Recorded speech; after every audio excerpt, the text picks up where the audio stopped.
Futures markets are slightly lower ahead of the Federal Reserve beige book due out later today and a recent jump in bond yields that have led markets lower to start the week. The Fed's going to give their summary on current economic conditions. That'll be at 2 p.m. You have several Fed presidents that will be speaking throughout the day. Look, this is coming on the heels of a now 7-day losing streak for the NASDAQ. That's the longest it's had since 2016. It was down 0.7% yesterday. Had the Dow down 0.5%, S&P down as well. U.S. Treasuries hit a June high, 3.3 on the U.S. Treasuries there. Individually, we're going to get NEO here this morning to the downside after reporting their earnings early this morning. Deliveries, a little bit of a dip down there, and then bigger loss than expected. UiPath, it is the guidance that absolutely crushed them individually, down over 20% despite an EPS beat. It's that forward look that was under pressure, and everyone's awaiting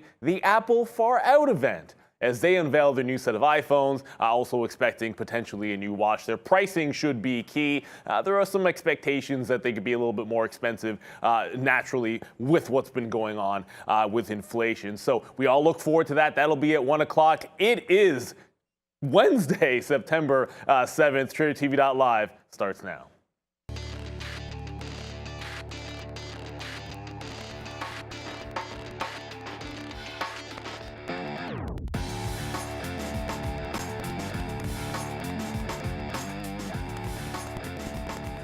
Here's a quick look at the big board. Yeah, the S&P now down almost 0.5%, and the NASDAQ 0.7%. Across the board, we had declines yesterday, and looking like we're back in store for a little bit more of that. You have crude basically flat. Bitcoin, it was an ugly day for Bitcoin yesterday, and we'll be talking a little bit about that as well today. When everyone goes risk off, and we see those yields get higher, certainly crypto does come under pressure. Although Ether did have a successful trial of that new merge that's going to be happening, I believe, sometime next week. So things looking up for Ether, maybe in terms of where they're going, but certainly not in the price. Good morning, boys. We're locked and loaded, ready to go. I'm not an Apple guy, but we get the Apple event today. Of course, also the beige book as well, which sometimes has you leading for a little bit of a wait and see for those markets there. Yo, what's up? Yeah, look, I think it should be a good day today with Apple coming through. I'm not super excited about the event. It's going to be like pretty much a nothing burger. I mean, they're going to release the phone. They're going to charge more for it. They're going to do this. They're going to do that. I mean, we're just going to sit here. I think that 7-day down streak for the NASDAQ is something that gets bought up today at some point. I still have a bias for the short, but I feel like it's too fast here a little bit in the last couple of days. But they still have September 13th coming, which is CPI. Like, honestly, all these earnings and all this stuff that's coming out now isn't really going to matter. And, you're just going to have to wait to see what happens on the 13th and try to go as best we can from there because, chips still continue to be weak. NEO today is weak. Apple's flirting with that 154 level. Like, there's just a bunch of trades. AMD, we talked about that yesterday, how that kept going down. NVIDIA the same way. So I'm not sure what to expect here today, but I do know that, yesterday in the afternoon, I mean, you saw that, Luca. That was pretty tough to trade. There wasn't much action happening. So I think you got to make the plays here early on in the morning and then see where we go from there. So I'm already in UiPath long, and I think that we can get some action off that report. And then we'll see what happens with NEO to the short side. But a couple ideas I'm working on. Yeah, for sure. Just kind of eyeing these bottoms I think that everybody's looking at. We covered it yesterday, AMD 7850, Apple. We're talking about that sell the news event, and we got that 154 bottoming out there. And, on the daily chart, looking at it, you got the 50 period, which is now above where we are at 156.5, call it. So, it will be interesting. It's funny that you say at some point we're going to get bought up because, I mean, I'm a trend guy, and when things go down, I'm just like, all right, we're going down forever. So, probably be wrong there. We're in the business of being wrong. But, yeah, definitely will be interesting to see how the price reacts around those bottoms. Yeah, speaking of bottoms, I want to talk at least a little bit about crypto this morning. We do have Bitcoin, just double checking. We're at 18.7 right now. So below that 19,000 mark has been beaten up a little bit here. And a couple of names that we maybe talked about in the afternoon show, there was Coinbase broke that 63 eventually, so you see some pretty big levels coming up on that daily chart to the downside. You have MicroStrategy that got close to that $200 level. So a lot of pain in the crypto world right now, and not a heck of a lot of, it's not a ton of volatility, but it is a pretty clear downward trend. Some of these stocks moved a lot yesterday, and I know there's an opportunity if they continue these trends, especially Coinbase at that 60, that we could see further downside. Any thoughts in the crypto space and what you might be looking at today? That's hilarious on the chat there. I purposely did up the top button to see what people would say, and then they're like, undo, undo, undo. That was hilarious. Yeah, shout out to everybody out there. Good monitoring, good heads up on that one. You know what? I haven't looked in crypto in a hell of a long time, to be honest with you. So, I don't think I'll be trading it at all. We never really do unless Coinbase is sort of going crazy.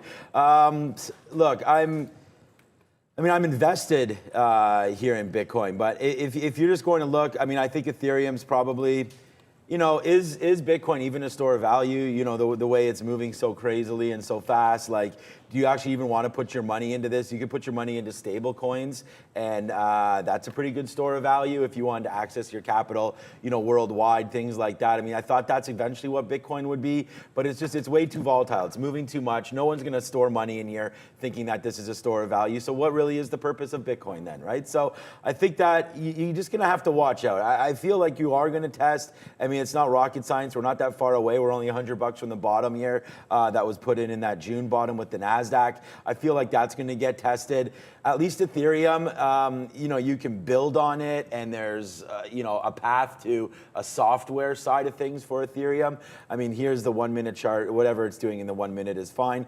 But I'm just, like, these are software stocks, in my opinion. When you're looking at something like in Ethereum, it's just kind of like, we're buying UiPath, we're buying all these other companies. Those are software companies, software as a service, AI technology, things like that. Well, that's what Ether is, right? Ethereum is being built on, it's a blockchain that gets smart contracts that get built on, and you put on you could build algorithms on it. I don't need to tell you guys this. dApps, apps, all these kind of things. And it's just like, there is a path here for me anyways on Ethereum to continue its move. There are obviously going to be issues with it as far as gas fees and things like that, and how expensive it is to build on Ethereum and how expensive it is to use Ethereum. But at the same time, it's being looked at as, in my opinion anyways, more of a company as far as software is concerned. I have no idea why the crypto market was ever at a $3 trillion market cap in the first place. But again, I think Bitcoin's a great trading tool. I just don't know if it's ever going to be what people think it should be, and that's kind of more like gold, whereby you can store your value there and then you use it for transactions, things like that. I just feel like it's too volatile. For me, I'm much more bullish on things like Cardano, Solana, Ethereum, smart contract-based ideas that have that chance to go. So that's where I think here. Yeah, you do have. I'm not forgetting about 88. Trust me on that one. Look at UiPath. Let's go. You know what? It's pretty brave for someone, I feel like, to go long on a name that's down 20-something%. We stick our neck out, we go long, and look at this, 27 cents now in the money and ripping to the upside. It's sticky note time, baby. One more time here today. Hopefully you guys followed me with this one. UiPath ripping here right now to the north side. Any thoughts on crypto there, my man? I'm not too convicted on crypto. I know, you got the kind of bottom area, I think it's around 17K or so. And I think it gets interesting if we get there, because there's probably a lot of stops there. So, we get below, are we going lower? Are we going to test 15? Are we going to test 10? A lot of people saying, 10, 9,000 for some reason, that could be like a bounce area. I go to the gym and I have these conversations with people sometimes, and people are like, oh, just buy, thank me later, this is going to 100K in a year. And I'm like, man, the confidence still after the drawdown. So I love that confidence and conviction, but for myself, not holding any crypto, just kind of eyeing that bottom. Somebody in the chat actually mentioned Michael Saylor. Yeah, tell that to him. And no longer with the company. I'm pretty sure he got let go, but I don't know where their liquidation point is. I want to say, I remember 21,000 and then I remember 7,000 for some reason, but wherever that is, they're feeling the pain, right? So, if they got quite a bit there, if they start selling, not sure if they are. But yeah, that bottom area is definitely interesting. Until we test there, maybe a no trade. Yeah, and speaking of a trade here, I just want to bring it to our attention here one of the names from yesterday as we sort of go through our morning review. A couple of names don't always make the watch list. Of course, this morning review brought to you by True Trading Group, as always. But this SHPH, and I don't want us to lose sort of sight of this because it made a big breakout right at the end of the day yesterday. So right after we left you guys at the close, it made this $30 breakout all the way up to 33. Now we're gapping down. Just keep in mind, when you get these low float new issues, a lot of times you're going to get this type of crazy price action. I'm only highlighting it because sometimes the levels aren't exactly rocket science here. And you look at this 24.5, and it's made like a triple or quadruple top. Very thinly traded, could have a bit of a runner in today. I think there's a lot of these small caps that are out there. I know Spro's out there to be watched as well. Anything Katra, we have a couple on the watch list we'll get to, but SHPH, SPRO from yesterday, two ones that I want to make sure we keep on our radar. I haven't looked at SPRO or SPHP or any of those names in a very, very long time. But I know you were trading some SPRO yesterday there. And thanks for all the comments, on the chat. That's why, I really feel blessed to be able to come in every single day and be able to trade in front of everybody. And I just want to thank everybody for all the nice comments. Like I said, to be sitting here at this desk every single day and showing you trades like UiPath and some of the trades that we had yesterday, like a Shopify and some of those AMD trades that we've been having, it's really humbling sometimes to see some of those words there in the chat. And I just want to thank everybody for the continued support of the show. Without you guys, we would have absolutely nothing. And I know trading is a big, huge part of the show, but hopefully also entertainment is, honesty and education. And that's really what I'm all about. So, want to thank Luca again for joining us here this week and, providing more ideas and some great entertainment. So, just want to give that out there, and a shout out to Bears vs. Bulls doing a fantastic job on the moderation as well. And look at the NASDAQ now starting to rally back here. Now we're back to flat. I was just saying, we could have this mixed up day a little bit here, but now you're back to zeros again on the NASDAQ. Nice little move down to 12,000 basically. 11,980, and then there's that 12,000. So that could be a level that you're going to look at 100% here. As we go on, I also want to thank True Trading Group again for the sponsorship of this first half hour. But you were mentioning that you were looking, Luca, at some of the ideas there for small caps. Did you come up with anything today that you like? Well, there's a few, and they're not up as much as I'd like to see. And again, guys, I'm all about that mean reversion on these names that are up. You got BIVI, low float of the day. I actually wrote it down here, so let me pull it up. BIVI, low float. I want to say it's around 2 million, 3 million float, I think. And you got that $5 level. That's kind of interesting. Pulling up the daily here. I'm just going to zoom out for everybody to see this.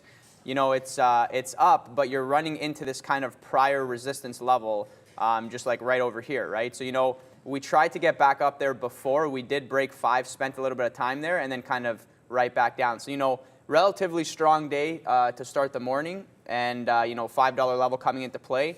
And, I like to say, 5 to 550 kind of general area of interest for me for a sort of mean reversion play. If we do get up there, it'll definitely get interesting because, look at this, man.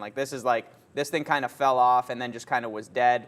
And if you map these sort of this area right here, it lines up, like 520. So, again, these low floats, they're going to move around. Everybody knows the deal. You got to use areas. You cannot use, specific levels because they're going to touch, so many prices, jump up and down. So for me, that $5 level, definitely psychological level, going into 5, 550, 6.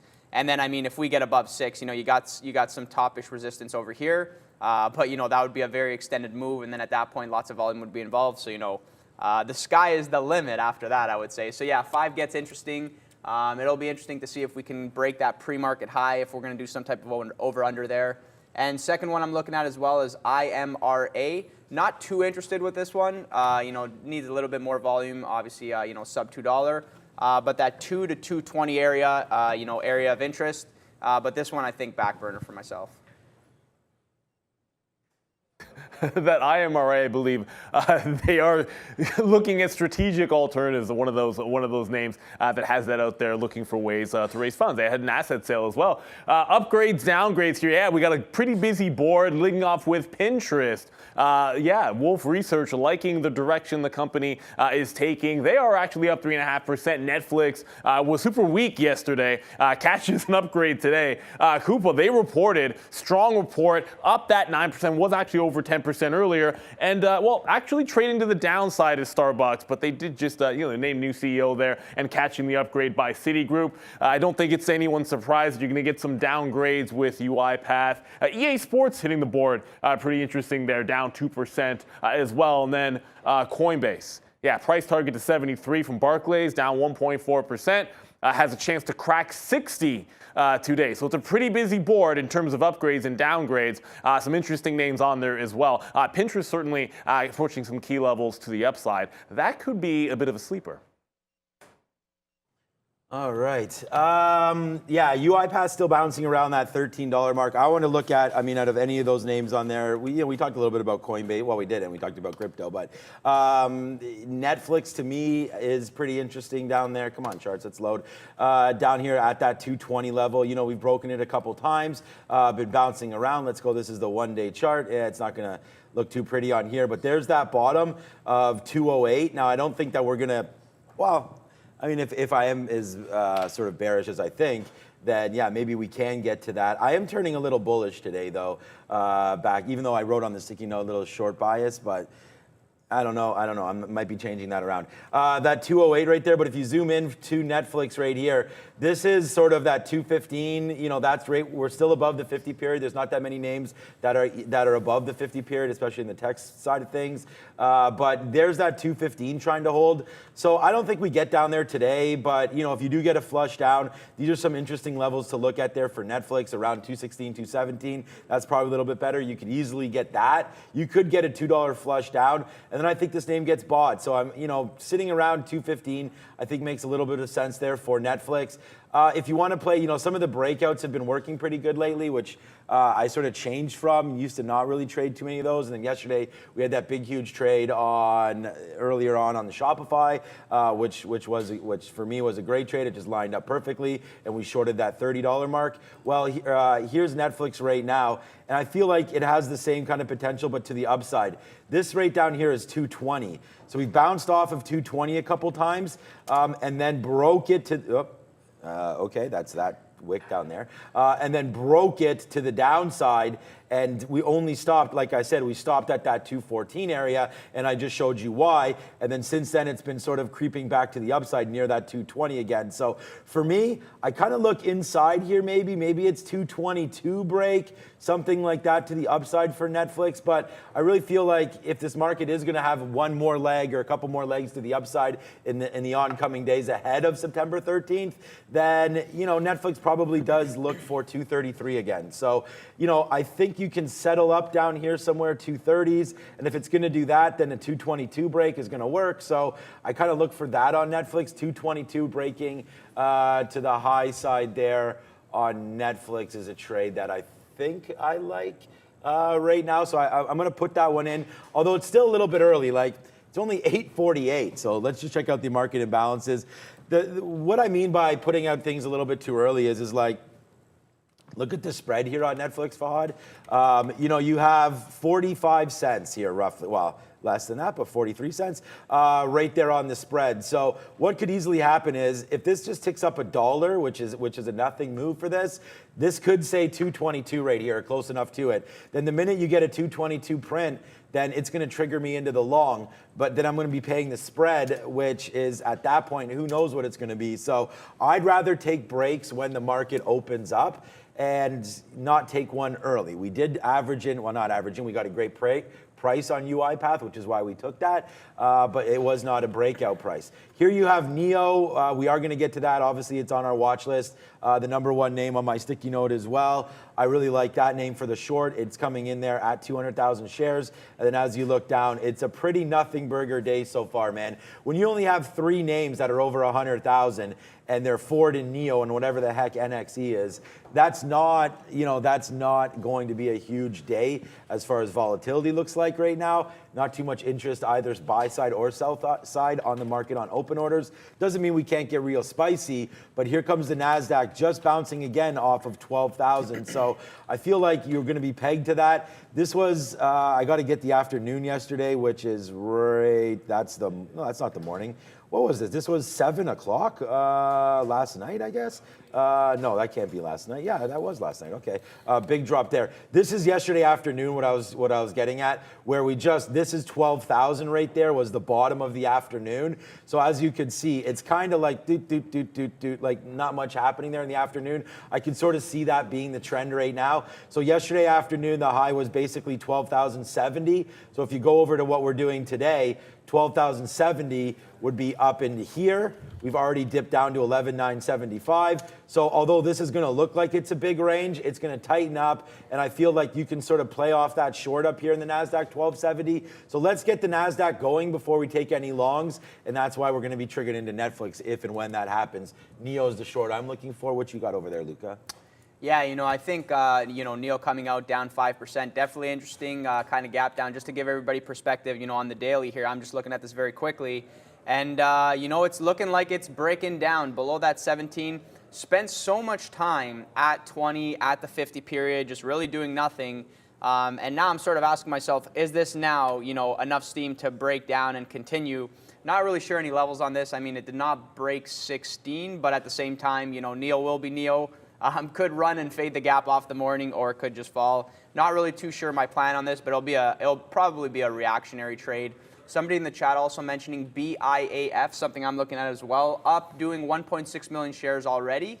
I think this is actually the recent IPO here. We have the daily. It IPO'd at around 850 and then had that really big day, kind of faded and really never came back to life. Doing a little bit of volume here, but you definitely got some overhead resistance on this one. So, I think gets interesting if we can get towards, that 850 area. Volume picks up, obviously anything's possible. Maybe make a run. This is day 2 SSR, if I'm not mistaken. So, yeah, you know the deal. I mean, these things kind of SSR, then they come back to life, and then they go for the run. So, something to keep on watch there. For now, not enough volume, not enough interest. There's definitely a lot of other names that I'm looking at. But, this one, back burner for me, could get interesting at some point today. Yeah, that one actually, I think it's like just under 2 million shares out there. So, and you're right about that. It is the second day for BIAF, Biofinity Technologies. A couple of we talk about upgrades and downgrades all the time. So because we mentioned Netflix there, and look, we're going to put it there because it was significant on the upgrade side of the board. But Jefferies, on the other hand, because this is how it works sometimes, they actually cut their price target. So they got an upgrade by one firm, and they're getting a price target cut there by Jefferies. So I just want to make sure we give all sides. You guys already talked about NEO, so might as well sort of jump down that rabbit hole a little bit here.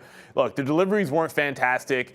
25,000 down quarter over quarter. They had a wider loss than expected. Not a heck of a lot to like here. But when I'm looking at the daily chart, it's just one of those.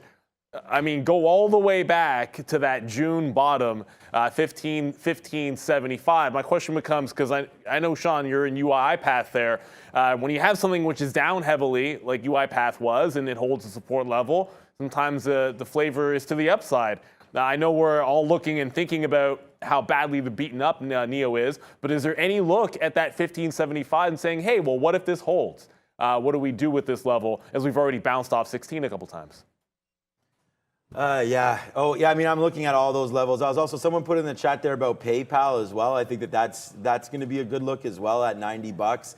That could be a great bottom there. So I just want to bring that up. Someone in the chat, and that's why we really respect the chat and the community that we have here, because a lot of you now, especially that you've seen the way we're trading, you know the kind of levels to look for there. And yeah, that's a great one here at 90 for PayPal. So I think if you think it's going to be a bullish day, this could be a great long down there to 90, or the other way around. But watch out for that wick. I have to look at what that wick was back there on the 24th, because he did go down to 87. So, and that is where they're, apparently anyways, some support down there. So watch out for PayPal. I just wanted to bring that up to people's attention. I actually like that 90 smash back down to the bottom. So I have to actually write that one down. So a good look there. And then because we're talking about the chat, I want to shout out to this. I just put it in our chat as well. Sean needs to unbutton 3 buttons, put on a gold chain, and then trade with a cigar in his mouth. So I think that could be. You like that one? I think that could be. That's where you need the spros. You've got the cigar, you've got the gold chains, and the funny thing is, I own all of that. I could wear. I don't know if this is politically correct to say. I could wear one of those shirts, those undershirts that are called wife somethings. I'm not going to say what they are, but I could wear one of those on the show, have the Italian look there, got you beside me. I think we could have, the thing is, we don't want YouTube to go too crazy. We don't want ratings to go out bonkers on that one. So let's hold off on that. But I think that was a great idea. So a shout out to you there in the chat right there. Yeah, it's in my contract, right? Just like spinning this for Sharif is also, there we go, in the contract as well. All right, let's go over to Neo. I really do like this PayPal, man. It's too bad there's not a downgrade or something on PayPal today that's creating this to go downside a little bit more near that 90, because I really like that. If the market does collapse, which I don't think it will, I have to write it down after we're done this. I think that's hilarious, and I think that's going to be a good trade there for PayPal, so thanks for bringing that up. Okay, so Neo, look, I think that you could see 15 at some point today. Especially if you and when you do break that 16, I think it's just downside there. Miss on earnings, miss on deliveries, not good. I don't know if they guided. They probably, companies shouldn't be guiding in the first place, but unless they have certainty, right? And I don't know if Neo does. I don't know if any of these tech companies do. Seems like the guides are what's hurting all these companies, same as UiPath. UiPath actually beats, but horrible guide. So, all right, down to $15 I think could be seen. I think you could even get a little bit lower than that, maybe even $14.50. But again, the market's going to tell the story here. Look at what Neo's been doing. Neo's been just getting absolutely crushed. Back in December, this was a $40 name. It's down to 16. It's not crushed as much as a lot of other names have been, but still, for a company that's supposed to be executing, it's definitely not on the stock price. That bottom in June, these guys are higher than those June bottoms. The Chinese, pretty much all of the Chinese names bottomed here in April with Neo there. So I don't know. We're already below those June bottoms. Well, actually, no, wait a second. What day is that? That's May. So I think this was the June bottom, the 13th, and that's kind of what we're looking at for the $16 break. So that's the bottom there. And then you had a nice little rip up in the market. You could see Apple, a lot of these stocks bottoming in early to mid-June.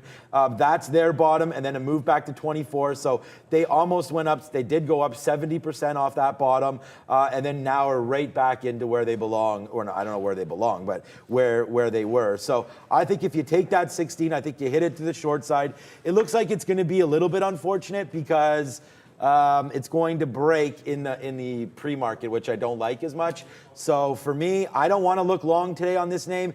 If we're wrong on the short, which we could be, like I could get in right now, I think you just got to respect some of these lines, the VWAP or the 50 period. Let's just see where they are when they break. It's looking like 16.25. If you really don't take a lot of shares and maybe you can afford a 40-cent hit. Remember, I think the bottom of this move could be 15, so that's at most $1. And I think you need to hold it for a while to get that, and you need the NASDAQ to go with it. So I feel like 30 to 40 cents on this trade is reasonable. Like you break 16, you bring that thing down to like 15.60, 15.70, then you start to get out. So for me, I like Neo, and I think we got to use 16.30 or 16.25 as an out if we break and then don't continue to go down. But I do like Neo there, and I do see what you have going on over there, Luca. Good surprise for the viewers here, maybe. Yeah, so I'm basically looking at Neo as well, and the thing is this, right? Sometimes this is what works for me. I like to really, how is it going to look? If we actually get down there, how is it going to look, right? That's what I ask myself. So, we're here right now. We're at around that 16, just above that 16 area. And, if we actually get down, if we break that 16, if we break that, that 1575, which is the prior low, like I think this area over here, if we break that, it kind of feels like we're going to get that 15 test, right? So, it kind of looks silly to draw it, but I mean, that's, if we get down to 15, it would look like that. So, I mean, just kind of quickly glancing at it, it's a decent move, right? Decent move to the downside. So, kind of agree with Sean there in the sense that, like, we really have to, sell off. All the stars have to align. Like, the overall market would have to just go down. A lot of times when I bring up NIO, I also ask myself, where is Tesla and how is Tesla looking? Is it at any new levels?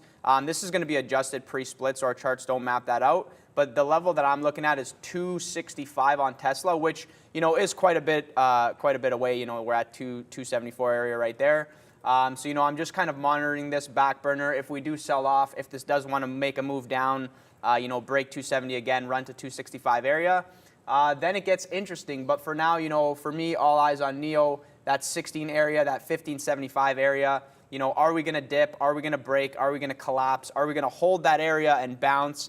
I mean, anything's possible, right? And we saw yesterday that obviously, like a V-shaped recovery over here on the ES, kind of really sell off, extra weakness, and then just reclaim the whole move with the exact same energy as on the way down. So, definitely a scalper's market. I'll repeat that. And, it's something that, if you are in the money on, pay yourself because you never know, man. Things can just whip back against you. And if you don't lock it in, you will not be a happy camper.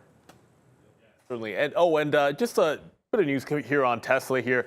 They cut their delivery time by 6 weeks in China. Maybe worth a watch. I know Tesla, I'm actually looking at this one, 276 in the afternoon, bit of a double top there. So I think there's a bit of a barrier that could get broken if it were to take out that 76, give you some resistance as well for Tesla. We obviously every single day we try to go, we talked about NIO. That's number one on our free watch list, which I think we're going to start running down through right now. A lot of people are looking at what's to come at 1 o'clock, which is, of course, the Apple event. So we're going to get the new iPhone. We're going to see what happens there.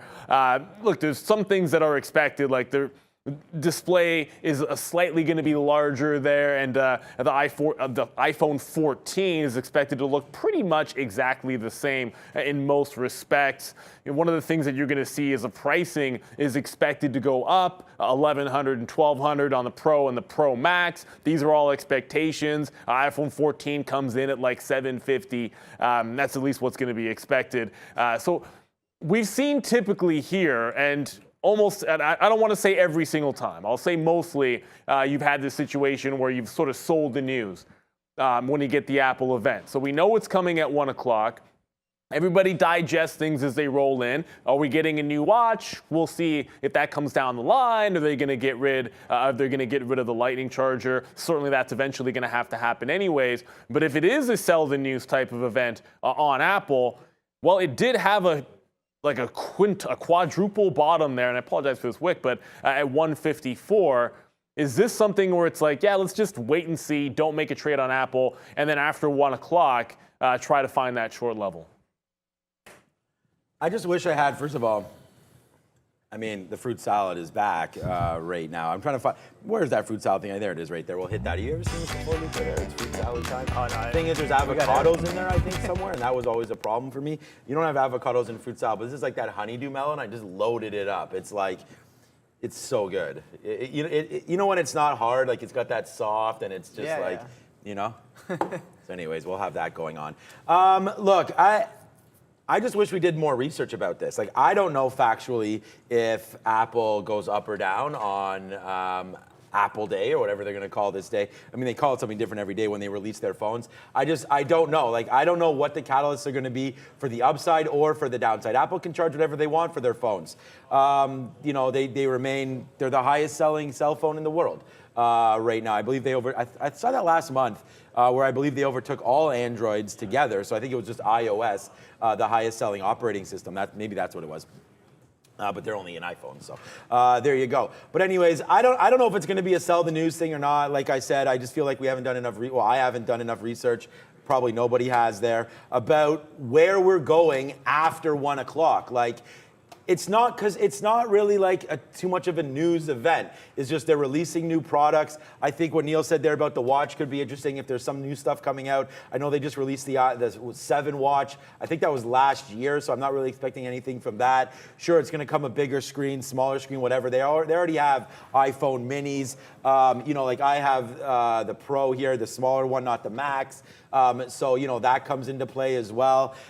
So there are different sizes. Maybe there's something about, I mean, iPads. I don't know. Like my kids have like, I don't even know what generation it is. I'm going to say it's probably 3 or 4 years old, the iPads that they have, and they work absolutely perfect. And obviously, if you are a graphic designer or you're in need of more power, things like that, then, you know, upgrading to the newest MacBook or all that kind of stuff is going to matter. But honestly, their products are just, I asked you this yesterday, are you an Apple guy? I'm an Apple guy, yeah, so you know, Apple phone. Their products are just so good that honestly, it's not, you don't need to upgrade, it's just more people want to upgrade. They want to get, and that's just, and cheers to Apple for this, man. People are in their ecosystem and they don't want to leave. And, you know, I feel like that's just kudos to them. And honestly, this 154, it was just bouncing off of it yesterday. Remember, a couple days ago, we were up to 160. It's been coming down with the market. Obviously, when the NASDAQ's having 7 straight down days, we've already showed the chart of Apple, basically how that completely V-shape recovered from the bottom here. I mean, I don't think, yeah, there it is right there. So, I mean, look at it. This is a complete V-shape, right? Right back to the upside. You don't get that action in too many stocks. You had almost like 30 straight up days, kind of. I mean, obviously you could see some red days, but it's in there. And then now you're just fading back down, right? So now you're coming back down to 154 into this level. I don't know what it's going to be on this news. Like, will it come out that, hey, maybe their phones are too expensive? Maybe they're not. I don't really have a catalyst for this, so I would just watch the stock, just continue to play it, look for some volume. But yeah, to me, it's going to be a pretty big nothing burger heading into 1 o'clock. So I think you just trade Apple the same way you've been doing it. You look to see if it can break this bottom there of 154. If it does, then obviously it's going to be a south side trade.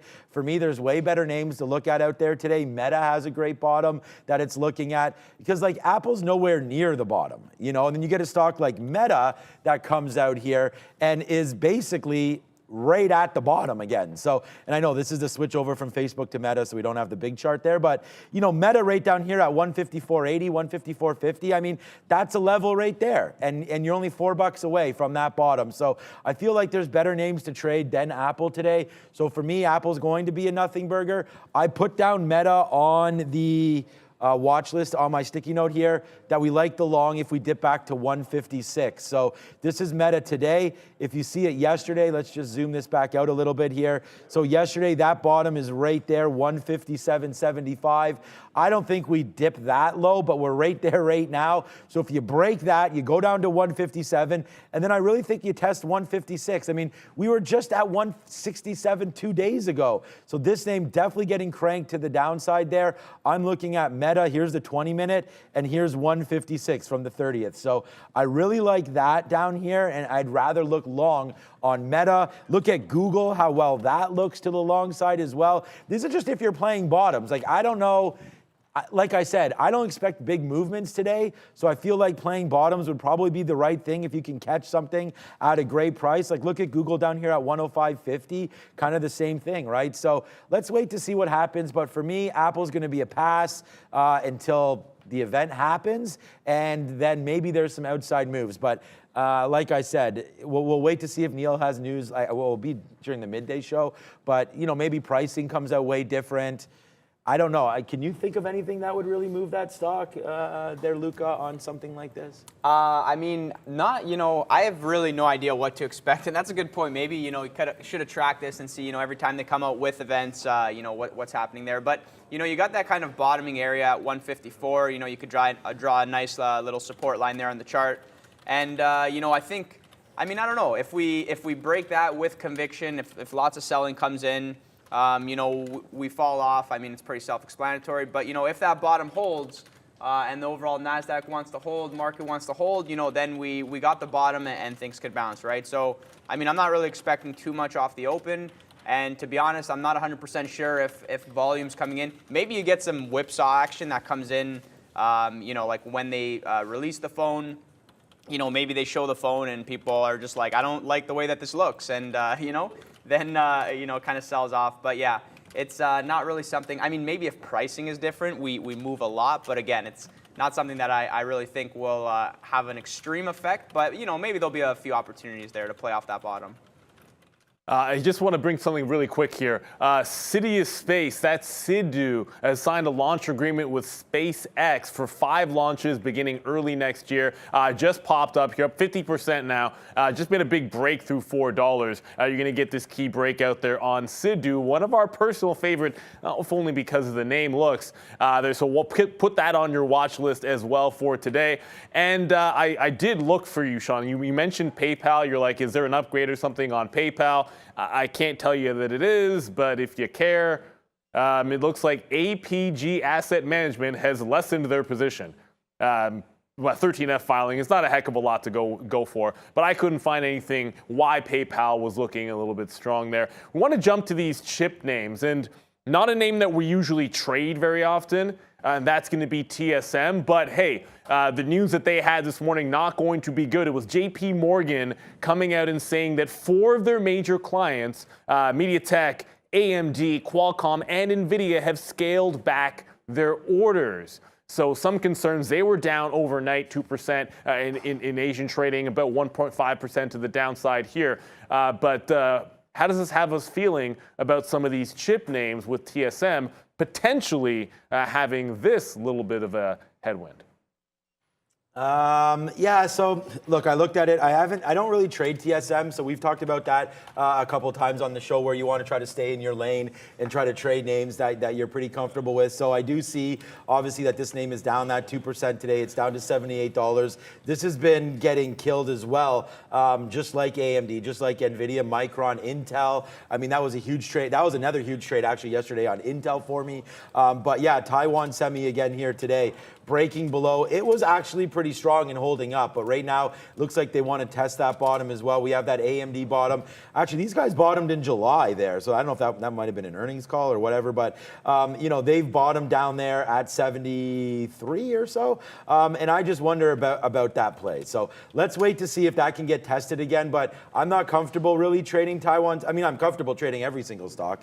That should be pretty apparent, but you know, down to the downside, I don't look at that. I look obviously more at the big guy. Yesterday, I had a couple AMD trades. I know, did you trade AMD yesterday? Was it NVIDIA? Or maybe it was the day before, yeah. So, I mean, look at me on AMD yesterday. It was almost like a glove. We shorted it early. We did get stopped out. We talked about that. Then we re-shorted it, took that all the way to the downside, then went long when it based out, then shorted again and hit that all the way to the downside, and then left it alone into the close, where we talked about it kind of just going, well, we went long. I remember what we were doing. This was still part of the short, and then eventually we went long on that break there and then got out. So in this chop, that's not what we want to see for AIM. Like, I don't want to see this, and that's what the afternoon was. And I get a feeling, honestly, that looking at the NASDAQ, I get a feeling that this could happen again today as we go up and we go down and we go around. So for me on AMD today, you could zoom this out. Look, I mean, you have this bottom that's, like, are we just going to break that bottom again, like $78? I mean, I think we are. If the market just continues to go down, we've seen it crack levels and not even come close to stopping. Like, there's yesterday's bottom right there, basically 79.80. We went down. That's what I shorted. It ripped back up against me about $1. Then it just fell off of that and broke it the second time. Just kept going back, and then that bottom was something there yesterday. So I'm going to look at that bottom. If the market starts to rally, then, you know, we'll play off of that to the long side. If you're going to try to break levels longer right now, I mean, you're at 79 now. What is this, 79.20 maybe in here? You know, to remove some of these ticks might be better. Let me just go over to a 20-minute quickly here on AMD, and then we can look at NVIDIA.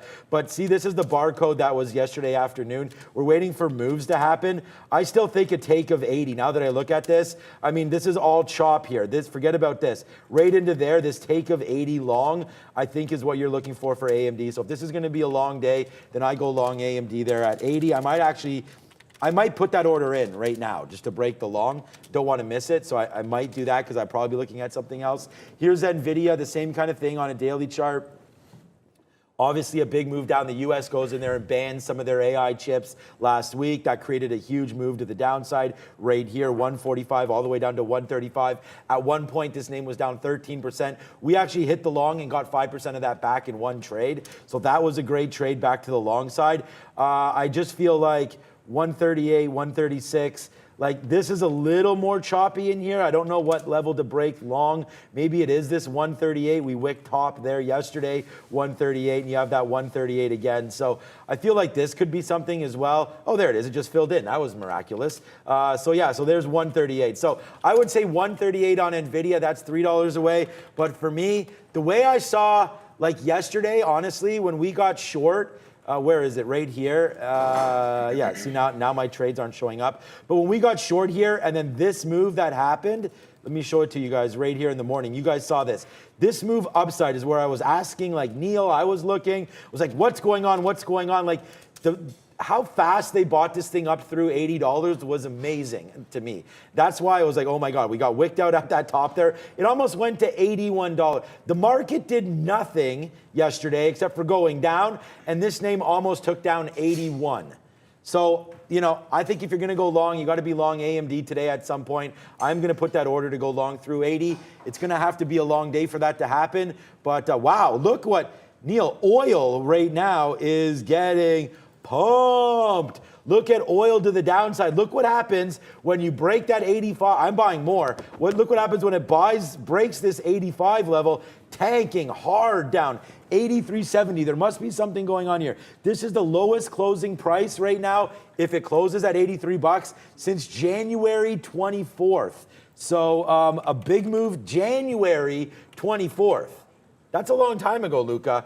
Oil making the move down. Fill up your cars, buy some oil. I don't think this move lasts, but wow, a move down to 83 bucks there in oil. Pretty big there. But anyways, we started talking about chips and we wound up at oil. So that's what that is. You like AMD today? I'm going to take the flip side. If it's a long day on AMD, I think I'm going to stay away from it for now. I mean, you got that bottom to play off. It's pretty solid, pretty obvious. But I almost want to favor the short if we break because, we spent so much time there yesterday. Everybody was watching that sort of barcode action, going into yesterday's close. And, not really is pretty lackluster. We could not get above that 79. So, I like the idea, the flip side idea of, if we break back up, you got the bottom here. Who's really selling this market down? But at the same time, it's like, the trend, the overall, the big picture trend that I'm looking at here, you got the 10-minute is down. We sort of bounced.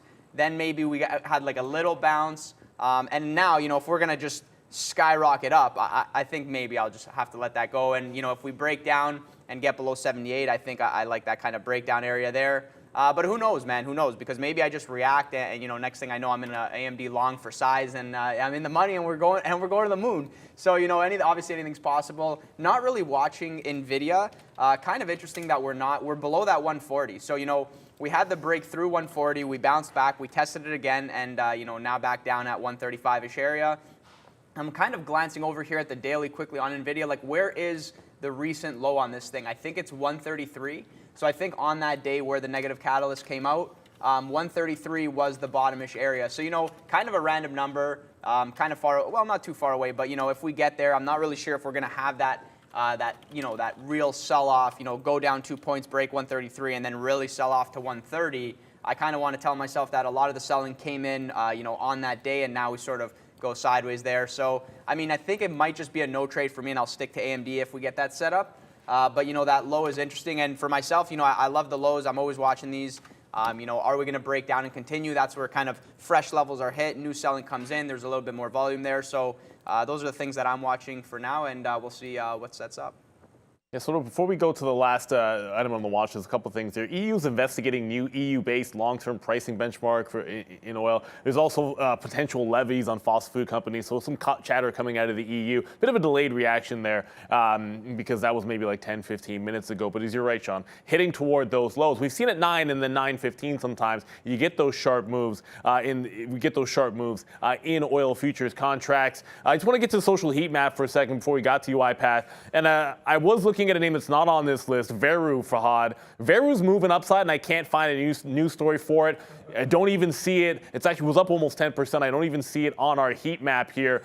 For social sentiment, it is always, every single day, the SPY is the largest on this board. You're going to see DWAC from yesterday. They failed to get that extension on the vote. BBBY, Bed Bath & Beyond, continues to be under pressure and in the news. Mullen was a good runner in a breakout. I know we're trading that one in the afternoon there, Sean. And then Rumble, CFEI, has been pretty strong. There was some of that Joe Rogan chatter as well. IC, there's another one from yesterday that was a big mover, not doing a ton today this morning.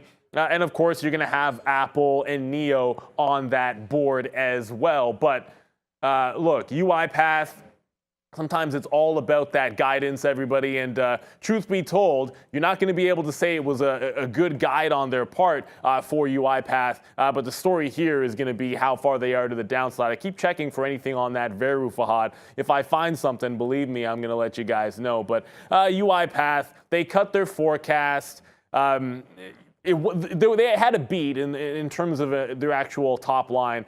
So it was pretty solid in that part. But here's the line I see. 10 brokerages lowering their price target on the stocks, or at least 10 brokerages. So it was probably more than that, lowering their price targets. They're looking at $1 billion in revenue versus 1.09 forecast earlier. So a pretty heavy drop in their forecast. Certainly a beat-up name here, but if it doesn't break the low, only one place for it to go. I don't see it. You're still long, I do believe that, Sean. Are you not? Yeah, why does it not show me long that right now? Good call. Veru apparently gets some sort of FDA announcement there today, so we'll see about that one, taking out 16. So Veru is making a move to the upside. Yeah, I'm still long UiPath. I have no idea why it's not showing that, but yeah, so look, brokerages be damned. Honestly, I don't really care if they're upgrading or downgrading these stocks off earnings. I mean, I don't know people's positionings, right? So some of these brokerages could be have positions in UiPath, just like Cathie Wood's been doing as well. You don't want to follow Cathie because if you've been doing that, it's been absolutely horrible. And I just think you got to wait for these things to get flushed down a little bit. I thought we did a good job of taking the long here at 12.55. I still am in a piece of it. So I don't know. I could get out and then hold the rest. I mean, maybe we could do that, and then it might show up on the board if we do get out of it. But okay. So I'm just a piece, anyways. I feel just like, look, we could take down 12. I mean, UiPath, this is the daily range. I mean, this is what the stock looks like. There we go. Now it should show because I just got out. There, it's working now, Fahad. I just got out of a position, so there's my UiPath log. Look, we are now below these bottoms, right? So $14 was the bottom. You're now making new lows in UiPath. So it's trying to make a move back to the upside right now today. I feel like it was, what was it, -2 cents versus -11. That's good. And then they guide lower. Well, I mean, obviously, I've already talked about that in this environment. When you're not making money, it's I don't know where you're going to guide. I mean, they're looking for contracts. They're trying to make some money. This is UI. It's automation. So is it a stock for the future? Yes. Do I think you should buy it? Probably not. I think you could buy the ARK Innovation and things like that. I'm in that RKQ as well. So I feel like if you're going to do stuff like that, I feel like it's better to put your money into ETFs than into individual names, especially at such depressed levels. So I just feel like this stock being down 18%, let's just pretend, like just put on your Cathie Wood hat here. Like just pretend that she sees this stock and it's a huge percent, not a huge percent, was it 4 or 5% of their holdings, which is quite large actually. And you see this name down 20%. What, you believe in it less today than you did yesterday? Like I think their earnings per share were fine. All they did was guide. So I feel like this name gets bought up today, and we're going to see. We're now out of 2/3 of this, and we're just going to see, well, yeah, roughly, and then we're just going to see what happens now going up to the upside as we took it. The pre-market can be a rough area to trade. So when this popped up there and we got it almost instantly, we took out a big piece of that. So right now we're just holding a small piece. I have lower bids on this name down here to 12.20, 12.15. Remember that 12.15 is where I'm bidding. And then if we break 12, we can decide what to do after that. So I feel like this is going to be a good long down here. You have your out. So what's the risk? It comes down, it fills you down here at 12.20, 12.10, something like that, and then you just get out if it blows you out. So that's To me, this is about the easiest trade on the book right now. We'll see. It could flush easily off the open, and you take an instant loser like Bed Bath & Beyond was yesterday. Flushed down, ripped up. I got in and out within the first 2 minutes, and then it just continued to make a move to the downside. So let's watch to see what UiPath does, but I am bidding lower, and let's just see what happens. If it takes down 12, we can give it a little bit more room, but you know, that's kind of levels that I'm looking at there. 12 bucks for UiPath. I think it's a pretty easy one. Gets back over to you, Neil. Yeah, certainly. I just want to talk about, usually go up to the big board to talk about some of the small caps here, but I want to go up to this BIV. I'm going to stay right here and show you this. BioV, one of the ones I'm watching, it just broke down at 440 here. They did actually get drug candidate treating Alzheimer's, positive report there. But it's a 5 million share floater. It looked like it was headed for a breakout, and I'll zoom out here for you. Look like it was headed for a pretty solid breakout. You get this 360 and then into what seemed like a pretty big wall here at 540. Didn't even get to $5. If it can hold 4 here, I think it can be pretty interesting. But I'm actually looking for a pop and fade off this one at $4.60. I just want to caution on that Veru because I see zero confirmation that there's anything looming today in terms of announcement.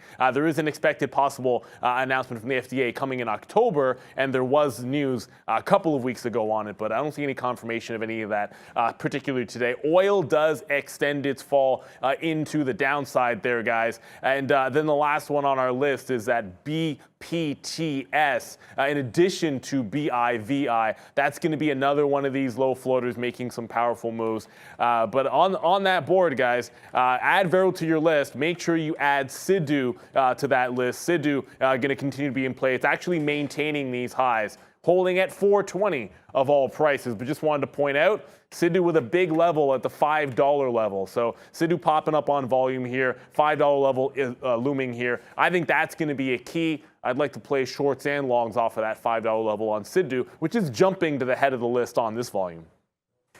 Yeah, it just happened right now. I'm glad you touched on it because I called it up. I saw people in the chat talking about that. Yeah, there's 450.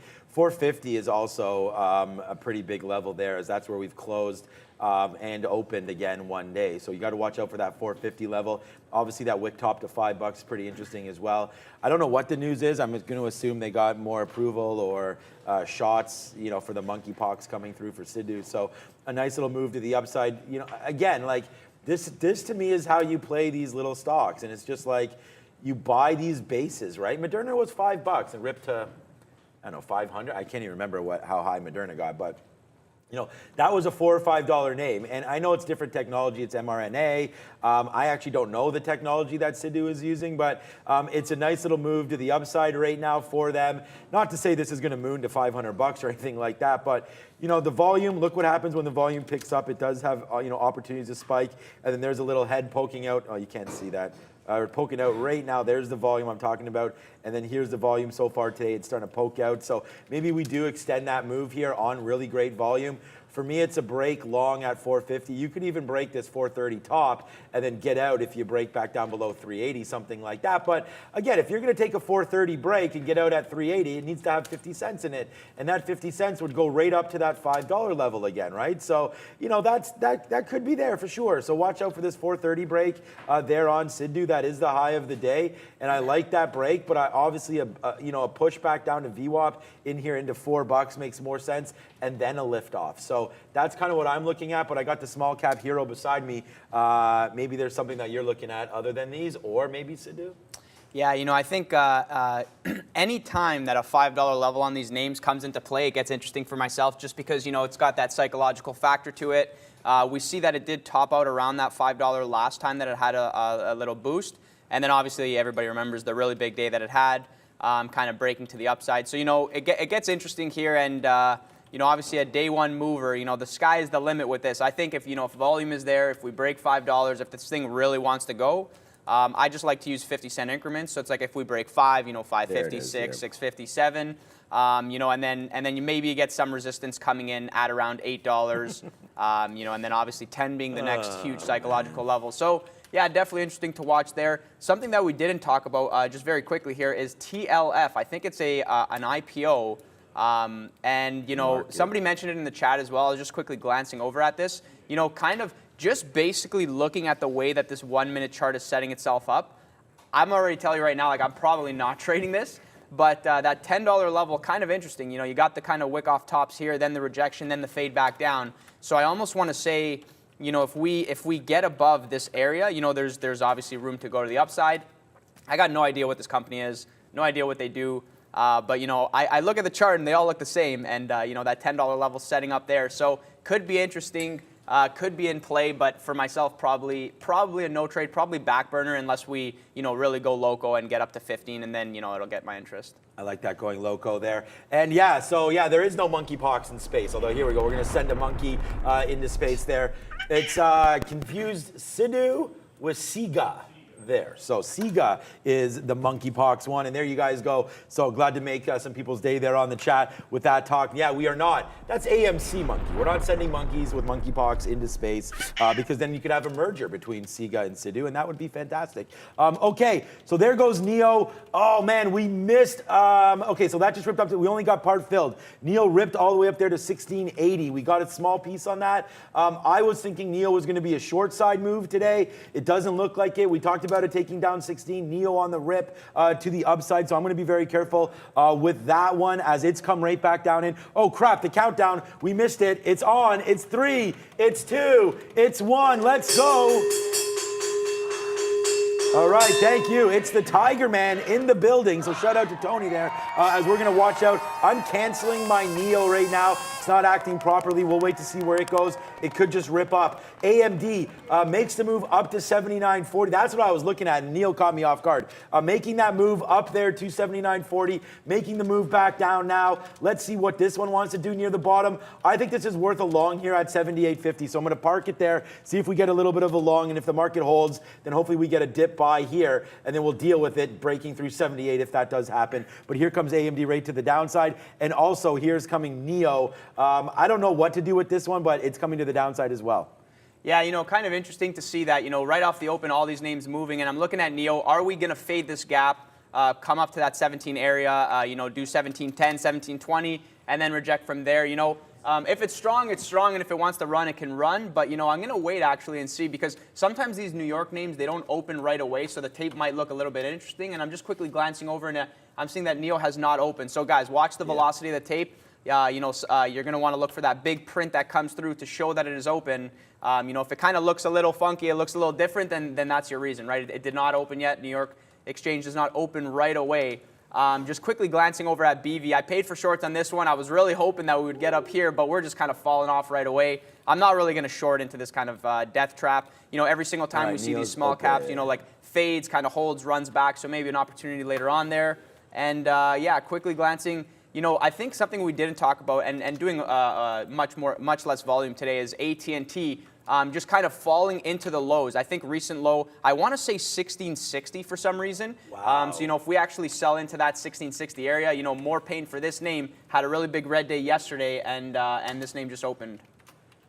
Okay, well, I mean, it's a good thing I canceled my order there for NIO.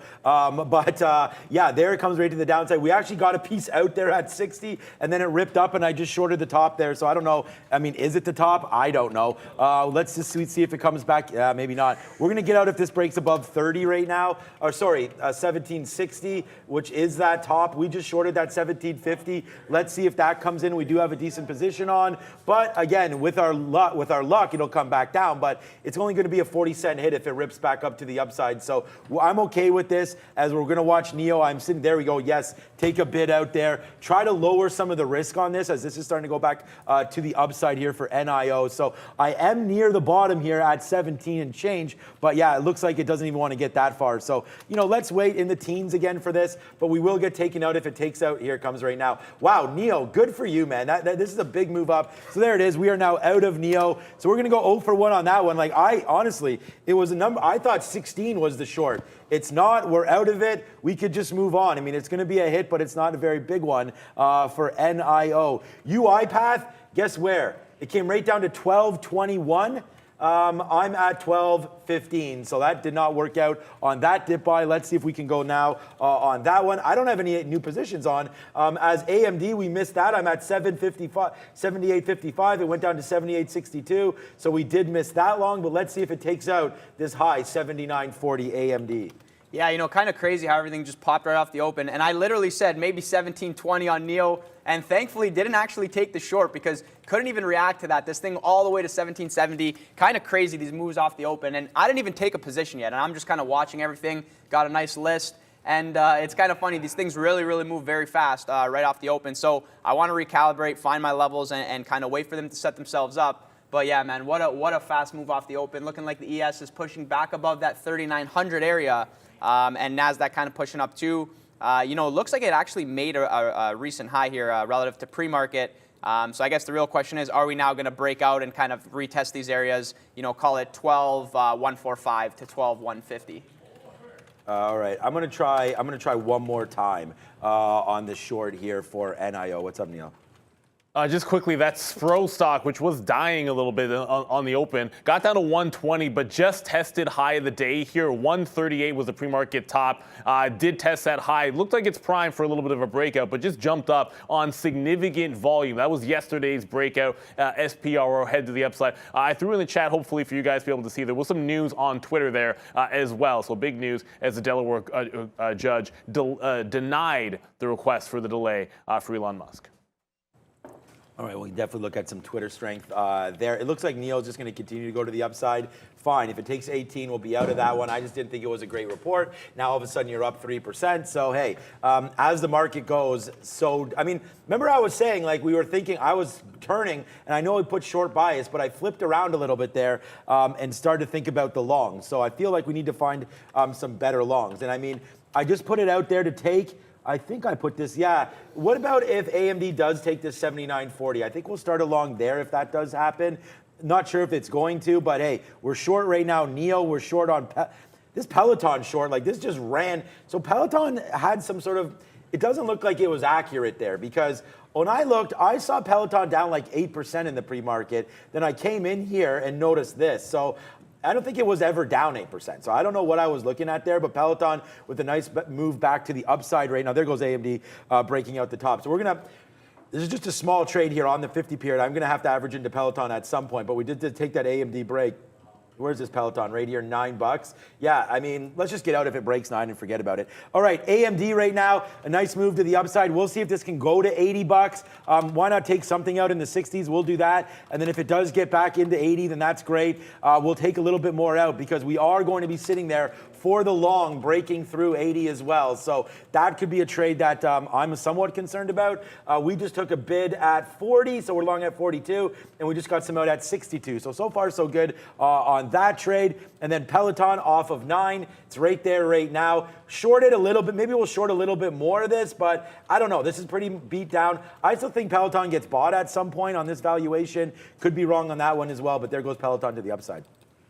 Yeah, you know, lots of things moving, and I'm not entirely convinced, but I do like that 80 level on AMD. This thing held very, very cleanly, and now I'm kind of beating myself up that I didn't take the long there. Tried actually a short on NEO, and then realized very quickly that I keystroked into way too much size, and I'm like, let me get out of this very, very quickly. The damage could have been bad there, but let's see how this reacts at that 18 area.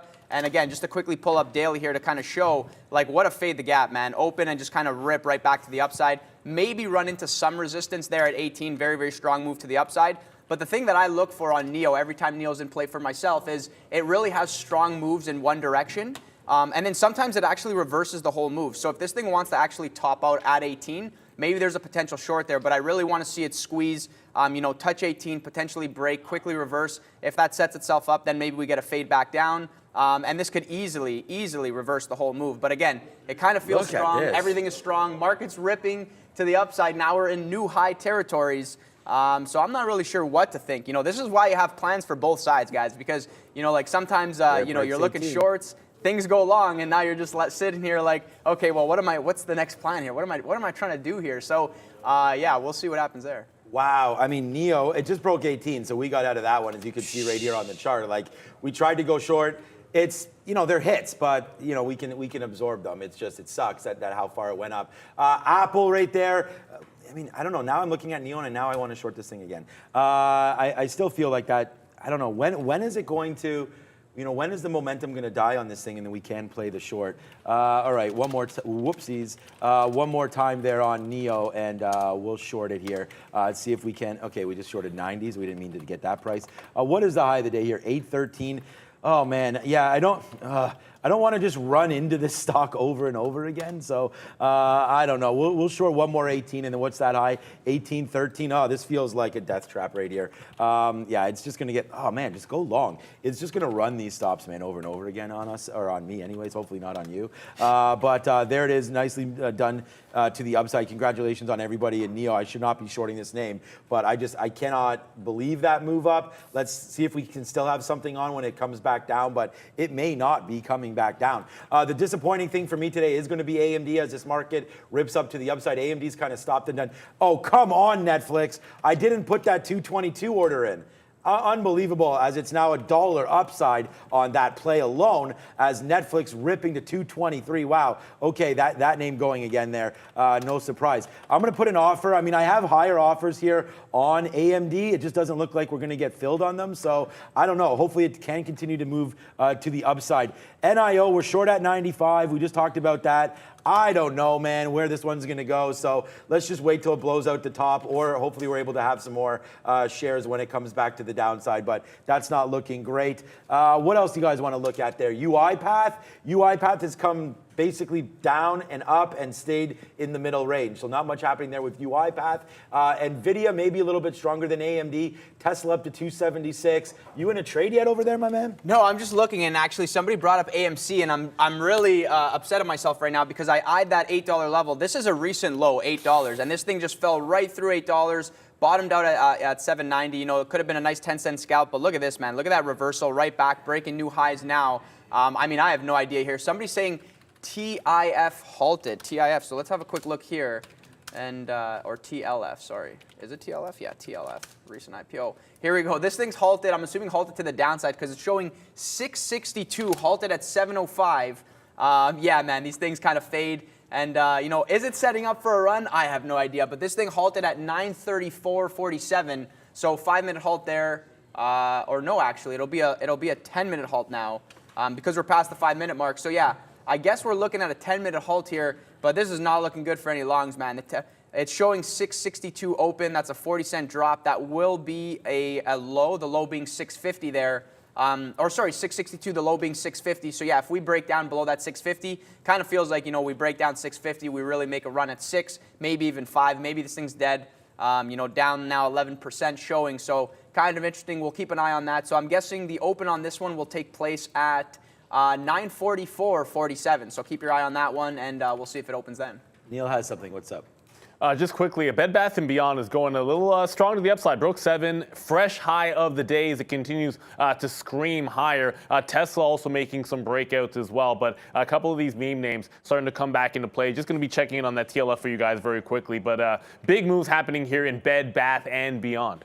God. Holy shit. Yeah, I don't know what exactly is going on here with NIO, but it just continues to be like, hold my beer, man. We're just going straight parabolic to the upside right now on NIO. So definitely not expecting that. I think it's, I mean, it looks like if you call up a 20-minute chart here, we do have a 200 period sitting right here at 1855 coming back into play, 1850, 1890, something like that. But yeah, wow, what a big mover to the upside. Obviously goes NIO. Like, where will it stop? No one knows. So, I mean, it's a big move up. I thought the move might have already stopped, but yeah, apparently not. NIO still motoring to the upside here. I'm trying to get short at 34 because I'm seeing that it's like kind of just bouncing around here. That might not be a horrible play to take a short right now. Oh, shoot. Like, darn it, like I was waiting at 34. Maybe we can get some 27s going on here and 28s. Okay, well, now it's going to rip my face off. So,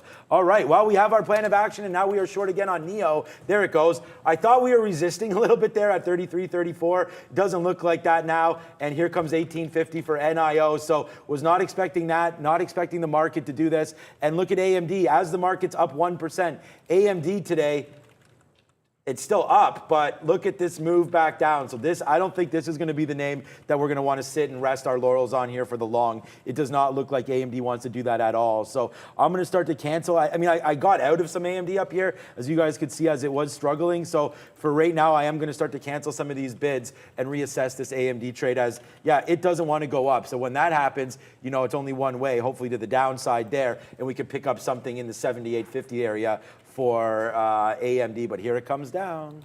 Man, what a move here. And you know what? The thing is, for myself, I'm not entirely convinced the long is good for some reason. So we're moving up, and I have no plan of action, and I'm not taking the long because it's not a part of my plan here. I'm looking at Apple making that run towards 156. I think it topped out at 155.92, and I was thinking, you know, like, is this going to just kind of collapse at any moment? I was thinking maybe long scalp going into 156. Kind of glad that I didn't. Really fell off here. I mean, look at that 1 minute candle. That was like a huge sell. We had a really big bid at like 152.72 area.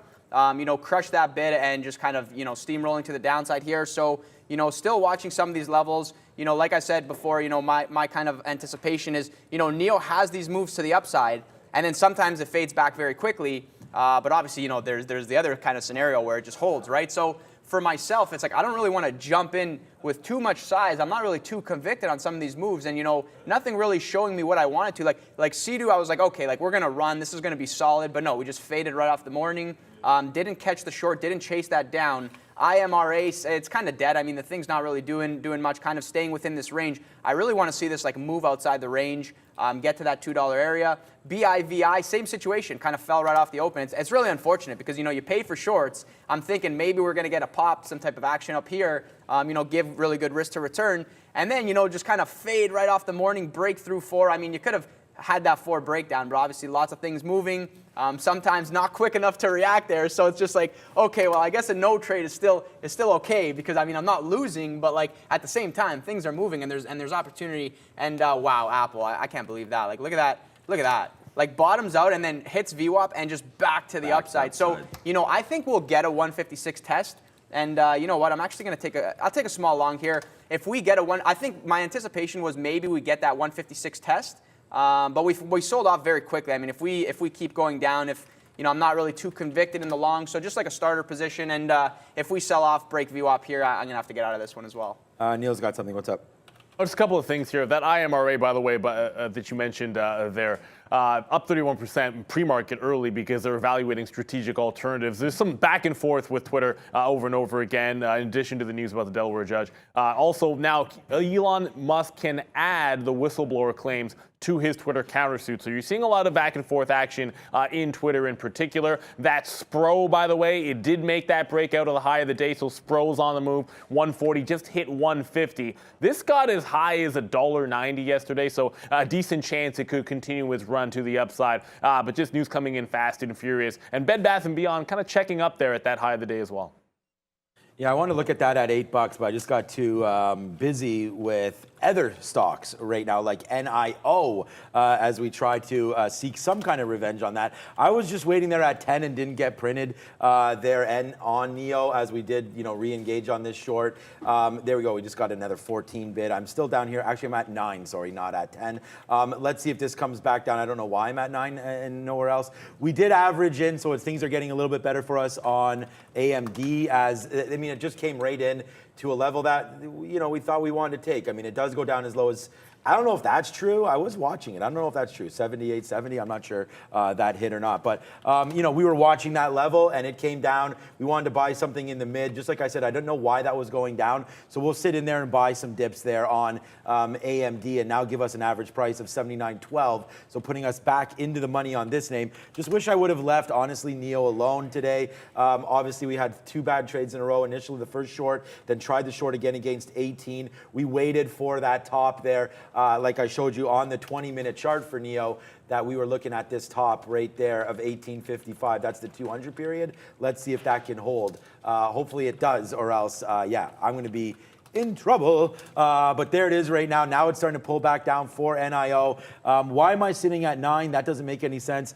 We can get out. Yeah, there it bounces off again. Let's put another bid there at 13s. See if we get filled there. Hopefully we do. There it is. Yes, sir. A nice little out there for us. And then here we go again. Nice little move upside for AMD. Let's go. Let's start to see these algos come in and buy this name. There it is. Yes, sir. This is going to be a good trade for me, man. We're long now, 78.93. Although we took some there, we averaged in, and now it's coming back to the upside where we initially took our first long, right? So this is going to be a good one. We do buy the dips in this name, and we try to fade the rip. Buy the dips and fade the rip. There we go. That should be a t-shirt for us at some point. But there it is right there. Buy the rip, fade the dip. And that's exactly what we did the other way around. That's exactly what we did on NEO there. We faded the rip and we bought the dip. So far so good here as UiPath still 50 cents in the money and actually still making new highs right now. You guys want a banger. How about that? We talked about UiPath long. No one else I don't think was going to go long on that name, but I hope you guys did today. If you went short, you're able to cash out too. I mean, the short happened early. It sucks that I just missed the long, but we still got UiPath, and we're cooking with gas now here on NIO, guys. Guys, Tesla is going absolutely crazy. This thing up 2%. It was all the way down here, 273. Again, I was thinking short, but Neil called it that 275, 276 breakout area. Look how clean that is. And you had the pre-market high area over here, 275, 276. And after breaking 276, this thing just steamed to the upside.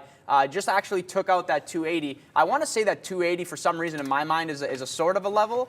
And we had an extremely nice move to the upside. So, watch the longs on this. Obviously, what's the saying? Buy the dip, sell the rip. So, if you're thinking long here, the thing looks extra strong. Obviously, overall market kind of breaking out here. Buy the dip, sell the rip makes sense. Not buy the high, sell the low. That's absolutely terrible.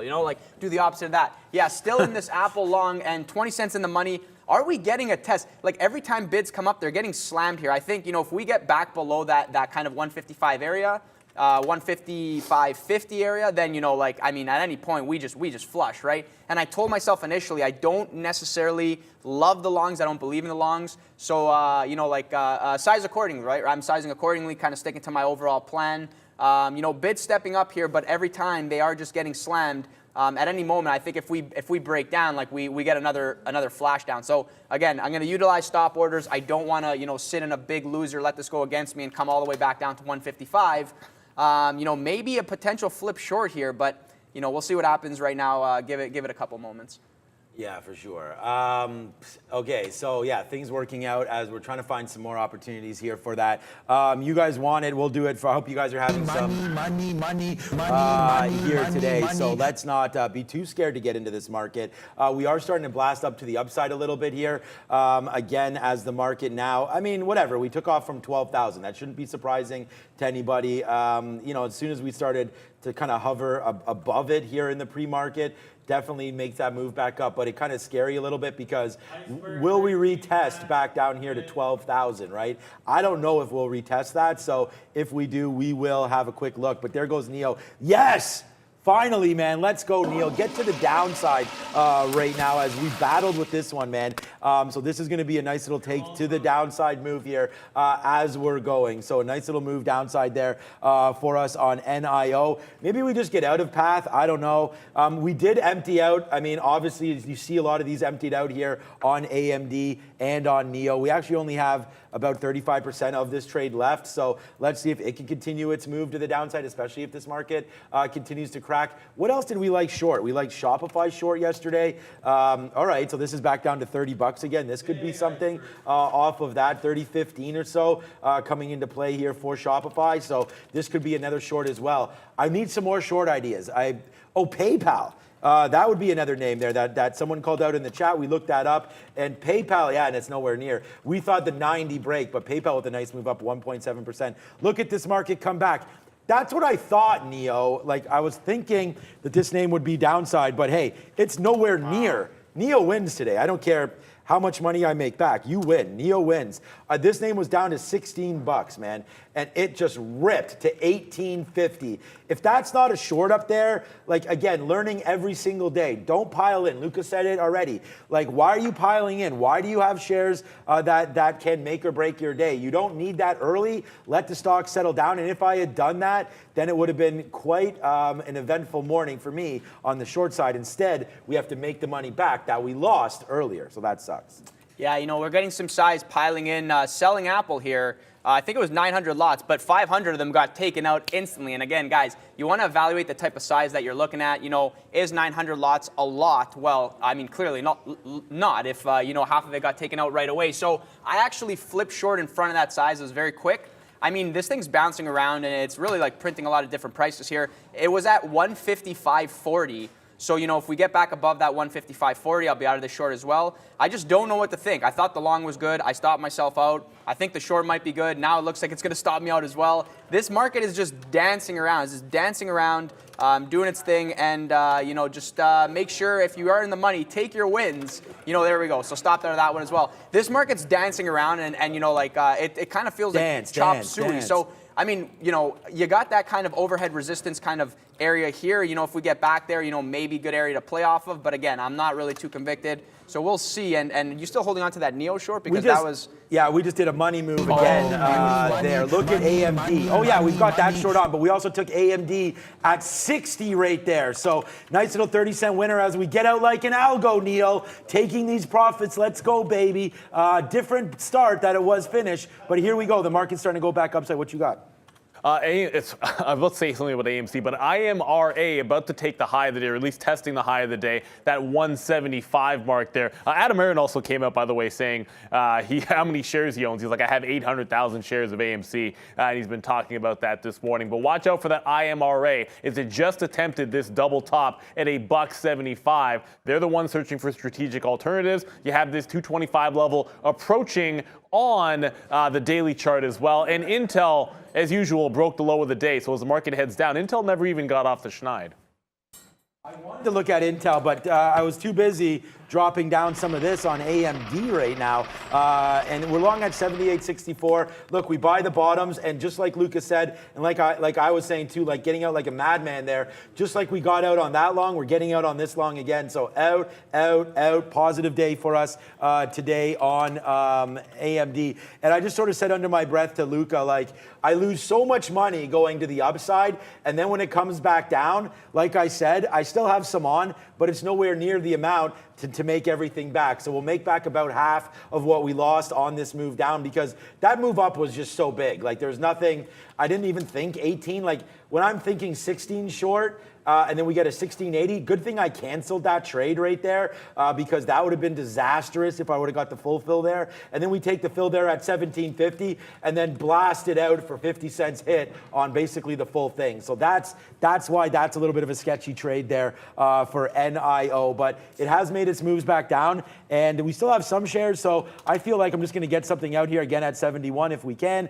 We'll take a fill there, and we'll ring the register for 63 cents on NIO. And just hopefully it continues to the downside. But hey, if it rips back up, I'll re-short it back up there. So, oh, here it goes. Let's punch out a little bit at 74. There it is. We'll punch that out. But we are enjoying a nice little move back up on AMD. Now 20 cents in the money on that one. Somebody's saying thoughts on TBLT. So I quickly pull this up again. You want to look at volume, right? If volume is very light, if the chart looks kind of choppy, most likely it is choppy. The last thing you want to do is get involved. From a day trade perspective, you know, you're looking for those short-term moves. You want to see fast moves. And if it's not doing volume, if the liquidity is not there, it's really not going to rip around. So my thoughts on this are nothing. Just kind of, you know, let it go. There's other things that are moving. Somebody's saying Apple doing the dance at VWAP. Yes, holding that 50 period, what it seems like. And we're just ripping up, ripping down. You know, obviously not to talk about the same names, but, you know, I have my bias, my plan. And I'm just like, well, I don't know now, because now what is this formation that I'm seeing here? Like, are we going to create some type of topish area? Like, you could argue lower highs, so maybe if we reject, we go lower. But again,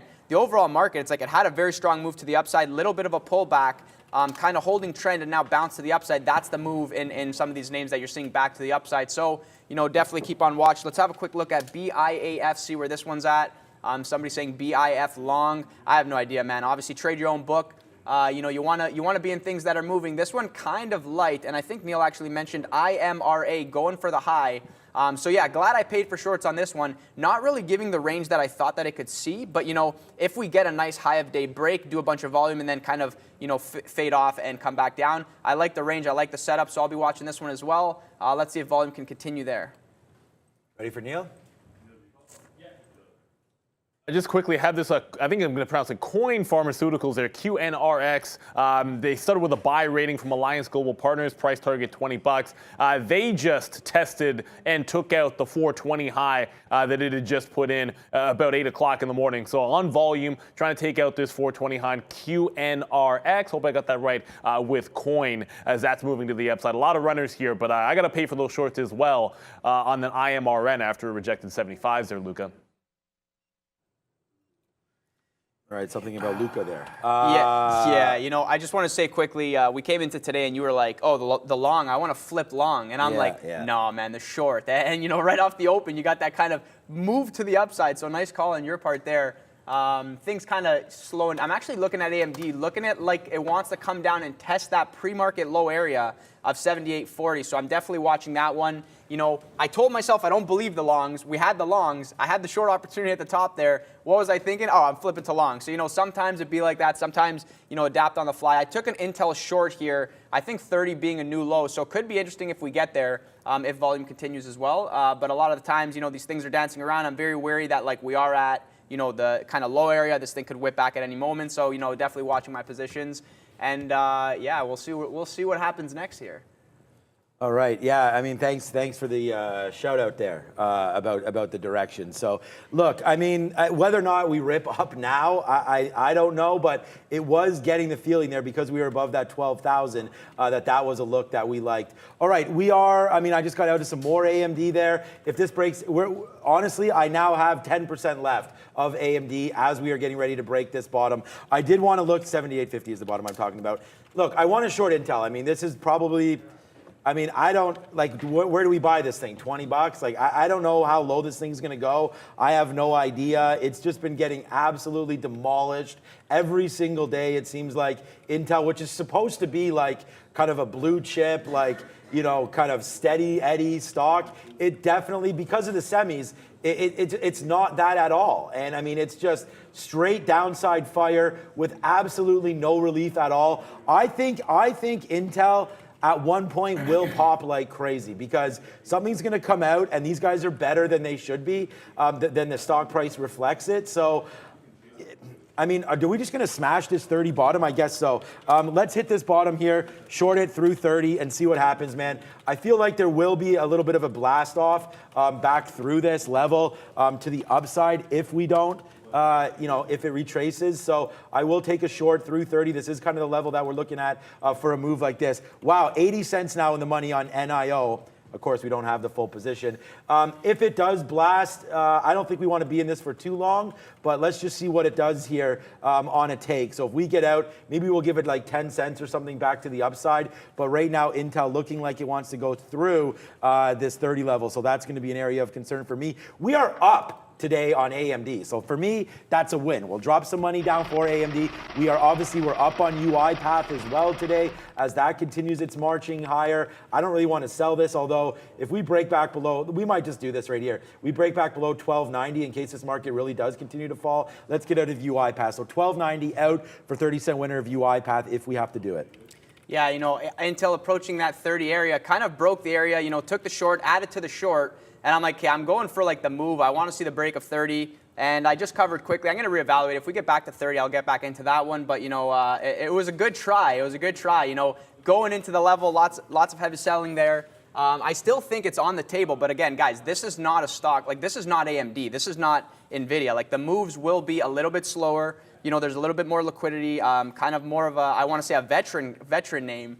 So trading more like slowly, and it's going to move, and you got to let it breathe for sure. So yeah, I'm watching that, and unless it really does come up, maybe you get a little bit of a bounce, kind of test of trend here, and you got some short-term probably resistance going into 30-20 area. So at any moment, if this breaks 30-20, maybe you get the kind of pop back. But again, Short maybe still good there, but I just wanted to cover just because a little bit too much size, and I'm like, well, maybe it should go right now. Like if it's going to be really good, it should go the first time. If it's going to dance around, then you got to take like dance around size. You don't want to take like crazy max size there. So reevaluate. We'll see what happens. I'm actually surprised at AT&T. I was looking at the bottom. It was holding that 1668. And, I guess just not my day because I wasn't able to flip to long on this. And what a rip back all the way to 17. Now the real question is 17 going to act as sort of a resistance even dollar level? There's not really much size there, so not too interesting right now. But, if we break and can hold, there's definitely room to come back and kind of channel out and maybe get a VWAP test. So, yeah, it's something I'm watching as well. Did not break 17 yet, 1697 being the high, but, maybe we get a 17 break right now. Okay, I'm going to try to go long a little bit here on Meta. We are short NEO. That's 75 cents in the money. UiPath, 50 cents in the money. And we just got a Meta long. I don't know. That thing tanked down to 157.50. Let's see if that happens again. Starter position right now on Meta. Let's go over to the big board and see what's happening now.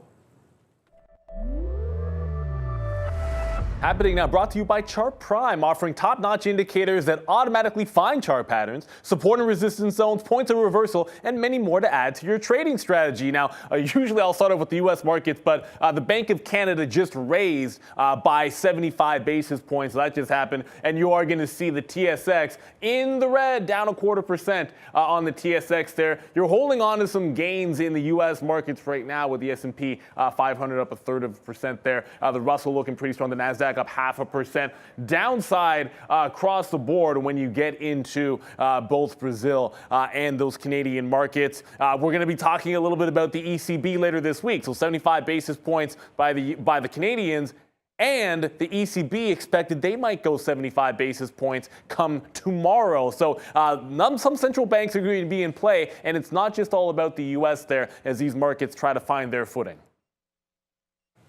Yes, sir. And I think that's basically exactly what you just said about how this market is just seems to be a little crazy today. And I would agree 100% with that play or with that talk there, as we'll just wait for Meta. Oh, what I wanted to show Meta was, I mean, you just came down and again, you asked about that AMD wick. Yeah, I think it did go down to 78.20 there, just like Meta went to 157.50, which is a buy, and I just didn't have my bids out there. We are also waiting for 156. So, I want to buy down here, 157.50, sorry. If that comes back down, that'll be another average price for us here on Meta. So 157.60 or so on Meta. We'll put a bid right there right now, and then if it does fall back in for that name, we will take another long. I mean, right now it's just very, very small starting position. I have honestly about 10% of what I would initially want to have on a real strong Meta move. So let's wait to see. I honestly do think if we do take out this level as well, maybe this VWAP, that's kind of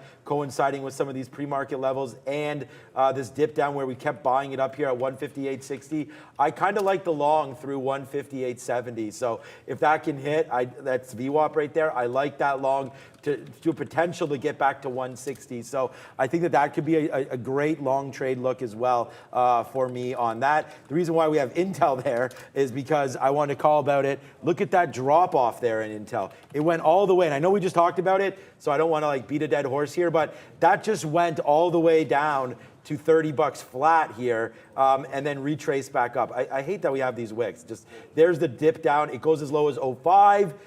Should have been a long there. It's just I wasn't, with AMD cracking lower.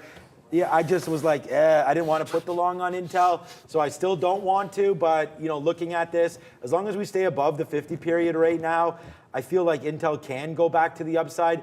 But the NASDAQ is failing now. Like I said that it probably wants to come back to 12,000. Why not? Why not? Why not test that again? I mean, the 13th of September is now 5 trading days away. Like I don't really see any reason for people to be holding on to any of their trades, but let's just wait to see where this goes. Intel coming back down to the downside. UiPath about to break 1290 where we want to get out.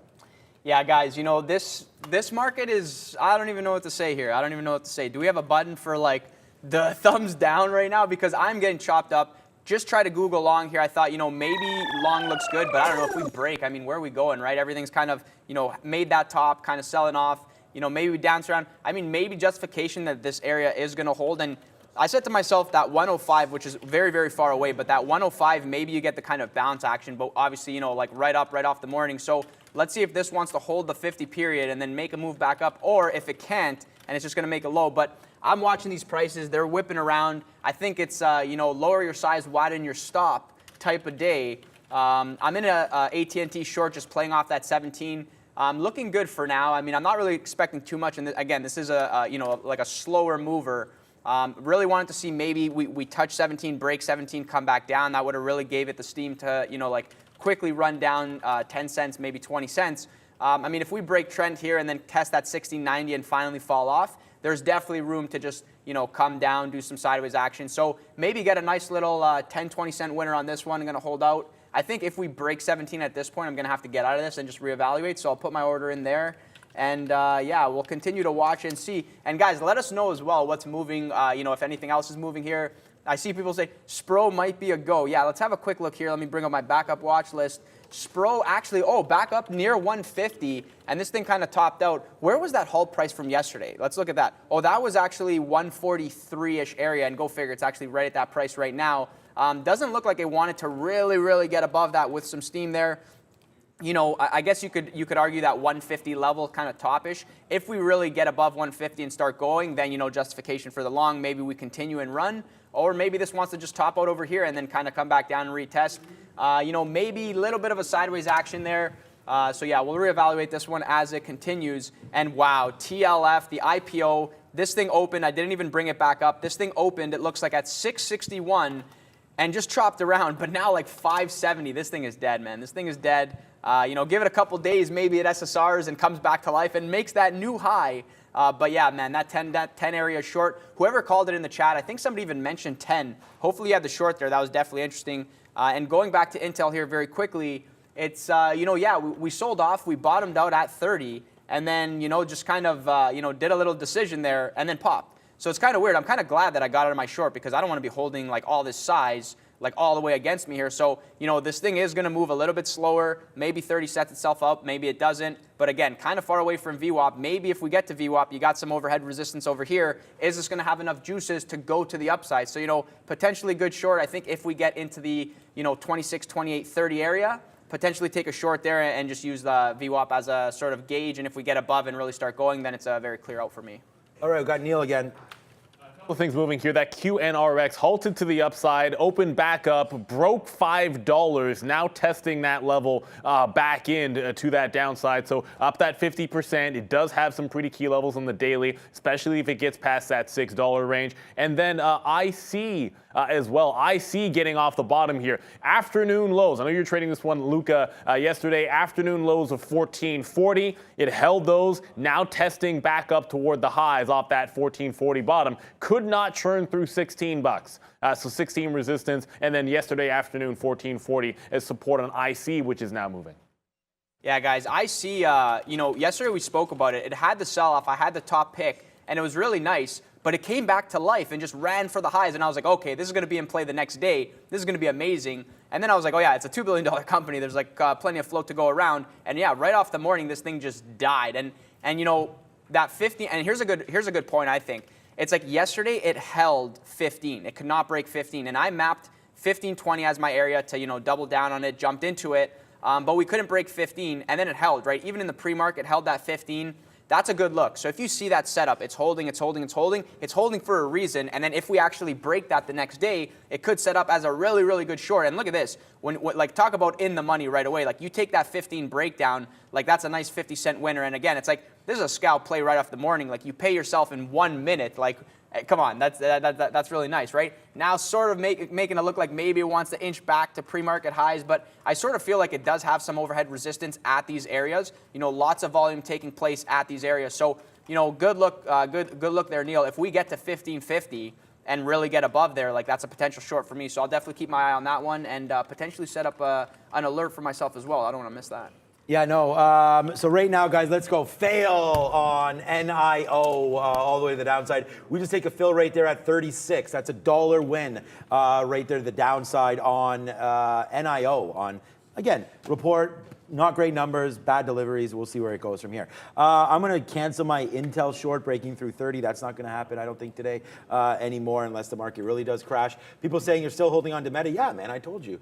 We don't have a big position on Meta. So 10% there, another 10% there. We will load back up. Wow. Now it's coming down a little harder than we thought, which is still fine. I mean, I don't have a big position on here. But yeah, I want to see what it does at 156. So, you know, if you're in this with me, you're holding it to 156 or you should get out. I mean, I don't know if this name is for the weak at heart. And yeah, I don't know if I have the heart to withstand this either. 155.91 is that bottom here for Meta, and it's just coming in big time. Look, Meta's down 0.75 while the market's up still. So yeah, this name needs some work to go. I'm going to try to be patient with it. I know that if I, you know what? I mean, I can buy a little bit down here. It is pretty low down here in the 30s. Let's just average in a little bit more there. We now have 25% of the position that we want on board here for Meta. But yeah, this name's come down in a lot here. So again, not sure if there's going to be news here for Meta. I don't see anything. But yeah, this name is definitely getting cracked. But look, you already know, like I'm sitting there at 156.50 to take something, and then again a little bit lower than that, watching for that 155.91 bottom. You know, that's my play there on Meta. If it fails, it fails. That's what I'm looking for. So hopefully it does not. NEO, we're going to get out of that whenever we want to.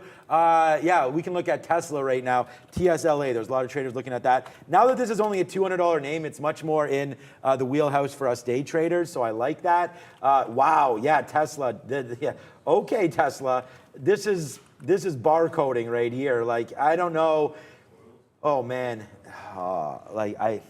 I'm thinking short here. But like, you know, Meta's already going against me, which is fine. I'd hate to hit this short and then it retraces back to the upside. But right now, Tesla's up 1.5%. If anything, I think it's a long back down here at this 277.50. It's just look at the market. The market, I said we wanted to touch 12,000. So that's the thing where we're getting closer and closer to that right now as we've got halfway back into 12,000. When I started talking about this, we were at 12,120. Take 60 points. That's 1260. That's where we are now. And then 12 is next. So let's see if Tesla can hold. I feel like it's strong. They had their Y. The Tesla Model Y was certified as a safety certification today or yesterday by the EU Commission. So that's a good little story for them to pump. And people want autonomous cars, electric cars. Tesla might be the only way to look there. So yeah, maybe a break at 280 is something on Tesla as well. But I don't know. I don't really have too much of a trade on that. NEO right now is $1 in the money. And then my big concern is just Meta because it's still coming down. I'm not concerned with it, but obviously at some point I'm going to have to, you know, trade out of this. And that's not going to be until 156 break. So hopefully that doesn't happen, but right now Meta definitely to the 6 side here as we have 25% of our position. QNRX, I'll throw it back to you. I don't know if you're on that yet, but that one's touching that 5 and now dancing around. This could have just peaked out there. As you see, some of these volume spikes seem to be a little lower right now. So 520 coming in there on QNRX. Let's see if that holds the top. What you looking at there, Lucas? AMD so just actually broke 78, and I'm thinking, so I averaged into the short, took a little bit, then took more. Like, we're breaking down, and I said to myself, if we do break down, like, we're going. But we had that top action, so, you know, the range is set in. Maybe we get a 50-cent move to the downside. I mean, selling is coming in, but again, if we rip back up, like, this is showing us that every dip is reclaiming very violently. So the last thing you want to do is hold this against yourself. So, I mean, let's see if this thing wants to, if we get stopped out here, and or if we continue to the downside. Oh man, yeah. People saying goodbye Tesla. I don't know. I don't think it's going anywhere really. But all right, you know, maybe Intel's that short. We could check back in on AMD. It's amazing that we're still positive on AMD when this is happening. Oh, AMD just went to 78 flat there. Okay, yeah. Let's sit up in our chair and get ready. That 78, I don't know. It's not even. You know, it's more that pre-market break of 78.50 where I got out that really should have been the short. Wondering if that 78 might be a retracement level for the bottom there, as we have ticked down to 12.35 on the NASDAQ. That 78 could be a decent little level there for a possible bottom on AMD. But I mean, that 71. You know, we saw Intel bounce off 30. What is that doing right now? So still the same. Yeah, AMD, wow. What's NVIDIA doing? I want to make sure that we have NVIDIA on the 1 day. Oh, forget about the 1 day. It doesn't tell me anything. On the, ooh, this might be even better, man. This 133 level break right there, that was the low in that day of hell for NVIDIA when they were down that 13%. We've actually respected this bottom before. Where are we on the futures? We're bouncing off 12. This could be a long here, 134. What is that bottom? 133.50. Ooh, this could be real spicy right now on all these names. But yeah, NVIDIA retracing back upside. So is Meta a little bit off our recent buy. So let's see what Meta wants to do down there. Wow, that got 156.80. Okay, now we're starting to retrace upside a little bit. What's up, Neil? What's up is shares of IMAX here. This morning they increased their share repurchase program by 200 million. And yeah, you're going to have to get a bigger screen to see the trend of the upside on IMAX right now. Lots of room for it to run. It bounced off this 14 on the daily chart. And yeah, just a couple of weeks ago, this was trading in the 18 range. So pretty strong move. It's a very strong and I guess linear trend to the upside, but accelerating a bit as it gets to the high of the day. So they like share repurchases apparently. Some strength here in IMAX. Yeah, you know, this market, I don't know, guys. So I tried the short at 78 thinking we're breaking down. And let me just quickly show you guys, you know, like just to kind of reiterate what I'm looking at. It's like you had the bottom, you had the bounce, you know, like call it a whatever, dead cat bounce, you know, bouncing, making lower highs. Then finally looking like, okay, we're going to break down. But here's the thing. If it is showing you that every time it wants to make a low, it quickly reclaims very violently, jumping around, touching a bunch of prices, you have to understand that if it shows you its hand, this is what I like to say, if it shows you its hand one time, most likely it could show you again and again and again. So, you know, it's very dangerous to short into the lows. But again, I wanted to try it, 78, fresh level, never been tested. We had some size there. You know, we actually broke down looking like, okay, maybe we're going to get that 50-cent flush. Selling came in. But as soon as it stopped, we quickly, like, back to the upside. And here's the thing, right? We are now below the low. So, like, that 78.50 area potentially going to act as a resistance. So now I'm out of that. That was a break-even trade for me. Not too much damage on the size that I took. I'm really, you know, it seems to be holding trend. So, you know, potentially a good idea to, you know, start or position, but I'm not convinced. I actually want to see this come back up, test 78.50, 78.60 area. You have that VWAP overhead. If it wants to dance around and show us that, you know, this is now going to be the resistance before the next leg down, then, you know, I'll take it. But at this point, I don't want to really jump into this short. I am short Intel right now. It seems to be working for me. That top wick was absolutely amazing. And I'm actually just pulling up the chart now and looking at it. That's pretty clean, man. That's awesome. But, you know, you have the VWAP overhead, and that's the thing, right? And this is a name that's going to move slower. You know, 30, maybe 30 holds, right? The low being 30.05, like maybe 30 holds. But I want to say that if we actually print 30.04, then we're getting the 30 test. And I really don't know how much size is there. I didn't manage to see it last time. But if we, you know, get to 30, I mean, you know, we didn't go to 30 to not break 30, to not touch 30, to not print 30. So, you know, that's kind of my view on this. I have the short here. It's working for me. It's, I mean, it's Intel, so it's slower. But, you know, 12, 13 cents in the money. Maybe we get that next leg down if it wants to break that 30.10 again. And then test 30 and then reevaluate, maybe add to it for a quick little scalp there. We'll see what happens. Still nursing the AT&T short, and this is what I expected, man. Just doing that sideways action. Still did not break above 17. Again, if we do break 17, I'm out. This is an update, so, you know, got to be very cautious on the shorts. My thoughts were if we get down, if we want to break that 16.90, there's potential to dip. But as the 50 period starts to get closer to price, got to imagine that, you know, maybe it goes sideways, touches it, and then makes that next leg up. So I'm going to give this a little bit more time. But again, if we are not breaking down, probably just going to have to get out of this and, you know, take what I can get. 77.80 there. I don't know. Yeah, that was real, actually. That is a real wick there on AMD to that bottom. That might have made the bottom there and then right back up to the upside. Look at UiPath as if, like, should never have got out of this one, man. It broke through that 50 period. And then, you know, the market was falling down and we got out of it, but that sucks, man. We got out at 12.90. It's now, oh man, that's 40 cents, 30 cents difference there. That sucks. All right, there we go. Now we're back in the money on Meta. I mean, we had to hold that one against us a little bit, but that's fine. Let's see where we go now on this. I mean, back into the money where we're 10 cents out, 15 cents out of the money now on Meta as that's come all the way back. We didn't buy the ultimate dip because we were at 156.55 and it went to 156.80. So let's see if it comes back down. I don't think this market is done yet. It just tried to hit the 50 period again and then retrace back down. So that's another name to look at. Let's just check out Bed Bath & Beyond. I know Neo. This is another name that went crazy off the open, and now you have these tops. I did not pay for shorts, and I believe we still have to, but I think this is a short against 750 right now. So that's sort of what I would be looking at here for Bed Bath & Beyond.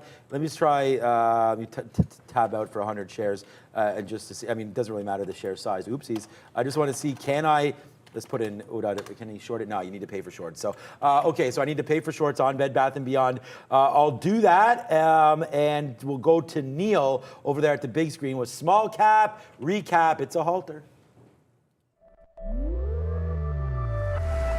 Well, we'll see if it halts to the upside here. QNRX has already halted once on the daily, sort of breaking out from this 4 to 420 range. You see it made the 420 break just after the open at about 950. Halts up 475, gets in that consolidation range between 5 and that halt price. So I'm working along in front of the halt, looking for that break high side on QNRX. Want to go to IC. We talked about this one. It's yesterday's channel that's of interest, 1440. That was your bottom. It's now made the same bottom from yesterday in the afternoon here in the morning. Cannot seem to get through the high of the day, but any hold of 1440 looks like a pretty solid long on that name. And there was one story to be played. We kind of talked about BIVI.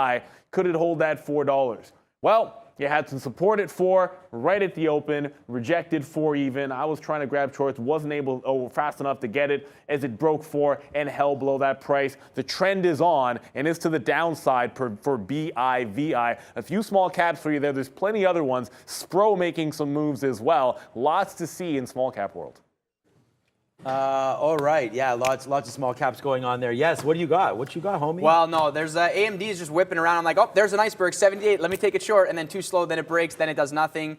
Some size that was chasing it up. I'm like, maybe the long is good. The size moved, the size got filled. I'm like, okay, well, this is the type of day that we're in. Just dance around, touch all these prices, and man, missing my fills. That Apple 55 too, 155. You know, the wick off tops, kind of giving that small cap feel where it like breaks the level, comes back, breaks the level, comes back. Then finally falling off. I missed the order on that one too. Sometimes it do be like that. You know, you're not going to be able to hit them all. But one thing I will reiterate is, guys, if you miss a trade, do not just jump in at a bad price because you're just going to ruin everything. It could go against you. The risk to return isn't there, and that's why we're here. We're here to take good risk to return. So when they're there, they're there. When they're not, they're not. Sometimes you got to let it go.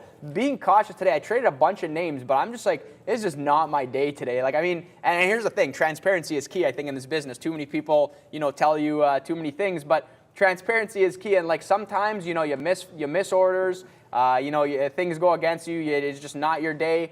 But it's all good. It's all good because, you know, the day is young, and you know, we're actually we're an hour in. See, man, you know what I'm saying? Look how see how time flies. Time flies, and like I'm not gonna say like I'm having a good time, but like not like yesterday. But you know, today sometimes it's challenging, and that's the thing, man. Trading is not always gonna be easy. So just make sure, I would say, like, adjust your size, right? If you're not doing well right off the bat, adjust your size, like kind of recalibrate, see what happens. You know, we got a lot of opportunities later in the day too, and some of these levels setting themselves up. But yeah, I'm actually surprised that AMD is dancing around the way that it is. I guess maybe a lot of dip buyers here. So, I mean, maybe the long, you know, maybe if it sets itself up, I'm gonna kind of revisit this as well. Like, you know, you have the low. It looks like it wants to break the low. I think it did by like a cent and then kind of reclaims. If this sort of shows you like a bottoming out here, I mean, at any moment we could rip back to the upside. And I'm just quickly looking at the market. It did exactly like that kind of extreme move to the upside, very slow grind to the downside. So if this now area is going to act as support, you know, maybe we get another run and retest of the highs. That'll be enough steam to, you know, like let AMD run to the upside, Apple to the upside. So I'd be cautious on my shorts. I mean, it doesn't kind of give the feel that we are really, really selling off the way that I thought we could based on like the way that this chart looked, the 10-minute. So yeah, I mean, we'll see what happens there and, you know, see if we get more positions going. What's up, Neil? SHPH again. You cannot seem to stop this thing. It's only been to market a few sessions here, but just like the last couple of days, it always seems to go higher. Halted to the upside after breaking 30 even. We talked about this one making that late 30 break. In the afternoon session, right at 4 o'clock actually, taking out that 30 level. It gapped to the downside and then was holding this 24.50, setting up for that breakout we're mentioning in the pre-market there. And now through 30, halted to the upside. 33 and change is going to be your high from the aftermarket on SHPH. Can't seem to get away from this stock. It just seems to want to keep going. PH. All right. So we did pay for Bed Bath & Beyond. It's a whopping $3 for 1,000 shares. So it's not that much at all. All you got to do is make a penny and you make that back. So I still want to get short, but I want to watch out for 750. So I want to get short a little higher than that against that 750. So that's what we're doing right now on Bed Bath & Beyond, looking to take advantage of that play. Hopefully it'll come through for us and we'll be able to do that. So what else? SHPH, there you go. We looked at that one. SHPH 30% up. Veru, we can take a quick look at that as there's some more talk about Veru on the chat. Wow, I don't know if the CEO stepped down or what happened there today. I'm going to have to talk to him after the show, but it's a nice move to the downside for Veru. It just got really excited there on a pop. Someone was putting in the chat that there was some FDA news, and then I guess it wasn't well received because there it is all the way back down to 12. Looking at these bottoms, 12, 11, but wow. Veru just last week was $24, and now it's chopped in half again there for Veru. So watch out for some of your limits going through there. You're now well below. I mean, there's 1320. That could have been broken there for sure. Look, I guess I'm going to have to buy more dips in Meta. Like 157 seems to want to hold. So if I'm going to be here, I'm going to have to add a little bit more to the position now because like we're just back into the money, which is not good enough for me. We want to make that money. So hopefully Meta can go back up to the upside. And now that I look at this, I'm actually going to have to clear it out, man. I have so many. I feel like you today, Luca, a little bit, like what you were saying, is just because like a lot of these levels just aren't hitting today. That's like, I feel like we're not running into key support or key resistance or anything. Like that 78 on AMD, like what does that even want to do down here at 78? Like there's really nothing happening. So I don't know, man. We definitely misjudged that 157. That was probably the bottom, not 156 on Meta there. So here's 157. That came in yesterday. What day today? The 6th? Yeah. 157 came in yesterday. 157.70 was the bottom. So yeah, there's that breakdown. That should have been respected. We were waiting for this bottom. So let's see where Meta goes. We're now in the money on Meta, but still looking for higher highs here as this market goes back up to the upside. Yeah, back to the upside. And here's the thing, maybe we go long AMD now, bro. I even said it. I'm like, maybe the 78 bottom is good. But the thing is we're in the market that the whips are very, very quick. So I had my order in. I'm like, hopefully I get wicked in here. Like I'm praying to the gods. And no luck there. And just quick move to the upside. So that's the thing. Sometimes, you get price that approaches these levels and it kind of, spends some time there. It gives you the opportunity. It fills. But then other times it's like it whips down, it whips up, it whips up, it whips down. It's very, very sharp. And in these types of markets, from my experience, from my trading style, I do not want to chase because if it whips up very, very quickly, it means it could whip down very quickly. And the last thing I want is to miss the 78, call it 78.05 bid. And then next thing you know, it's at 78.21, and I'm like, okay, well, I'll just bid there. And then we're back at 78.05, and I'm way out of the money. So, obviously you got to still control risk here. And my two shorts are flat. I'm holding on to that Intel, man. I'm not convinced that we're going higher. I thought there was a chance that we'd break down, really setting up for the 30 breakdown, but now we're going higher. If we want to break VWAP, I'm going to give it room to breathe. But again, if this wants to really, really move and break to the upside, then it is what it is. I'm going to have to collect the loser on that one. But yeah, man, this market just dancing around, jumping around. That long off the AMD bottom is now looking extra long. Hopefully somebody had it, hopefully. Yeah, well, we have one thing here. Well, was that a call for Neil again? No. Okay. We'll hit the siren alert right there right now because there goes Meta right back up to the upside. So now we're obviously in a profit spot there for Meta. Let's just wait to see where it goes from here. So I don't know. Meta, nice upside move. You can see this 158.40 is going to be my next area for a target. But yeah, we definitely have done well making a little bit back here on Meta. So I'm pretty proud of that hold and glad that I was able to talk you guys through some of that, why we were holding. I got questions there on the chat about that, so I'm hoping that I address that one more time. Look, Apple, oh man, this is the mistrade. We talked about that 154, Luca, and trying to hold that level, and that's exactly what it did, almost to the penny there, 154.12. I mean, that was a great hold. Now you're up another $1. I am not... I said this pre-market, I'm not trading Apple today. So if you're going to look for Apple, you got to go to the guy beside me here because I'm going to wait on Apple and just see where that goes. as if UiPath is back at the high of the day. Hopefully you guys hit that off the sticky note today, right? I mean, here's what I'm tweeting out every single day. And again, thank you guys for watching it right there. UiPath long, 12.50. That's 80 cents in the money. So yeah, we'll go smoke in on that one. We also have Meta long, 156. We're $1 too early on that one. Peloton short, we're going to look at that. And then NEO, the thing about it is, NEO never took 16. I should not have shorted it unless it took that level. It didn't take it. I shorted it. It's the only red stock I have here. Well, I have Peloton too today. But NEO and Peloton, let's look at those when we get back from Neil for Crypto Land Minutes. Yeah, in the world of crypto, there is a bit of a bounce looming here. We talked about this yesterday, that 19.5 giving way on Bitcoin. You can see what happened when it took out that key level. Big time support to the downside. And U.S. Treasury yields moving upside. You actually had the highest since June on the 10-year. That further pressed us to the downside in crypto land. So as we see, a bit of a bounce. We're not quite to 19,000 yet after that 18.5 low there on Bitcoin, but you're approaching that 19,000 mark, pretty key level there. We do have, of course, the merge being completed. I think it's in mid-September there for Ethereum, which has been a lot stronger, relatively speaking, than Bitcoin. It reclaimed the 15,000 level this morning, 1,500 level this morning, trying to get back up to some resistance that we put in overnight at 15.6. So big levels approaching at 19 on Bitcoin. Watch out for some of those related names as they could find resistance if you're looking at, say, Coinbase or maybe MSTR or Hut 8 or anything along those lines. Big levels coming in here on Bitcoin. 86.75, new trade alert right now for Starbucks. Yeah, we're gonna watch it out here. Intel, I'm gonna change my Intel chart over to Starbucks right now on my other screen. All right, so it's falling down now. That's fine.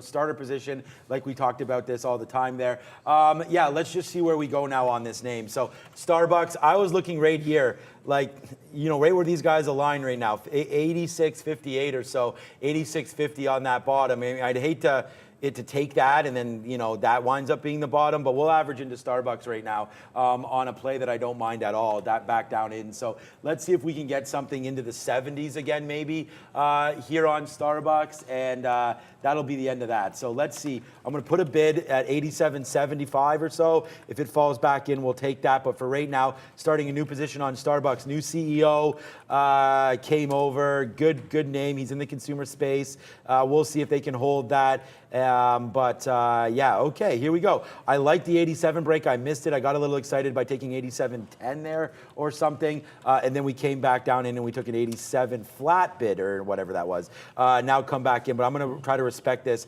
right back down to 86.50 or so as a level where we're going to be proven wrong. So 86.50, wrong spot there. Good thing we got out of some Meta there. We were waiting for higher, like I said. So now we'll still try to respect our bottom here on Meta. Hopefully it comes in. Not hopefully, we don't want it to, but if it does, we'll be sitting there around this 156.50 level to take some more shares. It's really this new position on Starbucks now that I got to worry about because I already know my Meta play. So let's see if Starbucks can hold some of this level. It's nicely done to the upside. It's 2 million shares. The volume's fine. It does dance around a lot. I am hoping that if it does tank, that we do get filled somewhere around here. Hopefully I'm bidding 77, I am, so okay, good. So right there, 77 seems to have been that top. Hopefully he'll come back in, retest that, get us long, and then break to the upside. So I like Starbucks here on the long side. And then we do have, of course, NEO. I'm going to hold it, but we only have like 10% left. We're trying to wait for this one to go lower, but still, we made a lot of money back on NEO. It was a disaster early. Somebody's saying, Luca, did you drink coffee? I think that's a question, and the answer is I had a cup of coffee, but yeah, I'm kind of sleepy, and I guess maybe it's showing. I don't even know.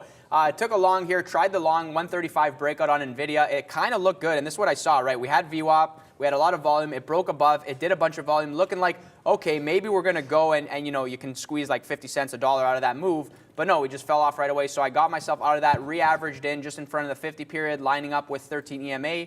Not absolutely loving this, but it's just like if we're going to hold, if we're going to move up, I mean, AMD as well, right? It's at that 78.50 area, which was the bottom for so long, and now we're like back down. We broke below, now we're at this level. So it's funny, like I want to short AMD, but I want to be long NVIDIA, and I don't really care which one works as long as one of them works. So I'm going to like take, if AMD, and here's the thing, right? If AMD, like look at this chart, and let me just expand this for everybody. It's like we broke down, right? Sometimes the days are like this. It's like you break down, you break down, it's not really a clean flush to the downside. It retests the level, and support turns to resistance. So now, if AMD is going to show that resistance level of, 78.50, maybe the short potentially will be good there. But it's kind of weird to be long NVIDIA and short AMD. I'm not really sure that makes sense.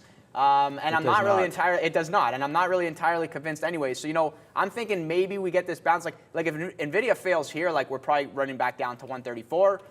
So, if we go lower, if we don't hold that 134.50 area, then, out of this one as well, just it will be another paper cut, unfortunately, but, maybe add to that AMD if this one fails.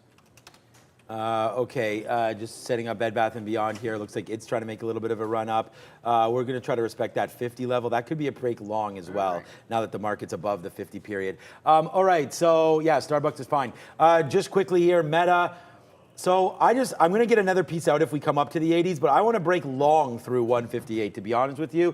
But now the market, see, again, like you want to talk about a choppy day. Like I said this again, I said this yesterday, and I just hope that a lot of you that are trading Luke has been saying it too. It's like you don't need to put a lot of money to work here today. It's pretty choppy. Nice move early, faded back out, made that move, tried to get back going. Now we're going to come back in. Probably, it wouldn't surprise me if we test 12 again down here. So we're bouncing off the 50 period right now on the NASDAQ. So definitely something there. But for me, I'm not super interested in this play, to be honest with you, on the NASDAQ right now. It's just, it's above, so that's good. As long as we stay above, I do want to be long on Meta. So that's another name here where I'm going to put another offer to get out in front of 58 because I actually want to go long if we do break above 58 right now. So I'm going to put an offer here into the 80s, see if we can get that, take the profit, and then if we break 58, we're going to go longer on Meta. So that's what we're doing. Let's see if we can capture some profit.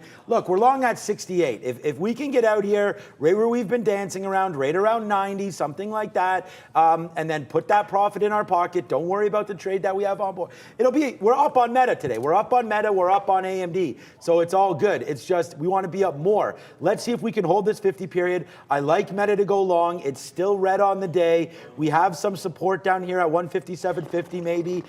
So let's see if we can take that level out. That's hilarious. I'm waiting at 87. It went to 85. Hopefully it can retrace back to the upside.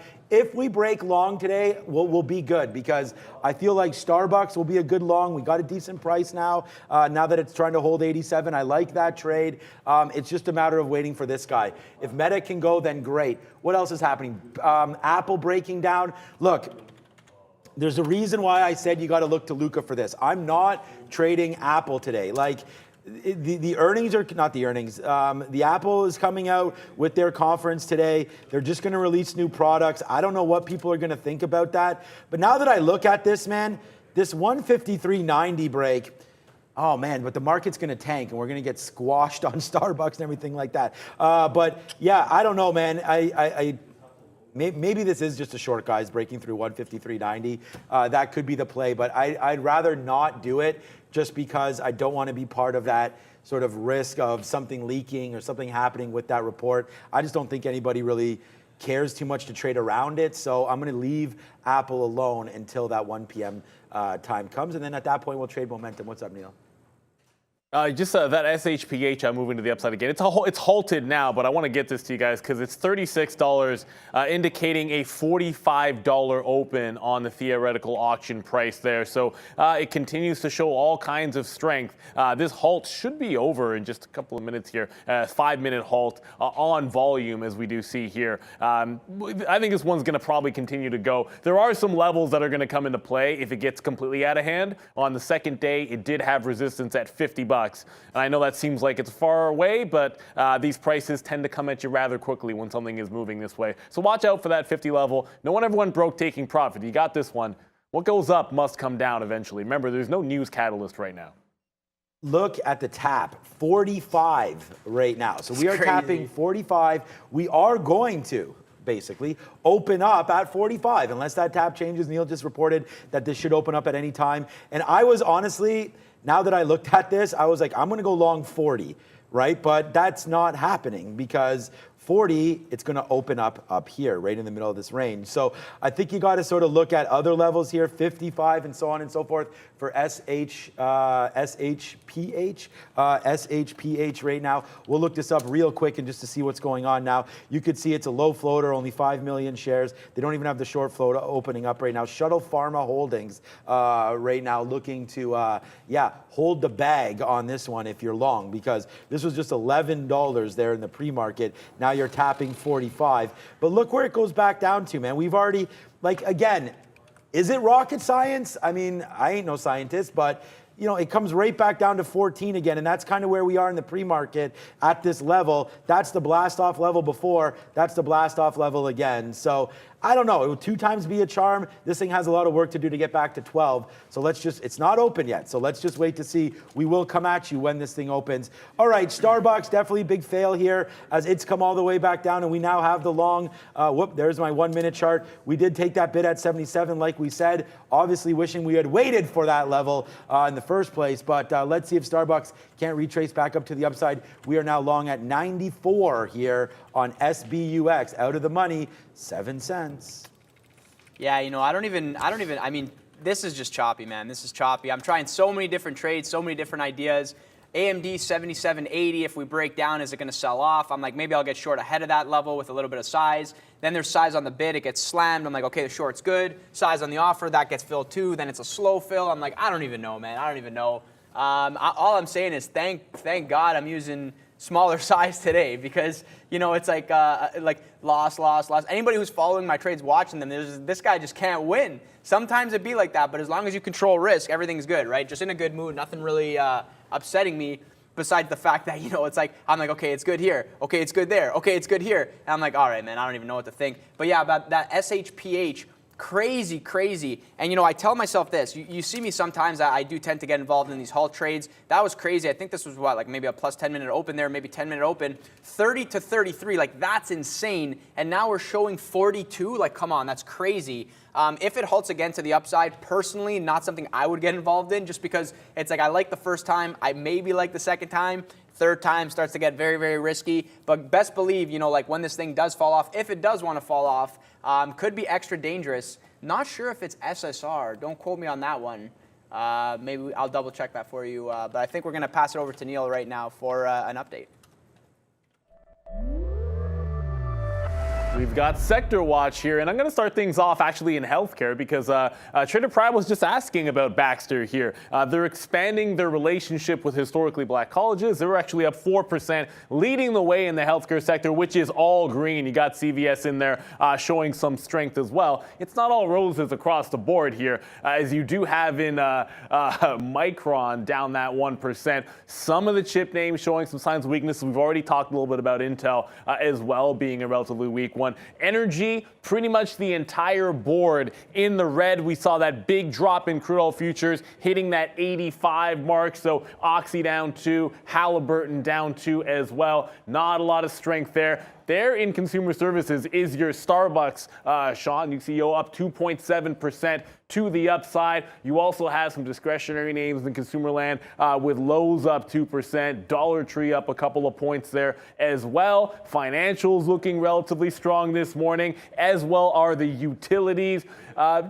Just want to point out there, we talked a little bit about the back and forth. I mean, Elon Musk, the judge in Delaware, denying the extension of that trial. So Twitter shares going to be up 4%. Not a gigantic move relative to where the deal would happen, but Twitter shares showing some certain strength here today. Still a long way for the market to go. Remember, we do have Fed Beige Book coming at 2 p.m. Sometimes you get that inside day in Chop Fest. Got to trade what's moving here. And, of course, the Apple event is at 1 o'clock as well. All right, we reloaded here. Thanks, Neil. We reloaded here on Meta down here in the 20s, 23, I believe. Right there, we grabbed that. So 25, sorry. We have, doesn't matter at this point. We have that Meta long reloaded. But yeah, you're saying wow. I think it's because Apple. SHPH. Because Apple did break 154. And absolutely tanked to the downside. SHPH, is that what you're looking at? Yeah, oh, okay, that is what it is. Yeah, We just halted at 45 again. Yeah. You can come over to the screen here if you want there, Fahad. But like, what are you supposed to do? The market literally opens up and then halts within, I mean, I can see this here if I pull this over.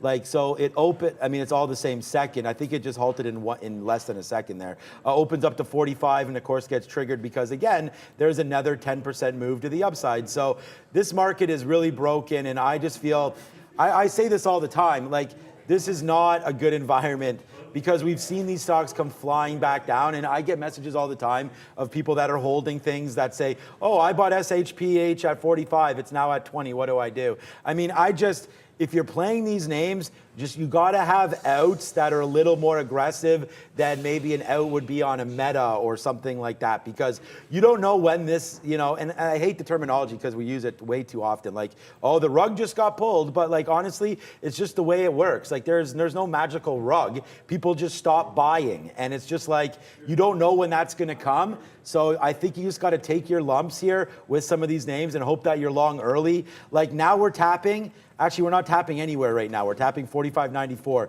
right where we closed. So we'll keep checking back on this. I just feel like you got to be very, very careful with this. We've already gone up as high as like 131 there the other day, or sorry, 126. So, can we continue? Yes, we can. Look at all these halts up here. I think, again, it would make sense if we halted around 55, 56, but for right now, I'm not sure. There's the reload there up in Meta. Hit the like button if you can. Today, it's already 10:47, Luca, believe it or not, on that one. So here we go. Meta trying to go back upside. Come on, Meta. I'm in the 60s, waiting to get out some because that's where where the 50 period is. So a nice little reload there on Meta. Let's see if the dream can come true on this one. Oh yeah, and also, we got out for some profit there at 92 on Starbucks. Let's see if we can do that again. Get some out at 87 flat, and see if Starbucks wants to move back to the upside. Over to Neil. Starbucks is strong, Cineworld not, as they're commencing their Chapter 11. Look, this has been a long story coming. They're expected to trying to reduce debt here. They don't expect they're going to get delisted over in London, but that brings me to AMC. Related name here under pressure. It just took out $8. Not quite the low of the day, but you can see where we're going on the daily chart here, breaking through significant support if it can hold below that $8 range. Down 2% now, but with that news and related names to the downside, it's been under pressure ever since that ape dilution and AMC testing lows. The Cineworld going Chapter 11, guys. AMC 20. Oh, someone just went AMC to 22. Okay. I'm not sure, but we can definitely look at that again AMC news, ape news, all this stuff. I mean, these guys are always being traded. It's only 7.5 million shares today, down that 2%. I mean, I don't know. Again, like Luca and I just sort of turned to each other. Luca's like, imagine if every day was like this. I'd say, yeah, I'd rather not. This has been sort of like a pretty slow day anyways, from what I can see here in the market. It's like, you're not going to get much more chop than this. Move up, move back down, retrace it halfway, now come back in here again. It's going to just make it tough to find out patterns and where the momentum really lies, because there just really isn't any momentum. I mean, I can look up some momentum indicators as well. As we had Raider Trader come on and talk about some of those volume, buy, sell, momentum. Today, I don't think those are going to be reading anything today, man. I mean, there's not much action here in the market. I'm trying to buy metas at these bottoms, and then it rips up. Like, you buy the 25, it goes to 50.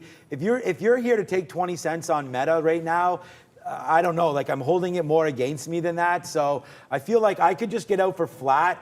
I'm up on meta. Like, it's not a problem. It's just like, is that really what we want to do now? Is just take this out for such small wins? Let's see. Here we go. Now we're starting to get going again. I have meta. I do have something to try to get out a little bit off of that print up here where VWAP is. So that'd be 65. We'll see if we can take a piece out on that. Hopefully it'll start to go back up. But like, look what I mean. That's a little bump in the NASDAQ. Like, it barely moved, and meta just goes up 30, 40 cents. Like, if there's a real move in this market, some of these names are either going to like moon or get absolutely destroyed. Like, Into a down I just feel like, okay, I mean, now I'm thinking about, there we go. So, all right, we'll go, because finally there's some movement here to the upside as Meta's starting to go back up. So I don't know. Like I said, man, we're 20 cents in the money on Meta, and I just feel like really sloppy taking it. Starbucks has retraced back up. Like, it just hit that 92 again.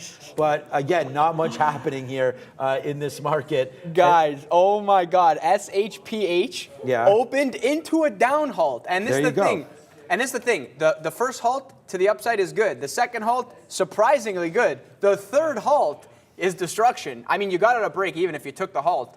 But like, into a down halt instantly, and I was like, I punched, and I'm like, oh yeah, of course you got to pay for shorts. What am I doing here? This thing is now showing 38 open, and what goes up must come down. Best believe that this is gonna, I mean, if I had to guess, like, we're not, like, are we really gonna open in the middle of like where no liquidity took place? Like, I don't know, I mean, maybe, you know, you got people who are short who are covering, so bringing it up, but, you know, break.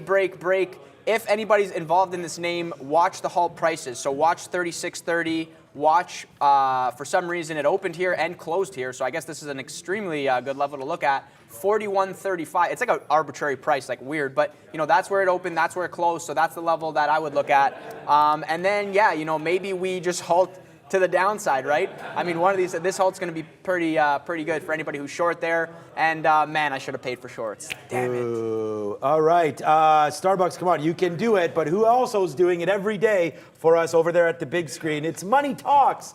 Let's see what that big bad USD is up to, Neil. Yeah, the U.S. dollar actually pulling back a little bit here. The story is actually the USD hit over 20-year highs versus the yen and the euro. I think it was like 24-year highs for the euro and about 20 for the yen. So look, you're basically flat right now, but you can see a reversal off of those highs. The euro is what's showing some signs of strength. Tomorrow we do get the ECB. They're going to be playing a little bit of catch-up. Why is U.S. dollar strong? Because they've been aggressive in raising rates, and the ECB expected to catch up with a 3/4 point hike, a 75 basis point hike tomorrow. We'll see if that does come through. Canadian dollar a little bit to the downside. They raised by 75 basis points this morning as well at about 10 o'clock. The yen's still relatively weak. We talked a little bit about crypto in our last segment here, but all eyes on the U.S. dollar reversing a little bit here. So maybe the market's strength or inside action has something to do with the fact that we're playing some ranges on USD as well.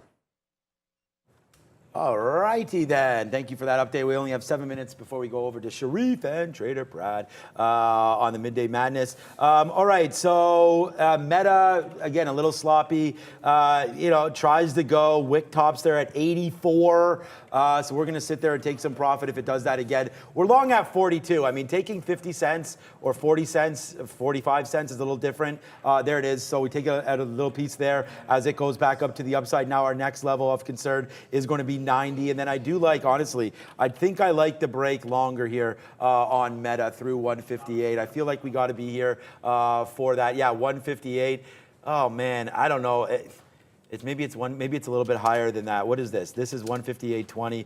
We could hit 158 and stop a little bit. I'm gonna look at that. But I definitely, if you can get above VWAP here, I think like Meta wants to go a little bit. So we'll sit here and watch it. Hopefully it can take some of these levels out, and we'll watch what happens from there. But Meta, now that we're above the 50 period, it's just I don't want to slam this stock, because if I do that and we're wrong, like it's just been so choppy today that if I slam this, like my outs are going to be like, it's going to be a 50-cent hit for sure. And I don't know if we want to put that kind of risk in the market right now, just because I just don't see anything. It might have to be a play until 1 o'clock. I mean, I know the boys will be on that SHPH and QNRX and a bunch of different names like that. So yeah, Meta is moving with the Qs. I understand that, my friend. Shout out to JD there in the chat. That's why I'm on it. I mean, I like Meta down here. I feel like we've resolved some levels down at 157. So let's go to the upside now, baby. We're in the money. Meta's, like I said, it's a long stock for me today. I'm happy with the way I've been trading it. Just want this thing to continue its move to the upside. If the market's going to be sleepy, then we can't make money. So let's wait to see here. Hopefully it does go. I do have another offer on Meta in the 80s, high 80s. Let's see if we can get that print first. Yeah, guys, you know, SHPH is going to open in the next 30 seconds here. And somebody, I think it was Living Large, saying, everyone trading at SPHH, how are you managing risk on that? That's a great question. If somebody has the answer to that, let me know, because these are flash moves, right? I think the short is good. This is going to show a 30. It's showing 38 open right now. So my eyes are on this for the next little while. It's going to open in the next 3 seconds. So let's see where this opens. If it opens 38, is it going to open into another down halt? I did not. Oh, I guess it's a 10-minute. Okay, maybe it's a 10-minute now, because last trade was 10.50.53. We are now past that. So 10.50, 53, 51. Yeah, is it? Or maybe in the next minute. If not in the next minute, then maybe a 10-minute halt there.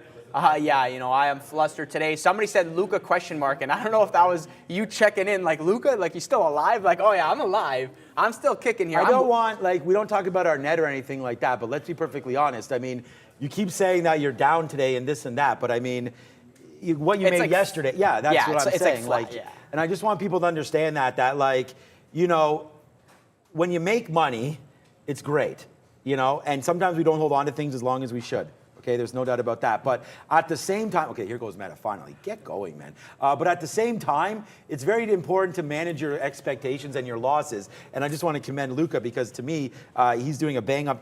Come on, Meta. Like, it just stopped, like, literally 5 cents away from Phil. I'm at 88. It just went to 86, Brent. Let's go. Fill me at 88. 87 now?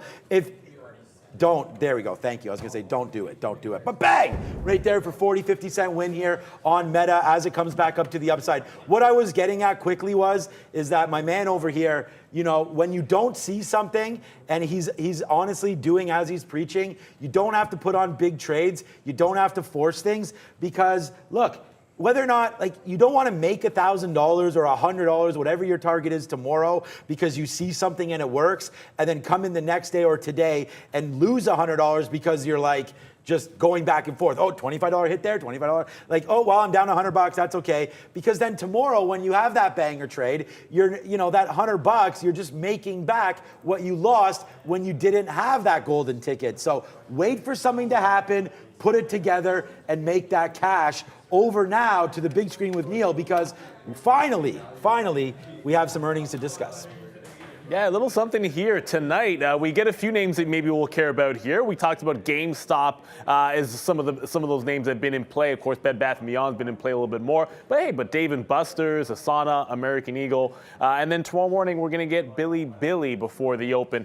Just before we get to, we'll leave this on for you guys to talk about quickly, but it looks like, according to Down Detector, Spotify might be having some issues right now. I haven't been able to check to see if that's actually affecting the stock, but I just saw that one across the board. Spotify might be down as we speak. All right. Yeah, we've had Down Detector report different things before. Even YouTube's been down and affecting our stream. Okay, GameStop, I think, is going to be the biggest one there. I know what Couchbase is, but if you're going to name your name after Coinbase, you may want to change that. Couchbase right there. Is that a lawsuit? I think that's just literally when, like, renting rooms. I think it's like an Airbnb, but it's like you want a couch that you can. I think it's more for, those. Not like a hostel, but a little bit better. That's what my impression of it is. I don't know. I've never used Couchbase. I think it's for students traveling around. Okay, but there it is. Meta, thank you, Meta, for that. We just got out at 88. You saw me do that. Now we hold a small piece. We are going to go a little long through 158. I'm thinking, you know what? Forget it. I'm canceling that. We'll just hold what we have. If it rips up, it rips up, and then I'll, punch myself out for that move. We'll get a little bit out here in the 20s if it does go, but I like Meta. I like the strength here. We're basically just holding on to a flyer now with Starbucks, because we just took another out there. Not for wins. These are not for wins. We're long at 90. We've gotten some out. This out was 92. This last one was 85. I mean, how many times is it going to bounce up here? I'm guessing Starbucks does not want to work for me to the long side. So we will, unfortunately, have to get this out. I'm even thinking even sooner, man. There's no point in holding this all the way. Maybe we'll get out on a VWAP break there for Starbucks. Anything you want to review before we close the show off here? No, last thing I'll say, guys, hit the like button. Not every day is going to be an amazing day with banger trades. Sometimes you win, sometimes you lose. It is what it is. But, showing up every day is the most important thing. and working on your game every single day. You know, like I will reiterate that. Like you want to show up every day. You want to be here for the opportunities. And, you know, that's why I show up every single day. And, yeah, you know, sometimes it's amazing, and sometimes I'm like, let's go. And then other times I'm just like, okay, whatever, it is what it is. You know, you can't win them all. So, you know, not too upset about it. Controlling risk is the big thing. Yes, and somebody in the chat was like, where was it? This thing made me laugh. Luca might not have the best trades today, but he has the best hair. Thank you for that. My hair kind of wild today. You know, I wake up and I'm like, oh, I gotta go, let's go, whatever. You know, like, so it kind of looks crazy. Somebody saying I look like, I give that Kramer feel. Man, I love Seinfeld. You know, shout out to Kramer, great actor. That's a compliment to me. I know it looks crazy, but whatever, it is what it is. You know, sometimes, I mean, it doesn't always look like this. It's just I'm not a morning guy, so sometimes it just comes out crazy. You know, I'd offer to change hair, but I don't think we can do that. So, yeah, Luca looking dapper like usual.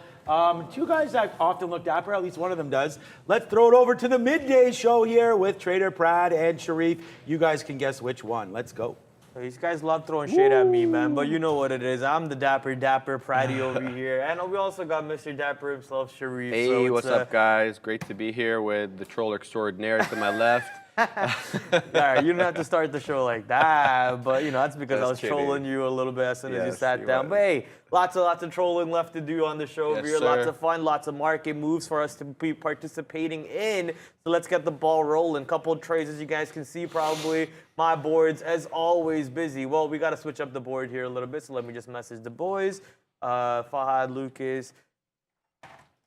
There we go. Once the board switch up, you'll see I'm always in a bunch of positions. So I'm in a bunch of positions right now. My best position on board actually is Shopify Shore. So here's Shopify playing around the lows of the split. So let me pull up the chart. If you were to pull up Shopify daily chart, you notice that the bottoms were in around 29.67. Today's low 29.37. It's the lowest that Shopify has been post split. So around 29.76, which was the previous bottom of the split, 29.76 is exactly where my average is. I'm short, and I'm giving it that wiggle room of up to 10 cents ahead of me, up to 29.87. Never really had to worry about it. Took out 25% of my share size near low a day, and now pulling back with the rest of the market. Markets are somehow green once again. You know, they're just baiting people over here by staying green so they can pull the rugs again somewhere down the road. We know we have the Fed presidents coming on throughout the day, multiple Fed speakers coming in and talking about the market environments that we recently went through. And we also have the big Apple event at 1 p.m. Eastern Standard Time, which we'll be for sure watching for some big news drops, such as maybe the iPhone 14, maybe Apple Oculus, maybe an Apple reality glasses or new headsets or anything, right? And Google yesterday announced that they're going to have a Google event in October where they're going to announce their Google Pixel 7 and also a Pixel Watch. So I was never really a smartwatch guy, but I'm actually looking forward to see how this Pixel Watch looks out to be. I'm still going to probably rock my $10 Casio, honestly, but I'm interested to see how this Pixel Watch looks like. Yeah, I think you actually might get some benefit from that. Now, he got a gym membership, guys, so he's going to be hitting the gym every day. He's going to want to know how many calories he's burning, et cetera, et cetera. So I think the Pixel Watch will definitely help with that. But yeah, eye on Apple. Definitely interested to see if they've got any new items and products in the pipeline there. You know they're always conjuring up something, so God knows what we're going to expect today. But my attention in the entire morning has been on SHPH, and you know this was down, I think, about 12% to start the day or something like that, you know, in that vicinity. And I watched it as it made gains, and then the volume started coming in, and then the halt started coming in. So we're waiting for this one to settle down a bit so that we can trade it like the way we traded it yesterday, which was good. We took breakouts. It was a lot less volatile than it is today. It wasn't making 3 and 4 and 5 $10 moves at once, and the spreads were not nearly as wide. Like, I mean, right now they're about 50 cents to 75 cents depending on the print. But yeah, it's been a tough one to trade this morning. If you got caught on the wrong side of it, you're probably dealing with the anguish at the moment. We're waiting for this one to settle down. We want to see some patterns start to develop and the volume to maintain so that we can the spreads can tighten up a little bit and we can have some levels to work off, because right now it's just kind of all over the map looking at the chart. Another couple of good small cap crappers that I was trading today, QNRX. That one halted for like 5 minutes, consolidated a little bit, took that one on the way up really quickly. Was an easy one to take, not much size on it though because of the volatility there. What else did I do? I've got my eye on GCT again. I know it's not doing much today. It's only up 5%, but hey, we got some volume coming in relative to the earlier part of the day, and we're making a move. I think we're at high of days right now at 21.44. And I think it's, the spread's wide on it, but we are near high of days, so definitely an eye on that. Sidu seems to be, below VWAP, definitely not doing anything, moving sideways. It's trading at 353 right now, so it's definitely not on my radar. And last but not least, Spro from yesterday, we had our eye on that. That's on the side chart here. That's not doing much, below VWAP at $1.25. So with respect to the small cap crappers, we're looking at SHPH, and then let's just check quickly SLQT and AZRE. Okay, SLQT looks decent. It's holding VWAP. It's a dollar stock. I don't like that. AZRE, that one seems a bit better. Volume is decent. It's done 1.5 million shares, which is not great, especially for a $4 stock, $4.50 stock. But yeah, it's making good moves to the upside, holding 50 EMA, holding VWAP. So that's definitely on my radar for maybe a scalp or two on that one, Brad. Yeah, I'm looking at Sava right now. Sava with the pretty decent volume candle compared to the last 10 or 15 candles. And this is a 5-minute chart. Every candle is a 5-minute candle. So pretty big volume candle coming in right now. And clearing the high day. So move past 2980s, 2990s at the high day, breaking 30, and now 30 coming into play. So Sava is clearly launching for some reason. Not sure what the catalyst, but we're up 6.8% on SAVA right now. A stock that I was looking at is actually Baxter. I was a little late on getting the catalyst off the stock. I wish I was ready for this move that the stock was giving. So Baxter is on an absolute tear today on the catalyst that Baxter expands historically black colleges and universities partnership, funding commitments to further pipeline of black healthcare professionals. And so that catalyst coming in for Baxter, previously giving up a pretty good of a move from all the way $90 to $55. But today, man, that $55 breakout, I didn't know if the stock was going to continue having a move in it, but I guess the markets are green today. They're trying to stay green. They're trying to go back towards that 4K area to see if there's any more sellers still there piled up waiting to push the market down. So, I wasn't really just... I didn't think the stock had any more move in it after this consolidation, but looks like it still does. We still got a move coming in to the north side for BAX. One of my best trades on board right now is BALL, Ball on New York. Let me quickly head over to here, see what the relative volume is. Ball doing 1.01 relative volume. Ball Corporation took the breakout of around the high day right here, previous high day, and now we're almost at a new high day around 57.36. I'm waiting for my order to take out another 20%. Already took out 20% earlier, waiting to take out another 20% at around 57.41. So let's see if my orders can come into play for that position. Someone said Shopify was working and now it's not. Yeah, you're not wrong. So Shopify is now pulling back to almost where my stop is. I think I'm only a couple pennies away from getting stopped out on Shopify over here, which has had a pretty decent reversal on that position from the lower days where I took out 25%. Where? I'm pretty happy that I took out my 25% there instead of holding my whole size coming all the way back to my stop at the moment. So thankfully I didn't get stopped out. And we're going to hold on to the share size a little bit more and watching the NASDAQ market and the S&P 500 market at the same time. NASDAQ market double topping of some sorts and pulling back a little bit above 12,100. So I guess that's a good thing for NASDAQ. S&P 500 trying to create a new high day right now and doing so successfully. Yeah, nice call on that. I'm looking at the EV charging plays here, guys. They're all green. I have only 4 on my list, basically. I have Blink, ChargePoint, EVgo, and Volta.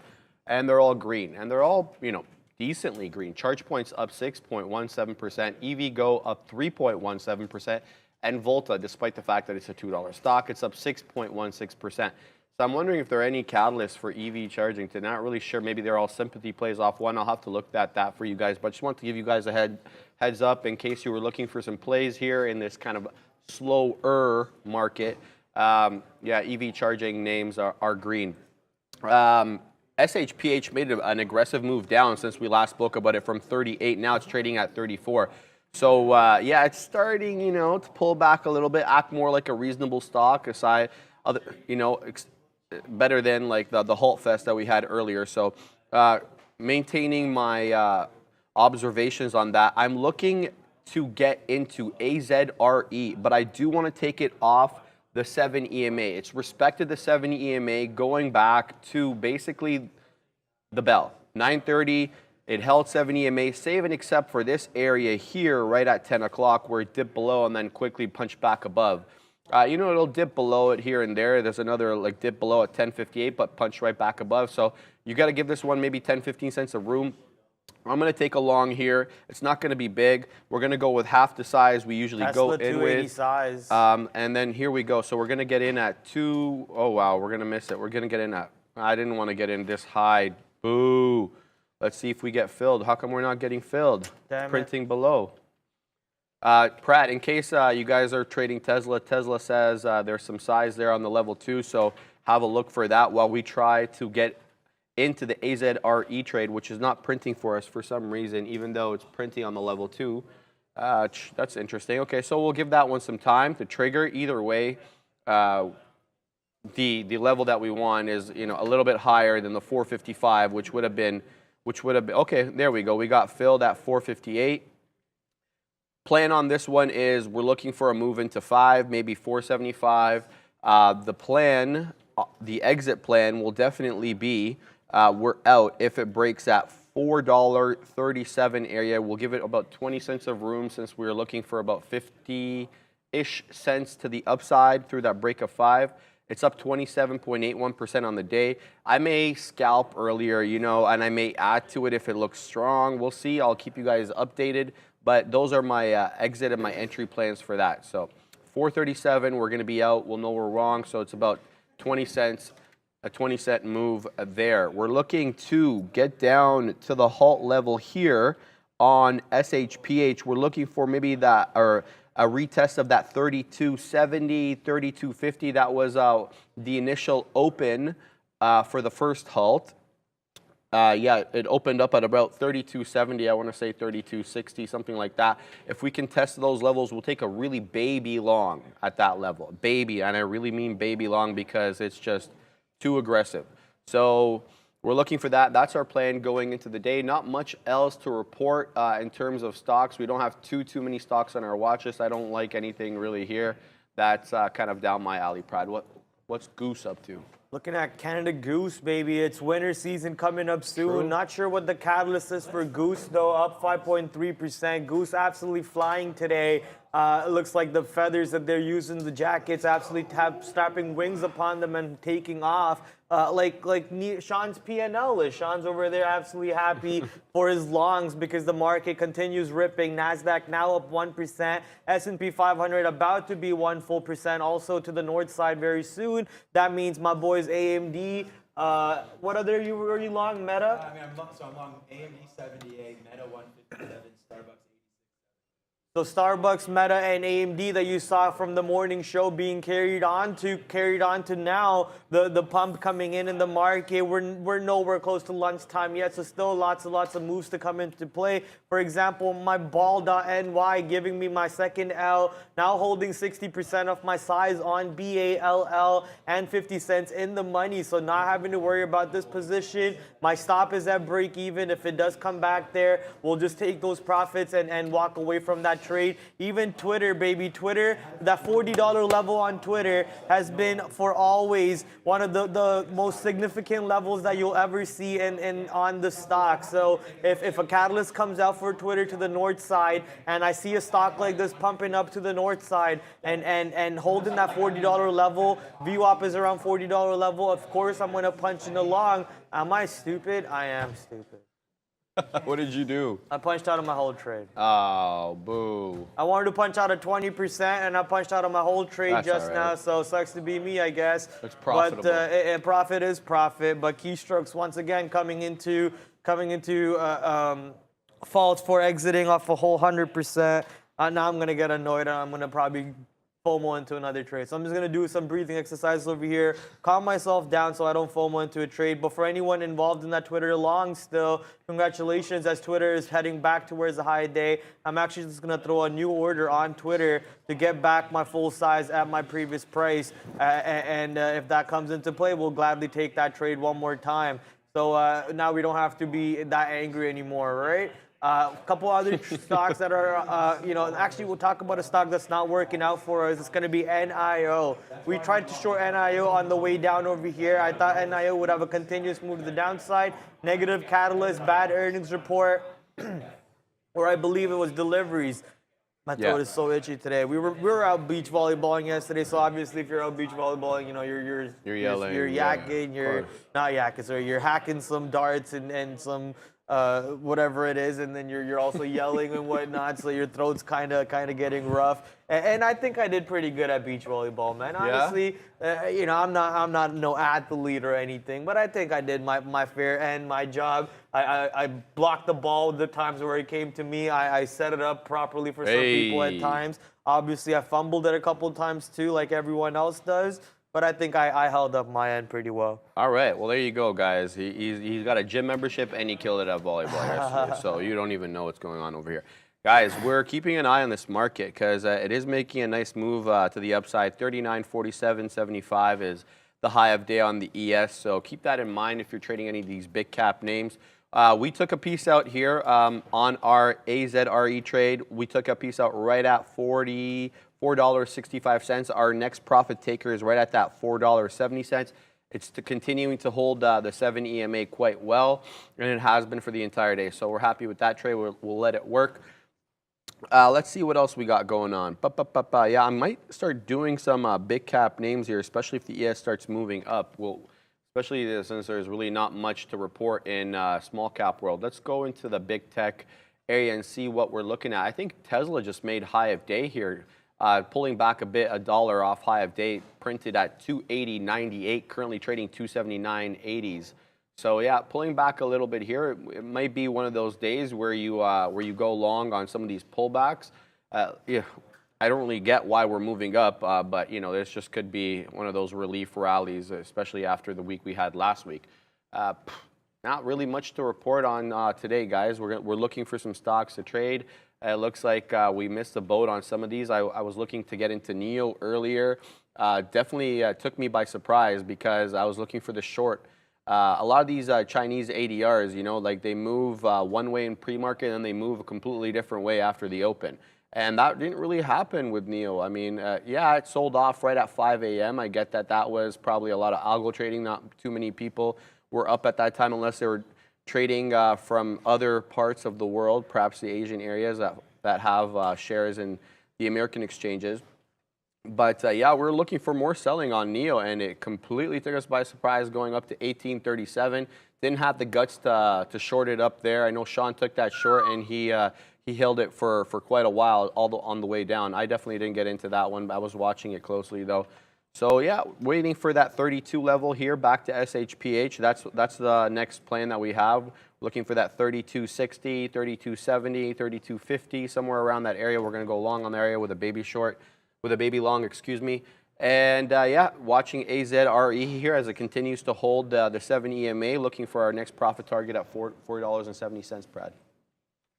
Yeah, I'm just trying to map out the 52-week low on AT&T at the moment because it looks like we bounced off of the 52-week low. Previous 52-week low, 1662. For anyone wondering what the 52-week low means, it's just a number from a year ago to date, basically. The low what the stock was. Those numbers do come into play sometimes. For example, over here on AT&T, we pulled down pretty close to that number, and then the longs start piling in, and we start pulling all the way to the north side. Pops up on my scanner as a runner to the north side. So yeah, look at the stock up 1.64%, taking off with the rest of the market. The market is pulling back slightly, but I'm expecting the NASDAQ to find support at 12.1K and the S&P 500 to find support at 3930 areas. So maybe give it some time on that pullback. Don't really get scared care, get for your longs, but obviously non-financial advice. Trade your own book at the end of the day, and make sure you're using appropriate risk management strategies to your trades. Without that, you're not going to be here for too long. Why is your screen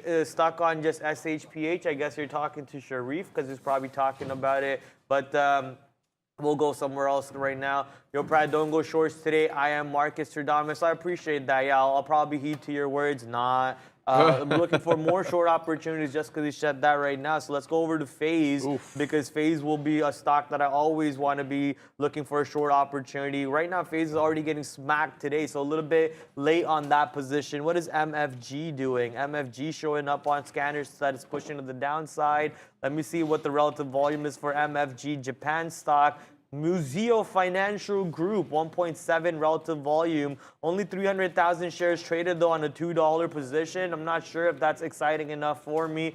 So obviously, we're going to have to leave this one alone. NIO, which has been painful, is now not as painful as before. So not worried about this position anymore. And CVE, which is a Canadian stock, we're going to hold on to this one a little bit longer. I think we may start on Amazon long here as we come into the higher of the day. Looking at the big tech names, it looks like Amazon and Microsoft and Tesla are the stronger of the bunch. Apple definitely the laggard here, so it's definitely, I don't think it's responsible much for the ES's move upward. Google also looks good too, quite a bit a ways of above VWAP, but we're looking for an Amazon long here, perhaps to take a little profit at that 127.50 area. So let's switch our other screen here into AMZN. Why is it not switching? AMZN, it's an NQ stock. Let's go ahead and take a baby long at this area. Oh God, dark pool wicks. I'm gonna have to fix that. Let's go ahead and let's just see what the ES is doing quick. Ooh, this might not be a good idea here as the ES pulls back. But you know what, we'll talk a little bit more about that after we get back from Neil, who's at the big board for social sentiment. Cancel, okay. Are we good? Okay, so, okay, we're good. Oh, my mic is fine. I'll check the battery in a second. But yeah, social sentiment board here. I'm going to highlight a small one. APRN, not really the biggest, but getting a lot of chatter again here today. And then after market, we've got GameStop reporting their earnings. So they're going to be on the board. As always, every single day, you're going to see the SPY as the largest one mentioned. Hey, the overall market's a big story. We're heading toward those highs. Bit of an inside day in front of that beige book coming at 2 o'clock. You do see AMC, Bed Bath & Beyond, DWAC from yesterday, a bit of a mover. Tesla shares super strong, testing 280 in the morning. That was a pretty strong move for them. And then, of course, NIO in the green.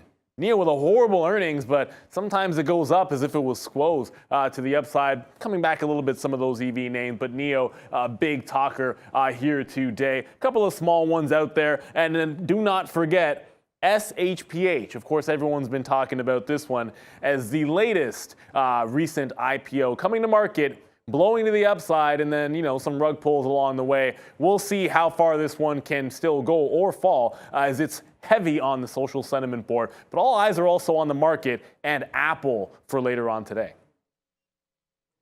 Yeah, I want to talk about Pat.NY. So Pat.NY earlier on the day actually had a big iceberg at $13. One of the traders on the floor was like, hey man, you called it out, but the trade didn't work out for me. Well, on that idea, you got to focus on exactly how long has the iceberg been tested for. I've been watching it since the open. It broke $13 off the open. It came back down. It tested 5 minutes, 10 minutes, 20 minutes, 25 minutes. After 25 minutes of constantly churning the 13 level, not breaking it, eventually manages to break it by how much? Only 15 cents. Still managed to hold the 5-minute VWAP. Obviously missed out on the trade. I was looking at my other positions, but here's Pat.NY taking off to the north side, giving you that 40-cent reward, still continuing to the upside, holding that overall trend to the channel that it created. And the overall plan, my theory, is Ant Wood is buying up as many shares she can at all these levels. She yesterday bought 55,000 shares before the report even came out. The queen of YOLOs showing these YOLOs how to show them how to the right way. The right way. You want a YOLO queen stock? of YOLO. Yeah, the queen Love of it. YOLO. You want a YOLO stock?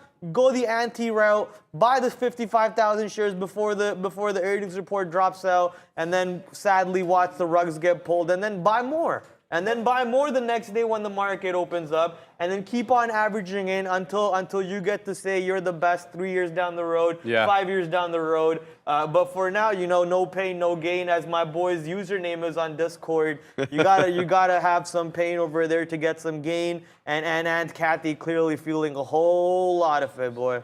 Yeah, I remember her coming on CNBS a lot, like the past 6 months, especially as the ARC Innovation Fund took a big hit, and kind of justifiably so, because some of the stocks that she has in there are kind of questionable. Like they're more like pandemic plays, like Teladoc. She posits though that this is just the beginning, and the pandemic kind of sped things up a little bit, and this is how it's going to be normally.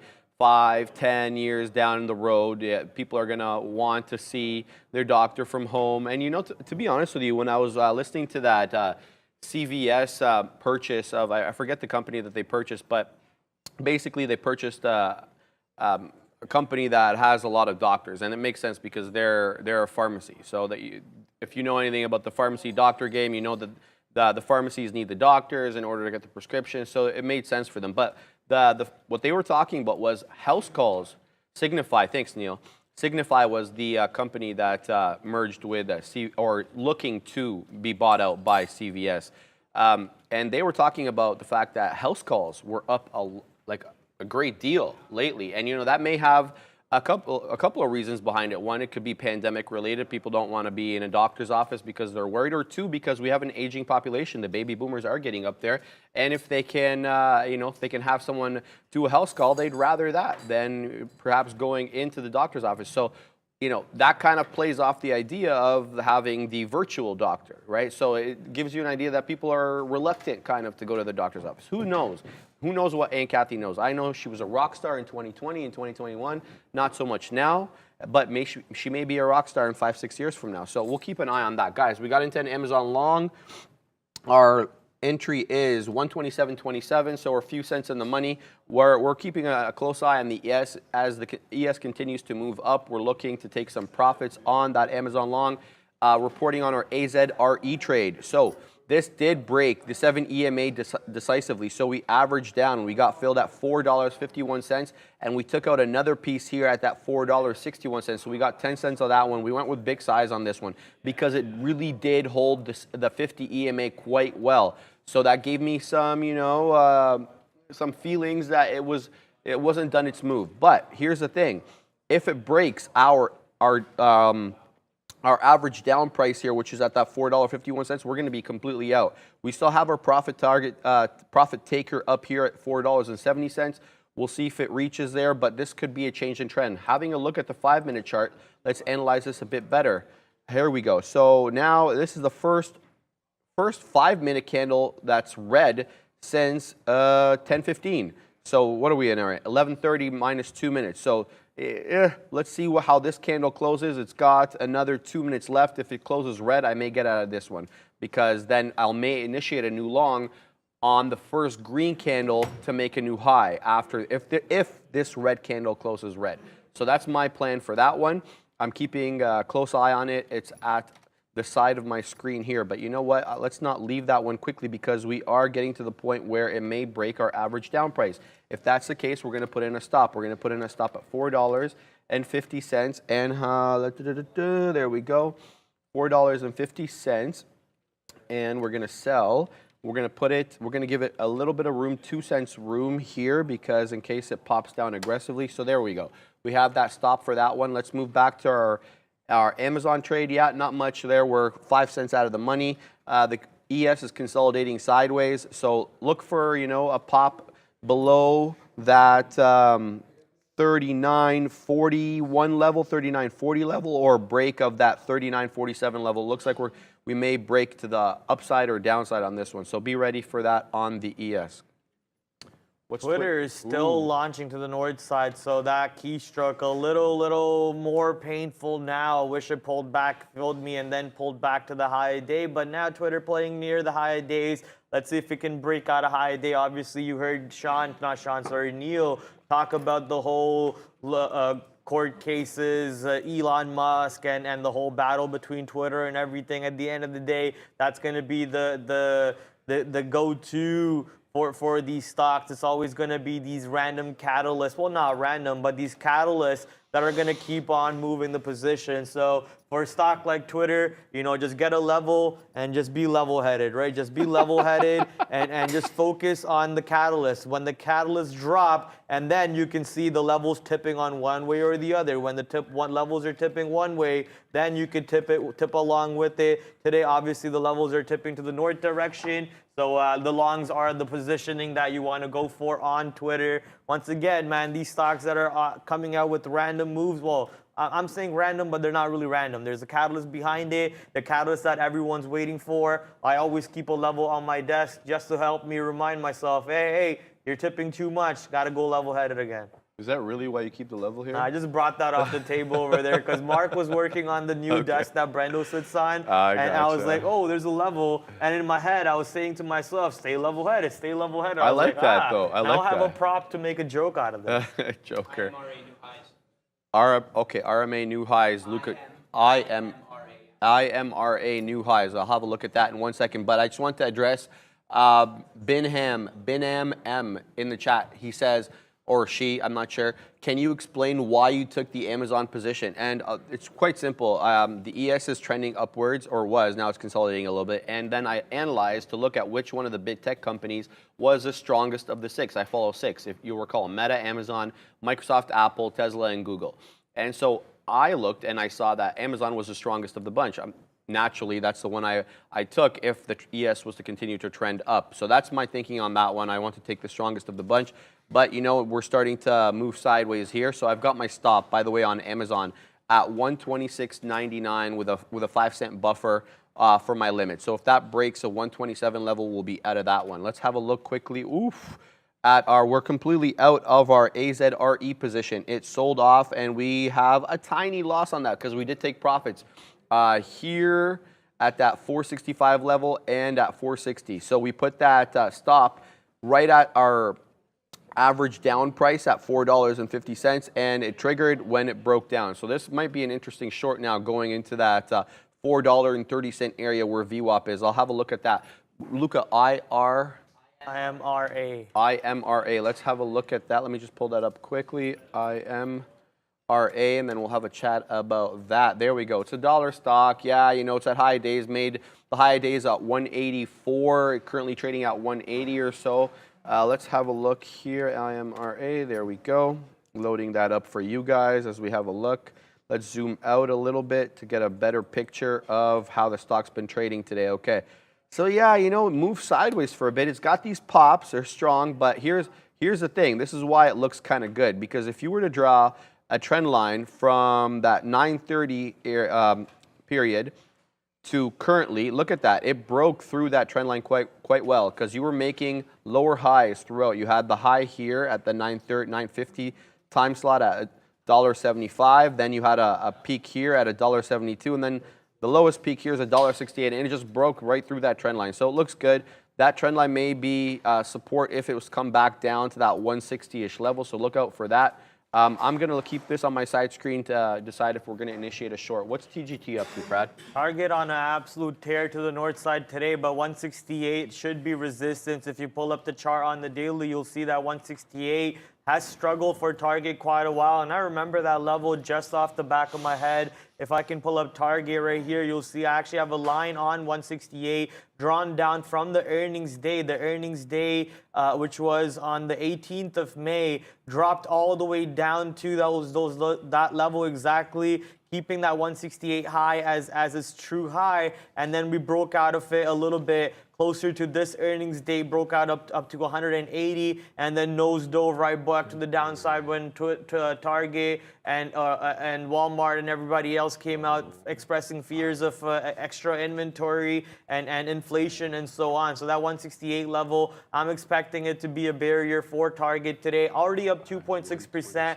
The markets are pulling back. NASDAQ could not stay above 1% for more than 25 minutes. Neither could the S&P 500. So now pulling back with the rest of the market should be Target. So I'm looking for a pullback, for a 50-cent pullback at least, to take out 25% of my position, and then a bigger pullback at 167, 166.50 to look to take out more of my size. A brand new short execution, already 22 cents in the money. Let's go, baby. I want to talk about SHC. I asked Neil about it, but Neil says not seeing anything, some chatter on Twitter and no news. But this stock has been clean as soon as I punched in. Popped up on my scanners a little bit too late, but with that volume candle showing up there the way it is at the time that it is, I'm going to punch first and ask questions later. Give it the risk of maybe 5 to 10 cents for a $16 stock, and then maybe if I lose 16 cents on a 10 cents on a $16 stock, I'm not crying too much. I'm already in the money, 20 cents.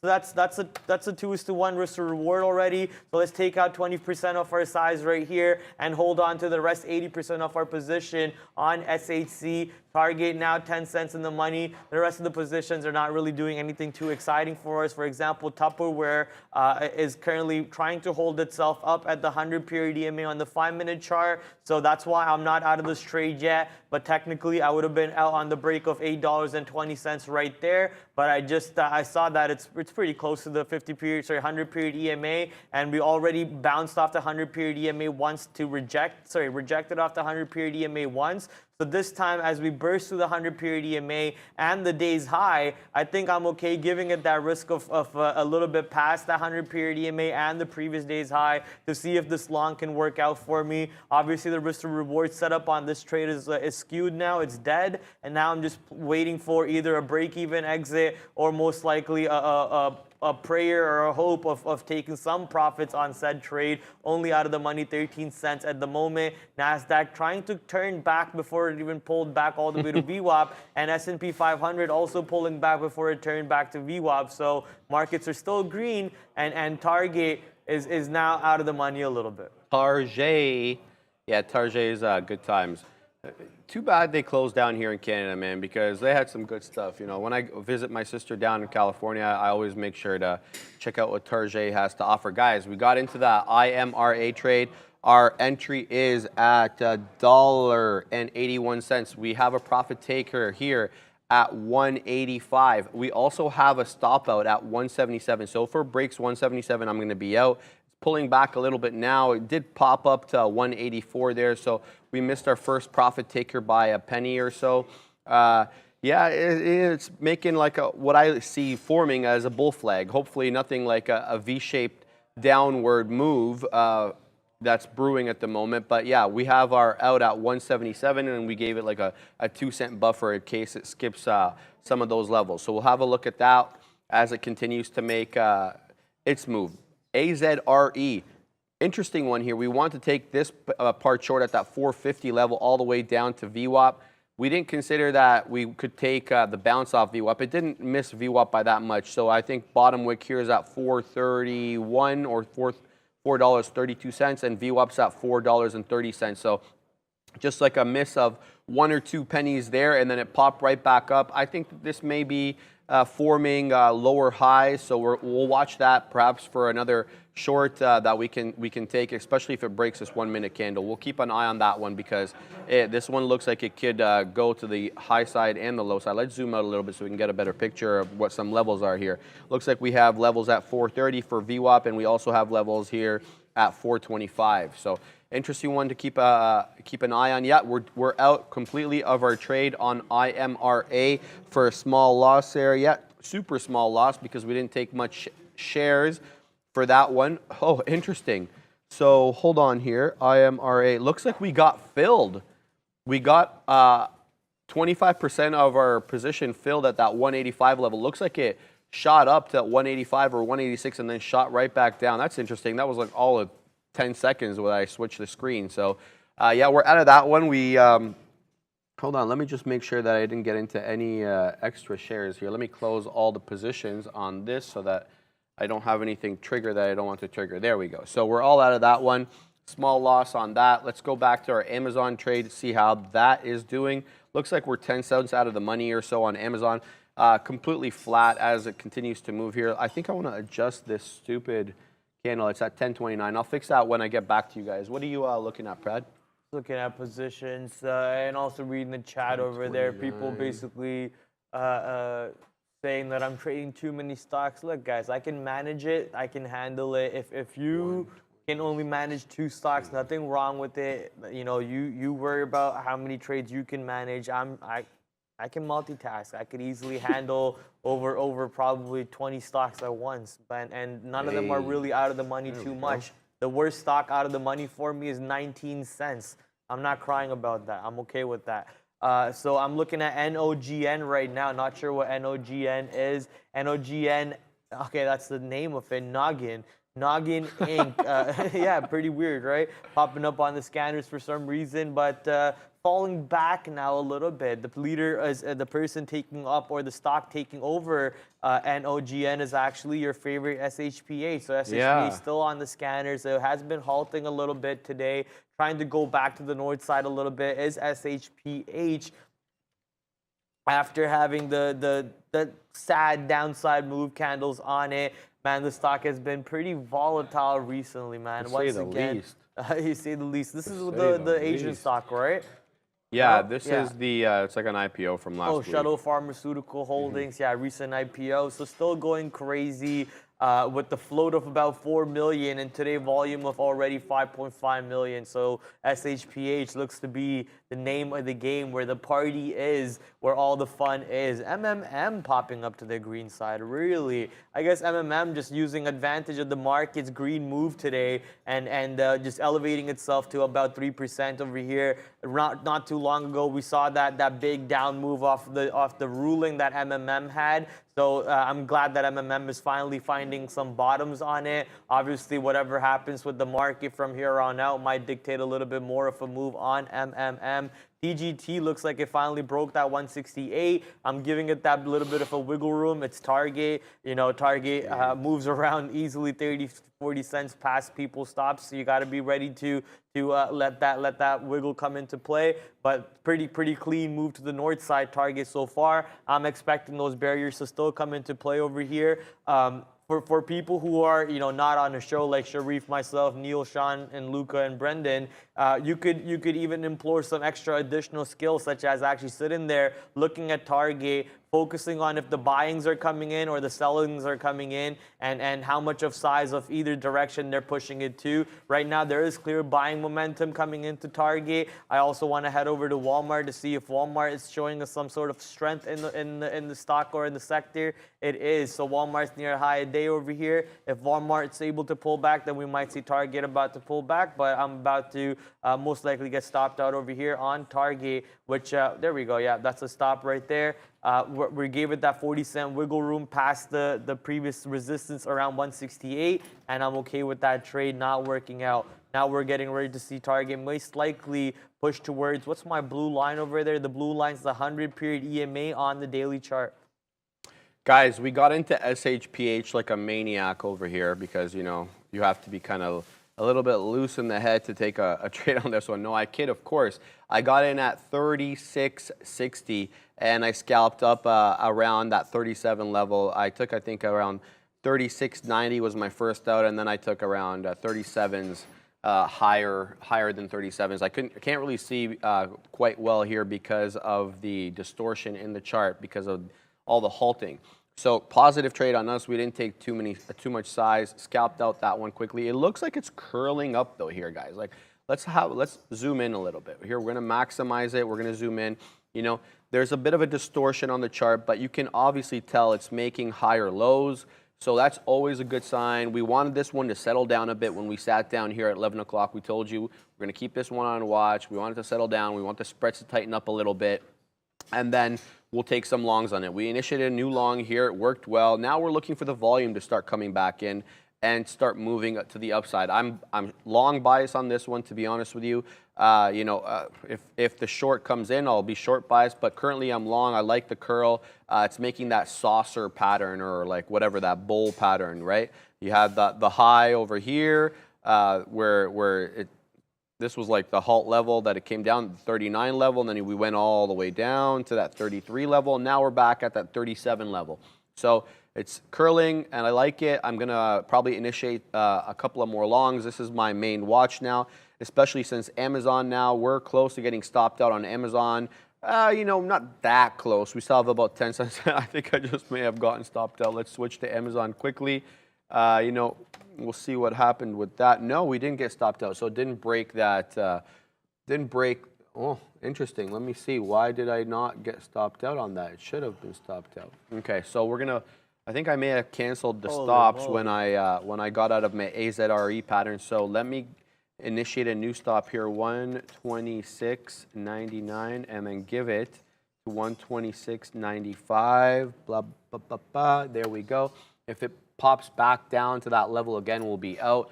Currently, a couple of pennies higher, so we'll see what that one does. The ES looks like it's starting to curl downward a little bit. Here's the ES chart.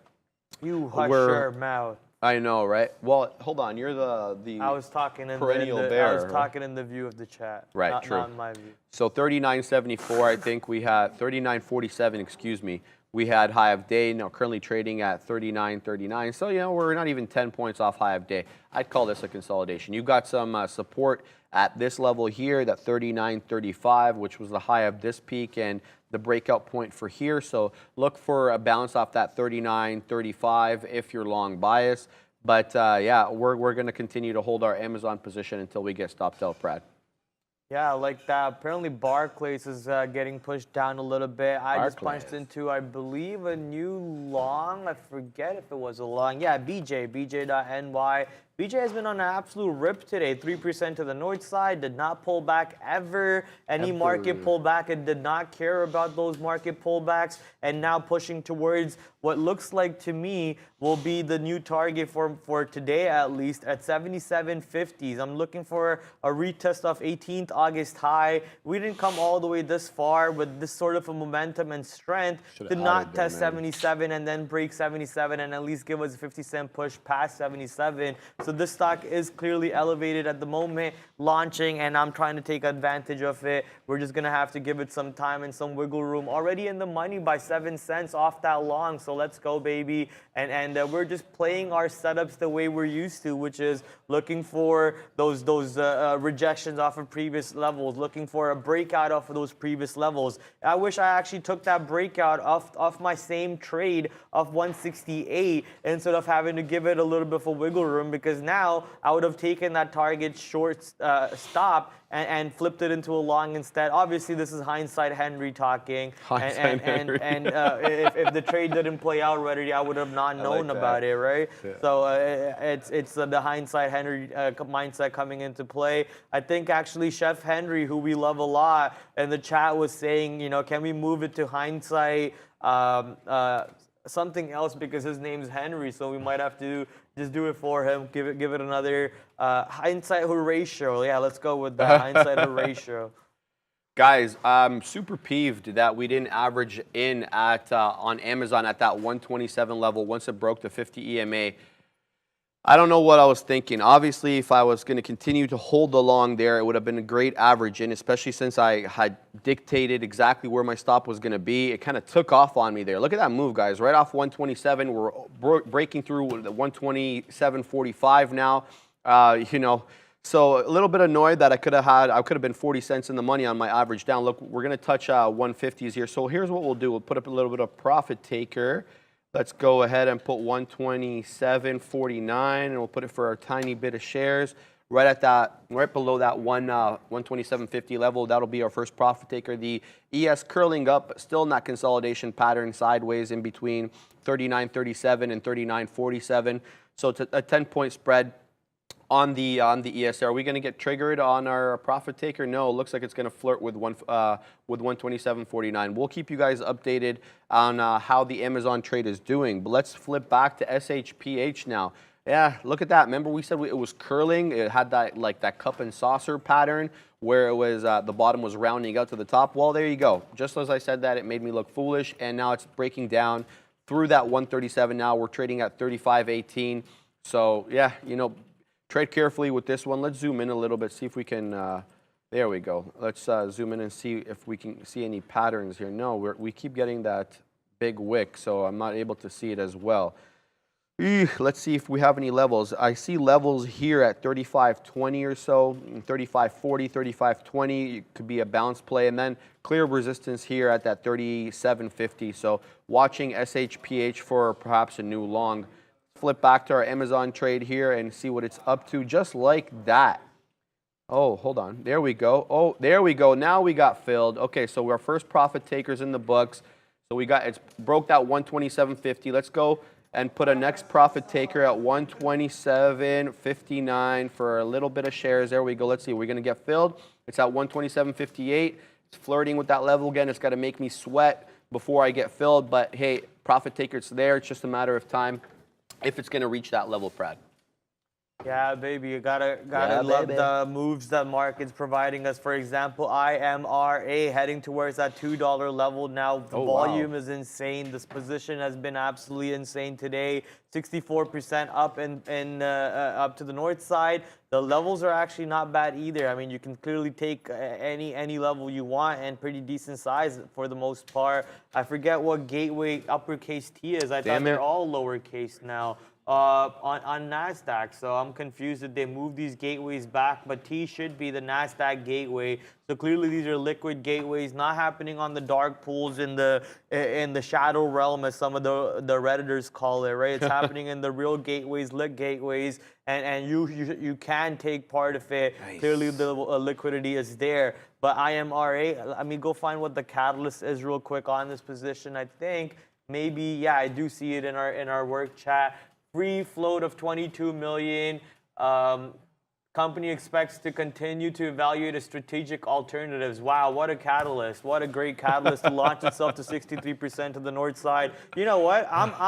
Sean, I'm actually thinking about evaluating my strategic alternatives. Can I get a 63% raise in my No, I think 63% raise in my next paycheck, because apparently that's all it takes. Just say that you're strategically evaluating yourself. What? Come on, man. Let's go to the big board to Neil. Today's Sector Watch, we're going to look at the NASDAQ today. Why? Because the NASDAQ's leading the way. S&P a little bit behind, but the NASDAQ up a full percent. NASDAQ 100, 1.1%. And we have a lot of strength across this board. But I want to point out a couple of things to the downside here. First, you got CrowdStrike down 1.8. And then you got Lucid down 2%. Now, we had NEO earnings, which were not that great. Lucid feeling the brunt of that, but no trouble for Tesla, up 1.6% there. See, a couple of names there. I just was at a fantastic Airbnb in Dallas last week, and they're up 1%, but leading the consumer services group is Starbucks, up 3%. Super strong here today. I know Sean was trading that one. A couple of other names that we're going to drop over here. eBay, 2.7%. And I just saw you, Sharif, trading Amazon, which broke the high. They're approaching 1% to the upside. Pinduoduo looking red there. So I'm not even sure why Pinduoduo is down, but some of the Asian names have felt a little bit of pressure. A little bit of a reversal for Moderna as they're up 2% here. Healthcare looking very strong here today. Regeneron up about 3 points on the session. The semis are basically shaking off everything we saw overnight from TSM. A little bit of a warning for demand coming out of Taiwan Semiconductor. Everything else is bouncing to the upside off of that news. Of course, a lot can change from 2 o'clock on when we get the beige book. Sometimes it moves the market, sometimes it doesn't. But a bit of a bounce here coming in the NASDAQ. Go for it. So, yeah, I'm just pumped here. Got 2 good fills on Amazon, looking for the third. Come on, 127.69. What do I have to do to get you up to 127.69, right? Funny number. Anyway, so our first out on Amazon was 127.49. There we go. We got the fill at 69. The other out 127.59, and I don't have to tell you the third out 127.69. So we got a baby piece left. We're gonna let that one ride. As Brenkel in the back likes to say, we hold for the dream. We're not selling this one. Our average price on this one is 127.40. So we're like 35 cents in the money. So that we're gonna leave that one to continue to make new highs. You know what? To be honest with you, like let's compare the chart here. Amazon. This is the Amazon chart with the ES chart. They're both 1 minute charts. Okay. Clearly, Amazon is the leader a little bit. Like we don't have new highs on the ES. The ES 39.47, currently trading at 39.45. It's moving up, granted, but look at Amazon is clearly, you know, I don't want to say the catalyst, but it's a little bit stronger than the ES. It's taking the moves a lot better. Now, when you compare, let's bring down our big tech 6 chart over here so you guys can have a look. Amazon definitely is the leader of the bunch, and that's the way I see it. Yeah, here we go. So look at this. You got Tesla, albeit nice bounce off VWAP there, but Amazon looking like the strongest of the bunch today. That's why I was in it. I got asked earlier why I'm in the Amazon as opposed to the other big tech names. That's the reason. It's a stronger of the bunch.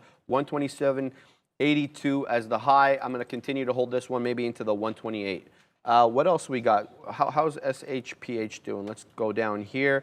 SHPH doing nada. But you know what is doing something is that IMRA trade. It's pulling back and frustrating everybody on the floor here. But it looks like there may be a new bull flag developing. Here was the first bull flag, and we talked to you guys a lot about this. We always mention the bull flag continuation patterns.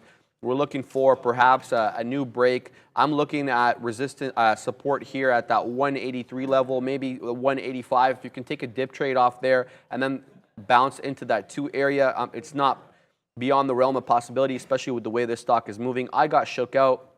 You'll recall I got in at 180 and I took a little bit of profit at that 185 level and I got shook out for the rest at 176. Maybe I should have given it a bit more room because it did bottom wick here at 174, then skyrocketed all the way up to 197. So, you know, it's always a tricky game where to place the stocks, right? It should have to do with how much risk you're willing to put on, but, you know, also with it's a guessing game sometimes. Like 176 to 174, we're talking 2 pennies on this one. So I missed that one by a bit. That's fine. I'll keep my eye on this one, Brad.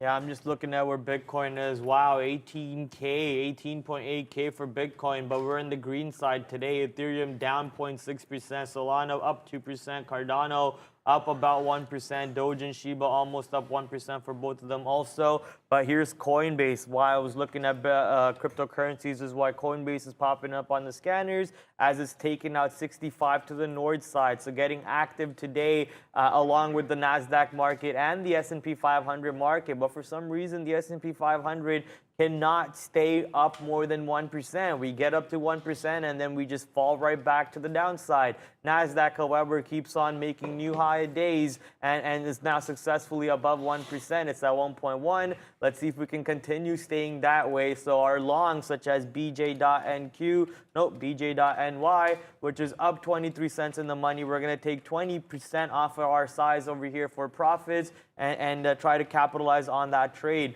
Plug.NQ also up in the money. Let's take some size off the board over there. And the rest of the trades are just pretty much flat or not really working out for us.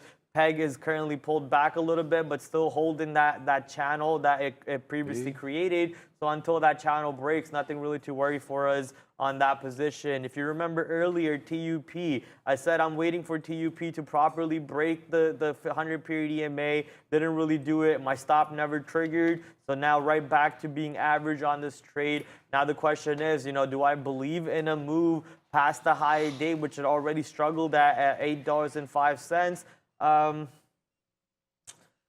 It's going to be hard to believe in it, but, you know, I'm going to hold on to this trade a little bit longer in case the market wants to continue staying green for the rest of the day and no real doomsday speeches are coming in from any of the feds for the rest of the day, then maybe we are going to stay green. People also asking what are my thoughts about the Apple event. According to what the Trader TV Live watch list says, apparently Apple events always mean red days for Apple or the down days for Apple. Obviously, I can't. Who said yes something? No, I said why. Oh, why? Okay, I don't know. It's a history. I'm just Okay. going off of our Trader TV watch. This has historically done that. Tell Sorry? the news. Typically Makes sell the sense. news event. Yeah, so historically, red day for or down day for Apple. I guess you could kind of see that already happening, right? Sean was talking about how Apple was bringing down the whole market today or not really helping it elevate too much to the north side. I personally believe that today might be one of those crazy days then in history where Apple might actually go north. Obviously, this is just complete theories, complete guesses. We don't know what these events are. I'm not telling you to go Kathy Wood YOLO style and buy 55,000 shares before the event even drops. Wait for the event to come out. Disseminate the information as the event plays out. If you think the new iPhone is going to be hyped up, buy it now. If you think the market's going to crash, buy it later. Employ risk management at the end of the day. I think the event will be having something to do with virtual and augmented reality, maybe something to do with their cars too. It's called Future Event or something, right? What's the event called again? I don't know. I don't know what it's called. What's the event? Far Out? Yeah, it's called Far Out Event, and the only thing I can think about is they're going to talk about stuff that's going to be in the Far Out. I want to mention something since that's funny though, but I want to mention something about augmented reality. It's funny how we've been talking the majority of this week about Apple releasing some augmented reality product like a headset or whatever, an Apple Oculus. Funny enough, yesterday Zucky on Instagram, he like What's he, your best friend, bro? yeah, hold on, Zucky. Like basically put a picture of himself. You MMA train this guy? Listen, he put a picture of himself with the Oculus on, and I wonder why. Like, does he know Apple's gonna drop something? He's trying to get like the head start on. His event's in September too, and he knows there's Oh, a yeah? new Oculus coming out. Okay. He already mentioned that on the Joe Rogan podcast. But yeah, obviously he knows there's He probably someone wants in to front Apple run it a who's little like bit. who backlogs the info to him or backdoors the info to him. Obviously, he has spies and companies everywhere. Yeah, that makes sense. That's exactly what I was thinking. That was where I was going with that. So I think like one day before the Apple event, he puts his Oculus. Just let people know we got the product, we got the goods. You don't have to wait for Apple's. Ours is already here. Let's see what else we got. The chat's lighting up with QNRX reaching VWAP. Yeah, I'm looking right at it, guys. It's on my screen. We touched that VWAP right at that $4.55 level, but it looks like it rejected a little bit, not going to lie. So, you know, it did bounce above it a little bit, but it rejected. And we'll talk more about this after we get back from Neil, who's at the big board with Happening Now. Table's not level. Just a quick look at the big board for everybody here. We talked a little bit about this in Sector Watch, how you had the ES trailing the NASDAQ. It's getting close to that 1% mark. You do see the Russell inching upside for 1,000 up 0.8, only 0.7 for the 2,000 there. NASDAQ leading the way, man. We just got to 1.1% in the green. Touch markets, only 0.25% to the upside. Bank of Canada raising their rates this morning by 75 basis points. ECB likely to come tomorrow with about the same thing. I don't know, not a lot of people are going to care about what's going on over in South America and Mexico. You see those markets are down, a little more heavily tied to energy as you see oil prices going into the downside. So something to look for the rest of the week, that backslide in oil, the backslide or at least a little bit of a pullback in the USD, and then strength across the board in North American equities, US and Canada as well. So hopefully we can get to those highs. We all like a green market, and that's a pretty solid looking board so far. Yeah, I'm looking at my positions fly to the north side right now, such as BALL, baby. Balling out of control with BALL right now, right back to high days, 60 cents in the money. One of my best positions on the board so far. No complaints about this trade. So continue to keep bringing in the money for me. BALL. Looking at the market, still trying to play around the high day ranges is S&P 500. And the NASDAQ showing us a red candle completed on the last 5-minute candle. And the current 5-minute candle opening up in the green side slightly, but also flirting with the red side. So we'll see obviously where that candle closes in and if it pulls back a little bit lower. Audio is off sync. That might be a you problem. Maybe just do a Control R on your browser real quick to refresh it. I don't think it should be out of sync, right? Yeah, like Lucas is shaking his head over there. So I think it might be just lag on your end. Just do refresh real quick and you should be good right after that. Good morning, brothers and sisters. Good morning, Mike Robinson. Let's take this moment over here as we are now entering lunchtime, the official boring time of the market, to talk about a little bit of our YouTube algorithm. We're at 5,000 people live watching us with only 1.8K likes. That's not a good number. So let's get the like count a little boosted to the north side. Everyone hit that like button for us. For more likes that we have for people watching us, the YouTube algorithm starts sharing it with more people. And we get to grow this wonderful community that we have worked so hard doing so. And you know, you guys are part of that community. Without you guys, nothing of this would be any if it would be here. 340K subscribers now, 341K, sorry, but we can get that up higher also. So share it with your friends, share it with your family, share it with your dogs, your cats. Smash the subscribe button. Would appreciate that. Would love seeing our channel at one day at 1 million. Not sure if I will be part of that team if we get to 1 million, but if I am part of the team when we do get to 1 million, I can't wait to see it, man. This journey has been very, very fun so far, and I can't wait to see how much further we can go. Last but not least, actually, we still got a couple more things to talk about the YouTube thing over here. Notice how we got a couple names over here in the chat with the green names. Those are because they are members of the family. You can do so by clicking the join button over here. Brendan's message will pop up. He'll talk to you exactly about what that means. You get badges, emojis, and so on. Couple people in chat choose to send us super chats. It's like a donation, basically. All of those super chats go right back into the production value of this, what you see over here. Brand new cameras in every single angle of this room. So thank you for those super chats. And here's the last thing. That's the store, the merch store. Finally back and active, full flooded. No things missing from our store now. We actually have a new shirt, looks like. Let's go check this shirt out real quick. What does it say? Greatest that's of sick. all traders. So go, you can wear the shirt around, and behind you, it's Brandon just pooping money, baby. So let's go. You're going to get that goat We Brandon. need to spin the money shirt, man. I want to see Sean spin the money, a hologram, maybe a hologram. Probably just the dollar different bill angles. with him with the hand spinning. That's it, Yeah. because it's a dollar bill, That's right? my favorite Yeah, thing. we can do a lot of stuff. Listen, if I had access to the merch store, I'd be killing it. I do not have access to the merch store. I keep asking for the logins, but I guess they don't want to help me with that. Guys, I was just talking to the Spro God right now about IMRA. His and name is Lucas He's displeased. He's displeased with IMRA, and so am I, because I was looking for a bull flag to form here and then to take it into 2, and it didn't happen. It pulled back. It's pulled back a little bit above that 50 EMA. So, you know, it's a bit of a tricky one on this one. Looking to see what it's going to do next. This is an interesting support area, though. Number 1, it's a 50 EMA. Number 2, you do have an area of consolidation around here. And just as I say that, it starts breaking down even more below the 50 EMA. Very frustrating stock. Thankfully, I'm not in it, but I am looking to do something with it because I do love these small cap crappers. And yeah, we'll continue to watch that one. Speaking of small cap crappers, SHPH doing nada, consolidating completely sideways at that, right below that 37 level. It's you know, I thought it was going to curl up a little bit. We took this nice long here. We covered. We took profits quite quickly. We didn't give it much room, and then it started pulling back again. So not much of a good setup there. You know, I just maybe got lucky on that one, but I did see some volume coming in, and the volume does reflect it here on the bar charts. So it was decent. It was calculated, but I'm looking for that 39 break. There does seem to be some resistance ever since the halt levels here on that 39 level. So a 39 level break here will definitely get me interested. Let's have a look at our Amazon trade. We're all out of that one.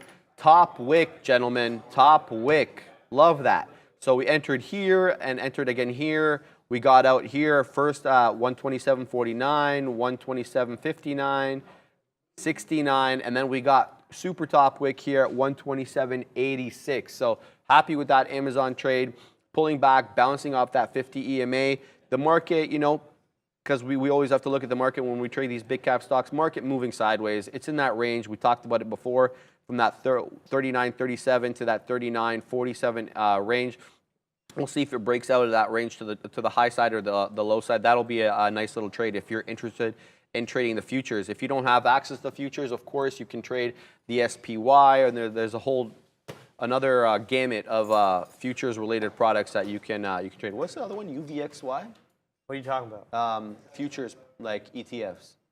Or Futures? yeah, so like you Like don't actually, if you SPY? don't have, SPY, SPY, QQQ, Qs. TQQQ. Is there another one called UVXY or am I dreaming UVXY up? is the volatility index. That's it, You could okay. trade that as like as the market if you want to, but we have to pay for shorts for UVXY. Okay. So Okay. generally, I would think that if we have to, most people have to, Yeah, because yeah, we yeah. by far have some of the best shorts availabilities in the market. We do.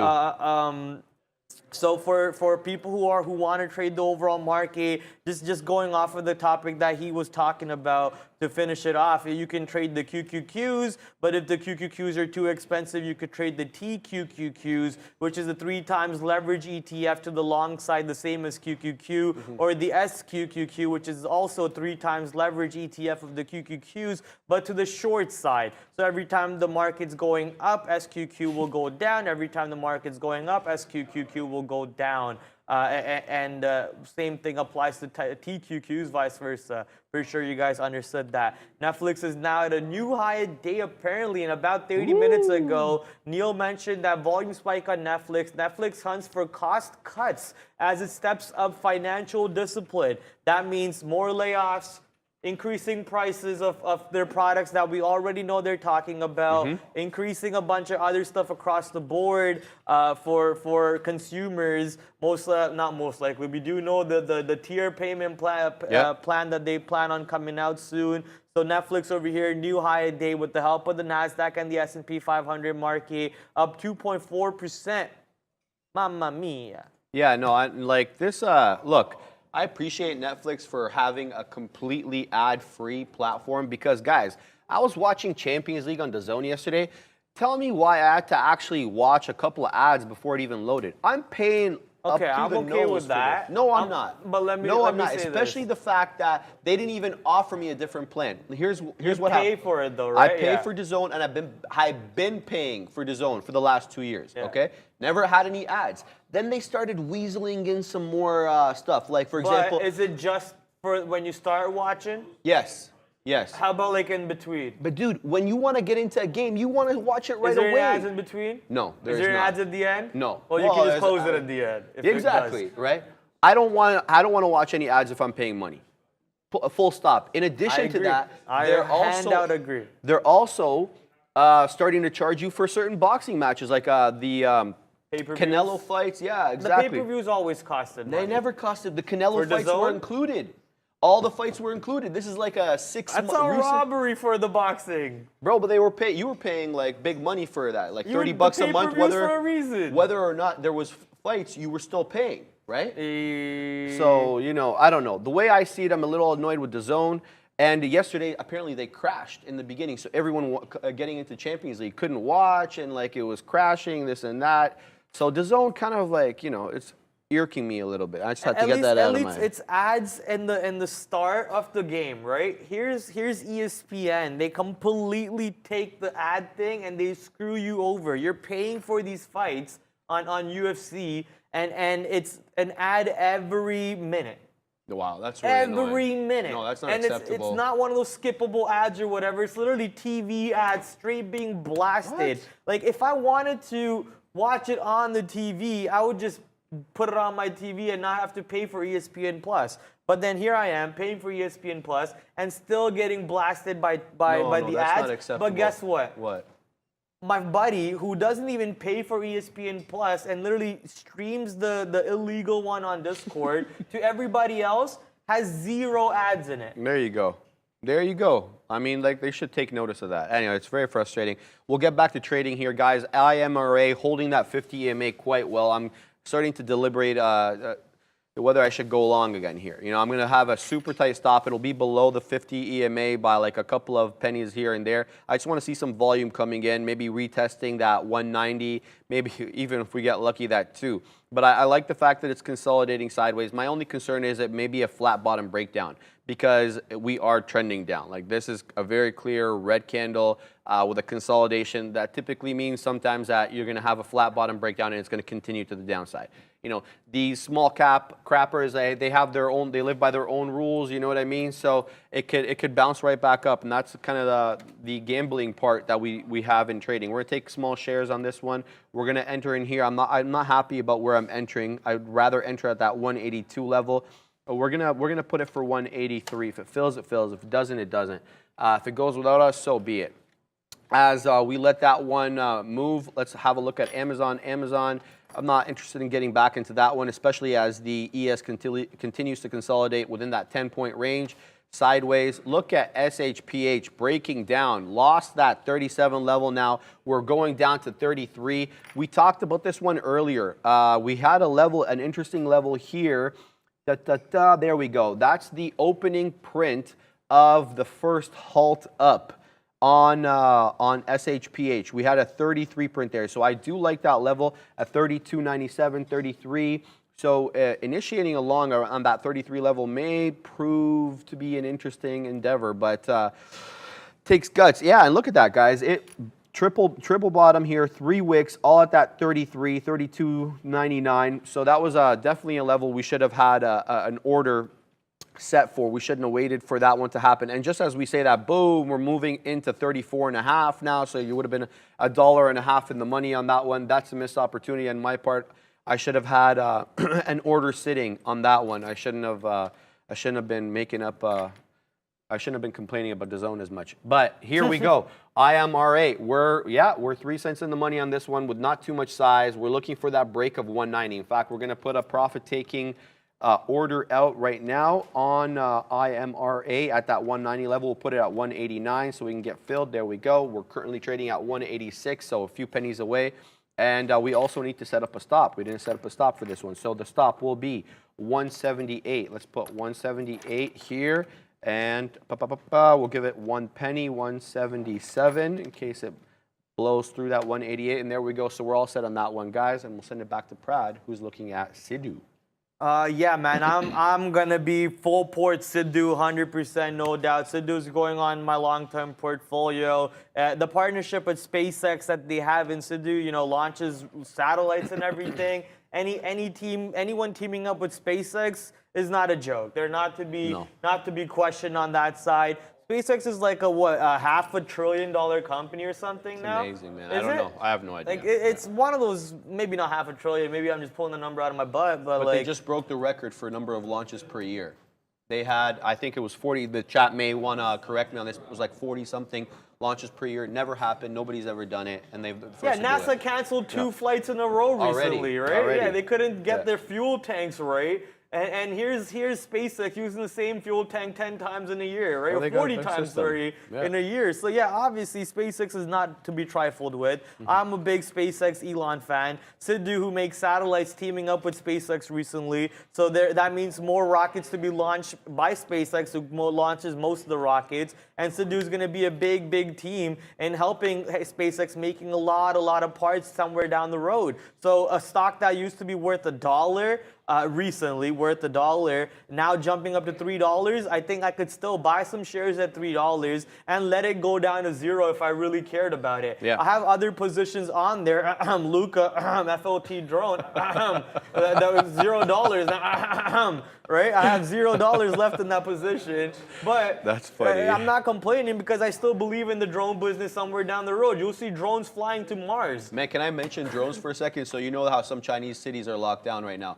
They have drones that fly by people's windows with speakerphones attached to them, saying that you can't get them out of your house and stuff. That's crazy. So yeah, I saw that. It was not like any meme, or it was on TV. I thought you were gonna say they were gonna deliver like medication or something. But anyways, don't want to go into politics. Logical next step. Yeah. Don't no, wanna it's go not into even a political politics. thing. It's just the use of drones. I just want to mention Gary Mills sent out a £2 super chat. Ooh. He asks, when would you be happy to buy XLE, guys? That's kind of your thing. You want to look at that? XLE, you always look at baby. the I think XLE. XLE is expensive now, though, isn't he? Like, isn't XLE just rocketed recently because of the oil prices going to the north side? Let's go check out XLE on the daily chart here recently. I mean, energy sector is just off the charts, man. Yeah, I don't know about this. I think energy could have a pullback.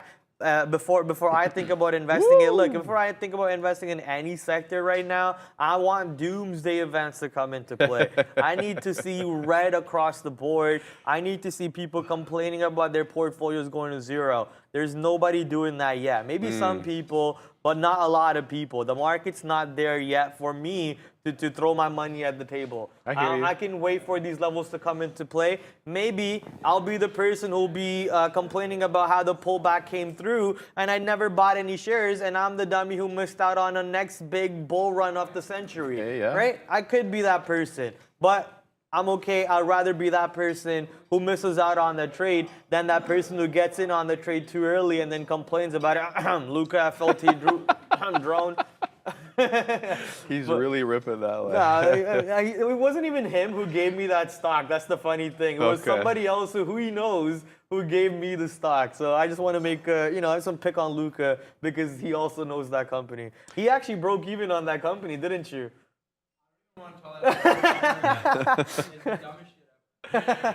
Guys, we took out a piece out on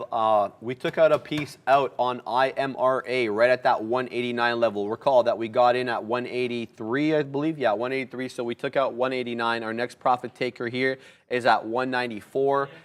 It's kind of slow, you know what I mean? Like, look at the volumes dropping off. If you were to draw a trend line on the volume, it's clearly to the downside. So we need volume to come in if this bad boy is going to move. I still have my stop. I'm not moving my stop out. Some people would say, okay, I've taken a piece out. Let me move my stop to break even. I'm going to give this one room because if it wicks down, I don't want to be annoyed that, bounces right back up and I could have had my profit target at 194. So I'm leaving this one room. I'm leaving it in place as to where it was. Now we're about to test out 190. We're about to get 190 prints here, guys. So, let's see if we can make it up to 194. So that's my thesis and my approach on that one. I just want to say a shout out to Merchant Home Sales. I guess he's a new member here. So what's up? And I hope you enjoy the learning ride because that's what we do around here. SHPH. Back to that, off that 33 bounce now, consolidating a little bit at that 34.5 level. Looking for the volume to come back into this one. It's also dropped off quite a bit, so we'll keep an eye on SHPH. Let's go to our scanner here, guys. Sorry to keep flipping the screens on you. Let's see what the scanner is showing us. Not much here. We got IMRO, we got SHPH, we talked about. SLQT, what's SLQT? I don't like these type of $1 stocks at barcode like this, but it is holding above VWAP, which is a good sign if you're in it. AZRE, what's AZRE? Also above VWAP. Nice little dip trade here off VWAP at around that 11:30 time slot. Let me bring down my my scanner here so you guys can follow along. Here we go, AZRE chart here. This nice bounce little off VWAP off that 434 level and bounced. It topped up at 466. NutX actually is on the scanner too. Only done 1.87 million shares, so not all that much shares. Around that $3 level above VWAP. So all these small cap stocks, you can, if you're interested in them, they're all looking decent going into that afternoon period. Switch back to IMRA quickly to see what it did. Yeah, topped up at 192. Our profit target's 194, so we're going to wait a couple more pennies on that one. And I think Pratt is actually looking at Mullen on his screen, so you guys will remember that. We got a super chat earlier on in the day. Actually was told to also not look down at my screen. So let me actually pull up Twitter. Now you're good, because I got super chats on my phone, but I was told to not look down. Obviously, it doesn't look good when you're doing that on the show in front of 5 million people, right? So let's get into good habits over here. Let me put it on my second screen. Let me pull up Twitter so I can look at my boy Bears versus Bulls messages. Let me talk out loud throughout this whole process so I could also dox myself if I'm doing anything. Here we go. We finally got the super chats open. Daddy Trader, $5 super chat in the morning. Looks like we missed out that one. In MULN, just above 60 cents on that pullback. So on this pullback, I'm guessing just above 60 cents.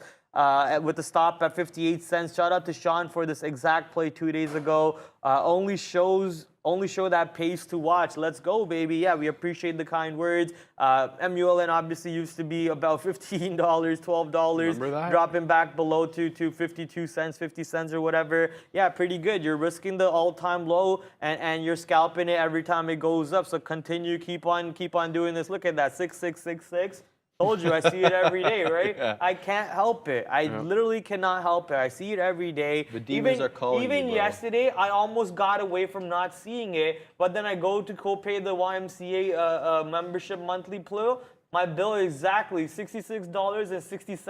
Jeez. I'm like, I cannot escape this number. I almost got away with it yesterday, and then That's it comes funny. out of nowhere, out of the blue, and I'm nowhere even close to work.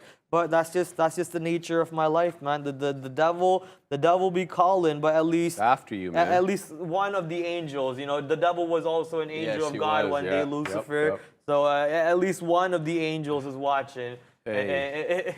That's Let's all. hope the better angels come in. I just want to address Hopefully. something came in the chat there. Chelsea just fired their manager. So I guess that's it for Thomas Tuchel. He's out.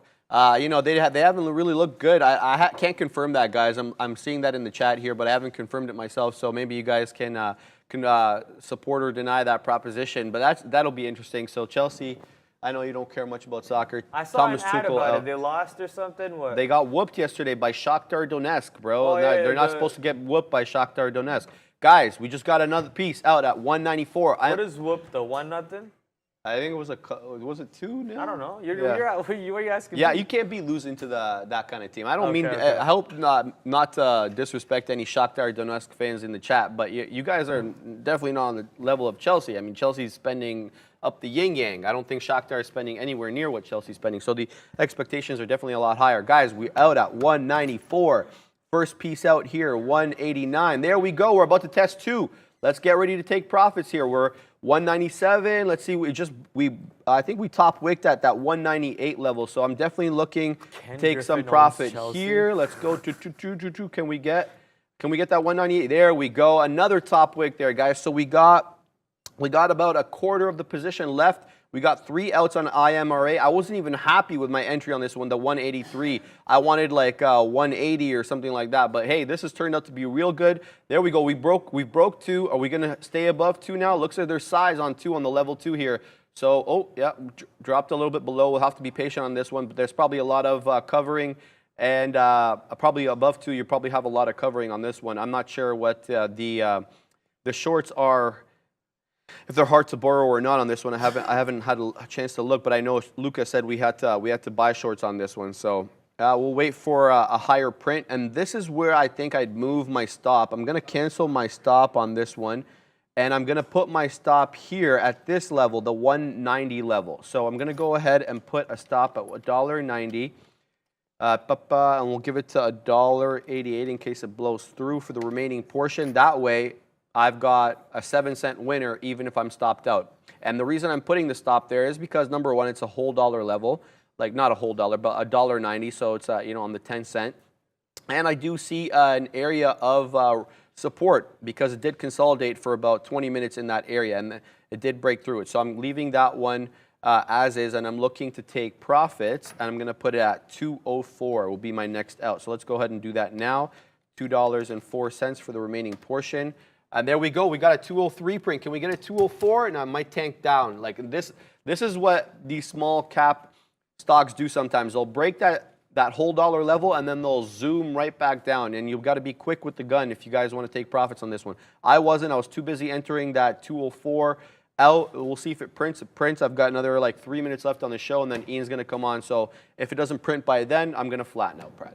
Got Ian on the show today? Yes, sir. Yes, sir.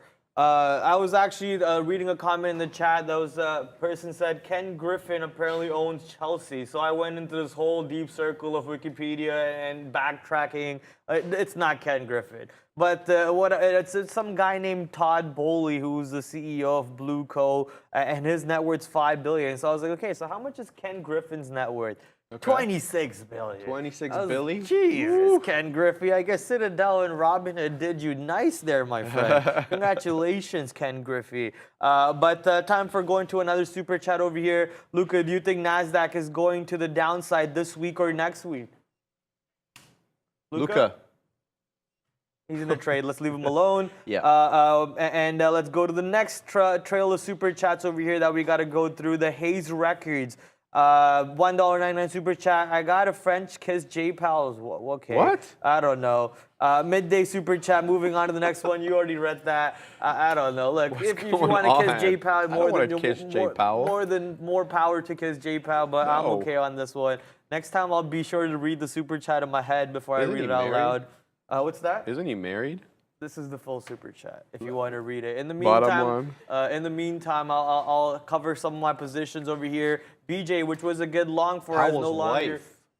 I don't want to read it, but you have to go through and read it, right? Good job. Yeah. So because I just said, is he married? So he is married, obviously. Yeah. Okay. But bad, market clearly still trying to stay green. We're up 0.7 on the S&P 500, up 0.85 on the NASDAQ, and we're still going to hold on to our longs. We're not worried about it. The shorts are also in the money. Let's go CVE, the Canadian stock, which has been boring me to death for the most part, is now finally in the money. We're going to take out 50% of our bag over there, hold the rest 50% for a bigger move if it does come into play. And the only trades that are out of the money right now are the longs. So Sidhu, PEG, and BJ, which all of them I'm just going to hold on for a little bit longer. Sidhu, I'm going to hold all the way up to the 100-period EMA.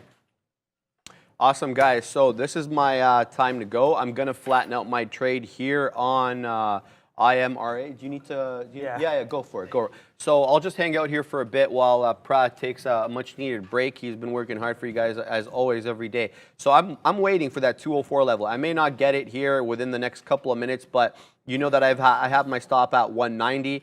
I'm thinking about flattening out completely here and taking out profit at that 199 level, but you know, we'll give it a couple more times. It's top wicked here right at 203 several times. Keeps rejecting out that level. Makes me wonder if we got perhaps an iceberg order around that 203 level, but I guess we'll find out if it breaks it. But yeah, this has been, we're 3 for 4 today, guys. The only losing trade that we have is on AZRE. We're positive on Amazon, positive on SHPH, and positive on IMRA. Another awesome day trading live for you guys. Appreciate it. All the support that's coming in the chat. I see some soccer talk here. Let's check this. Correction, Ken Griffin put up a bid to take over Chelsea. Yeah, I do remember after England, the British government removed Abramovich as the owner. They basically told him he had to sell the club because he was no longer welcome in the country because of the whole Russian thing. I remember Ken Griffin putting an order or putting an offer on the club, but there was like a whole batch of different offers and potential buyers that came in for that club before I think it went to the individual that Pratt said. I'm not even really too sure about the new owner. I know that he's an American businessman. That's all I know. Moving back to some trades here, let's have a look at some of the other things we've been looking at. Yeah, SHPH doing nada, doing absolutely nada here, moving sideways in that 34.5 level. So we'll keep that one on watch when I sit back on my desk for an afternoon move, possibly on that one. Looking to my side here where I have the other stocks I'm watching, IMRA continuing to do its thing. Everyone else pulling back, really. Q1RX touched VWAP, bounced back off that 455 level. Now it's down to around 410. Not doing much. Amazon, yeah, okay. Amazon seems to be, still stronger on the day. Top wicked, I think, at that 127.40, 127.41 level. So that's an interesting one. Keep your eye on Amazon, especially if the market turns around, guys. All right, thank you for that, Sharif. Just had to run to the washroom. Thank you for that. Just had to run the washroom. And Sharif, once again, always a great time having you on, my friend. Have a great rest of your day. Thank you, sir. And I'm sure you'll be on tomorrow again, correct? I will be, yes, sir. So yeah, we're gonna have more fun with Sharif tomorrow. I'm just closing all the extra tabs that I have on my phone. And now, let's get the ball rolling again. I'm Mara. I'm Mara. Let's go check out what that stock is doing. Heading towards $2 yet again. So it looks like it's getting ready for, did it already break 2? Yeah, it broke 2 by 3 pennies and then pulled right back under 2. So still having some struggle around that $2 area for IMRA, up 666 again, right? Obviously, up 66.6% right now for IMRA and trying to retake that $2 level. I mean, we didn't come all the way up to $2 just to fake break 2, right? So let's get that $2 break. Let's push it all the way up to 230, up to this consolidation areas on the position, and then maybe flush back down. As Ian setting up, we're gonna most likely we're gonna give them a little bit of extra time over there. Yeah, would you just wave for a yes? Yeah, so yeah, we'll give them a little bit of extra time there. I thought you waved as a yes. My bad, my apologies. Looking for what my scanners are showing us. Coinbase popping up again. Let's go check out what Coinbase is doing today. Up 3%. We did see that cryptocurrencies such as Bitcoin and so on. We're on the green side slightly. We're at 18K on Bitcoin though. I'll express my opinions about Bitcoin in a second because Neil is over there batting up like he's Babe Ruth. So let's send it over to Neil for a second. I hit righty. Babe Ruth was a lefty, so wrong there. The greatest player of all time might be Mike Trout. We might be seeing him right now. But yeah, volume leaders, some very big ones out there that I think a few of you have probably already seen today. I thought I heard you say IMRA there, Imera, one of the biggest names in the market in terms of overall volume. Not the leader because you have a penny stock ALNA making power moves, but over a buck, IMRA certainly is it. You're going to see shares of NEO, one of the volume leaders as well, approaching 50 million shares on the day. That's after earnings. Obviously, you've had QNRX. We were trading some of that this morning. But maybe more importantly, the SPRO back in play as that was making moves yesterday and today, getting off the schneid a little bit. As usual, the chips doing a lot of volume with Soxel up there. And you can always see like the SQQ and the TQs leading these markets when we have this kind of volatility. UVXY making the board today. Yesterday it did not. On the other side of the coin, in terms of performance, you're going to be able to see Sidhu in there. So they did get a deal with SpaceX for some launches, I think 5 launches starting in 2023. So they're among the best performers on volume. I already mentioned QNRX there. Glaukos, big mover this morning. And do not forget that recent IPO, SHPH, ran all the way to 50, pulled back. You're going to get crazy moves out of these lower float IPOs time and time again. You're going to find at least 1 or 2 of them on the leaderboard there. So lots of names still moving. I keep saying it every time I come on here until we get to 1 o'clock with Apple, 2 o'clock with the beige book. You can get some sideways action, but that doesn't mean you can't hunt for volume to see what's moving. Yeah, baby, you got to hunt for those trades like this trade right here. Bala. Shakala 20-inch blades.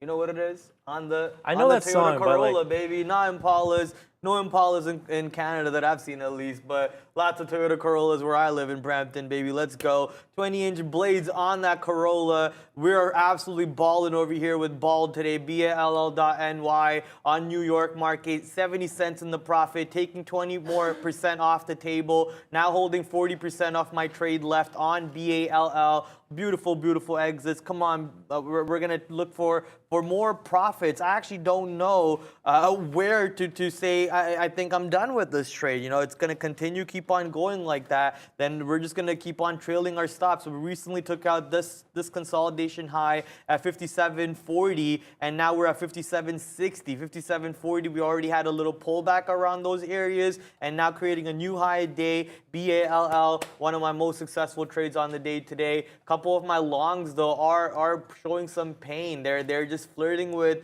being out of the money by 20 pennies. So 20 pennies out of the money on these positions, I'm not really too worried about it, but would like for them to at least be flat if I'm long on them, which would be which would indicate that I'm in the right direction at least because the market's green today. But no complaints. We're gonna keep on giving them the right appropriate risk that I think that they deserve and continue trading them. How's it going, guys? I'm just managing a couple positions here. I'm in a few shorts, actually. So I am short Apple. I was shorting off 155 just ahead of the event here at 1 p.m. Sadly, I don't have that much left, so I am going to try and short it again if it comes back up to 155. Essentially, I'm risking off of this like little high here, 155.20, back over here. Oh, that's why. Let me consolidate my chart a little bit to the 3 minutes so you guys can see it a little bit better. Why didn't I gotta fix those wicks there? But yeah, essentially 155.20. That's what I'm kind of risking off of here. Apple having more of an inside day, just kind of leading up to this event. So gonna keep an eye on that position. at 1 o'clock and into the afternoon. I'm also short IMRA. That's like basically one of the volume leaders today. Not much in the market, doing a lot of volume, a ton of volume. So trying to get involved in this name. I was shorting here off of like the 195 wicks here. So that was decent. Took profits into the drop of the 80s here. I like that setup, the load and pray setup. Yeah, basically now, it hasn't really shown a lot of, buying above 2. And it just seems like the bid just keeps getting slammed when it's above 2 as well. So that's why, you see there, it's getting a little bit of a flush move now. So if this drops back into the low 90s, I'm going to start taking profits again. And obviously waiting for a bigger move, a bigger flush move down into the 80s again. That would be pretty nice. I'm also short SHPH as well, just because it gave this big flush move. It wasn't doing anything for the longest time. Obviously this morning super crazy, kind of doing its thing, and then after that volume just kind of died off, and then all of a sudden like a little bit of selling volume kind of poured in. So that's what I'm kind of shorting off of, basically risking off of like if it starts to reclaim the 36 area, then I think I'm going to have to reevaluate this one, get out of that one. But as it seems to be rejecting 35, so I like it. I'm short 34.75, just in front of that 35 area.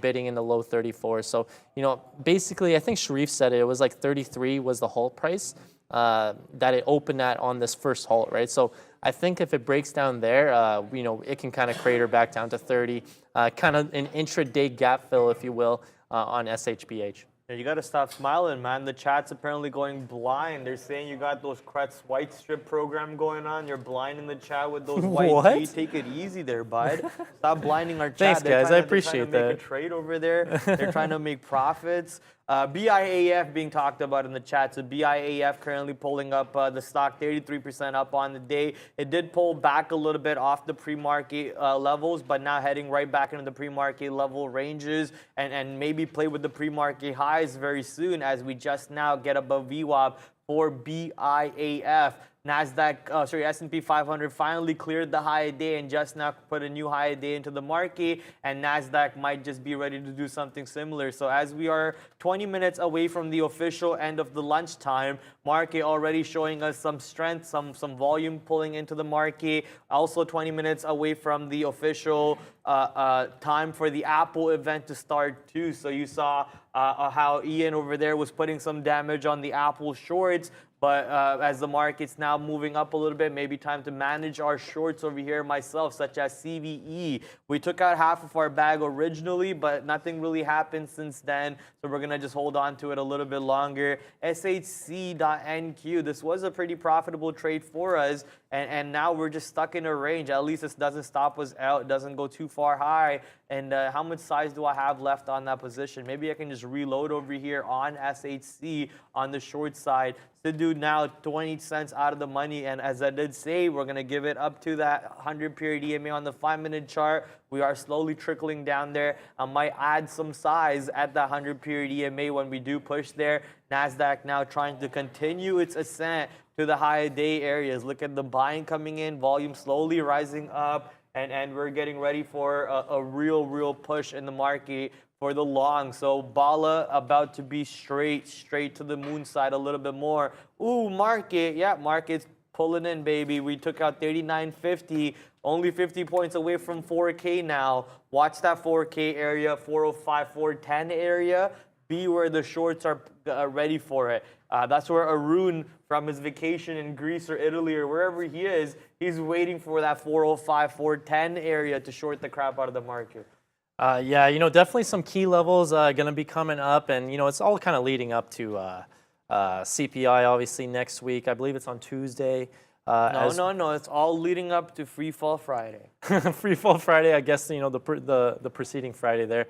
But yeah, not much happening, but definitely got to wait for your levels. I'm hearing Luca over there, and he's trading IMRA as well, and it's not really going. Like, that's why I'm taking out here. Like, yeah, like you guys can say like, oh, why am I scalping, for like 3 cents, 4 cents at a time, right? Well, one, it's a $2 stock, so depending on your size, that can mean a lot. And then two, it's not really flushing off of this off of this $2 like I wanted to, right? Like how many times have we been on the show and you see a small cap kind of break out and then flush right off of a key level and then give like a 20, 30 cent flush move, right? It's not really happening with IMRA. So that's why I'm trying to take some out if it is giving it to me into like the low 90s here, just off of this 2 level. I don't want to, get too cheeky and not take anything out when it's offering me like a little bit of profit, right? Why not just take it? I'm still holding a big piece of my position here in case it does want to flush below 190 into like the 180 area. Yeah, exactly. But yeah, waiting for that big flush move to come in, it's not really doing anything. Midday, the volume is kind of dropping off. And not even getting volume in either direction, which is if the market's not telling me to do anything, I'm not going to do anything. I'm just going to sit here and place my bids, place my orders, and wait for them to fill. Yeah, market is absolutely launching right now. Pump into the north side. BALL 91 cents in the money. Plug coming back to profit territories too after bleeding a little bit. BJ was a little painful, but BJ coming back too. Even PEG, remember how I was complaining about PEG? But we gave it that risk of this range low. Looks like it tickled my stop and never really stopped me out. We love seeing that. And now moving to a new day's high for PEG along with the rest of the market. The longs are really coming in to save the day. But not only are the longs in the money, the shorts are also in the money or not moving too far to the north side. Here's Vodafone. I don't know if I said it right. Vodafone. I think this is a British company, right? The British telecommunications company. I think it's telecom. Is it?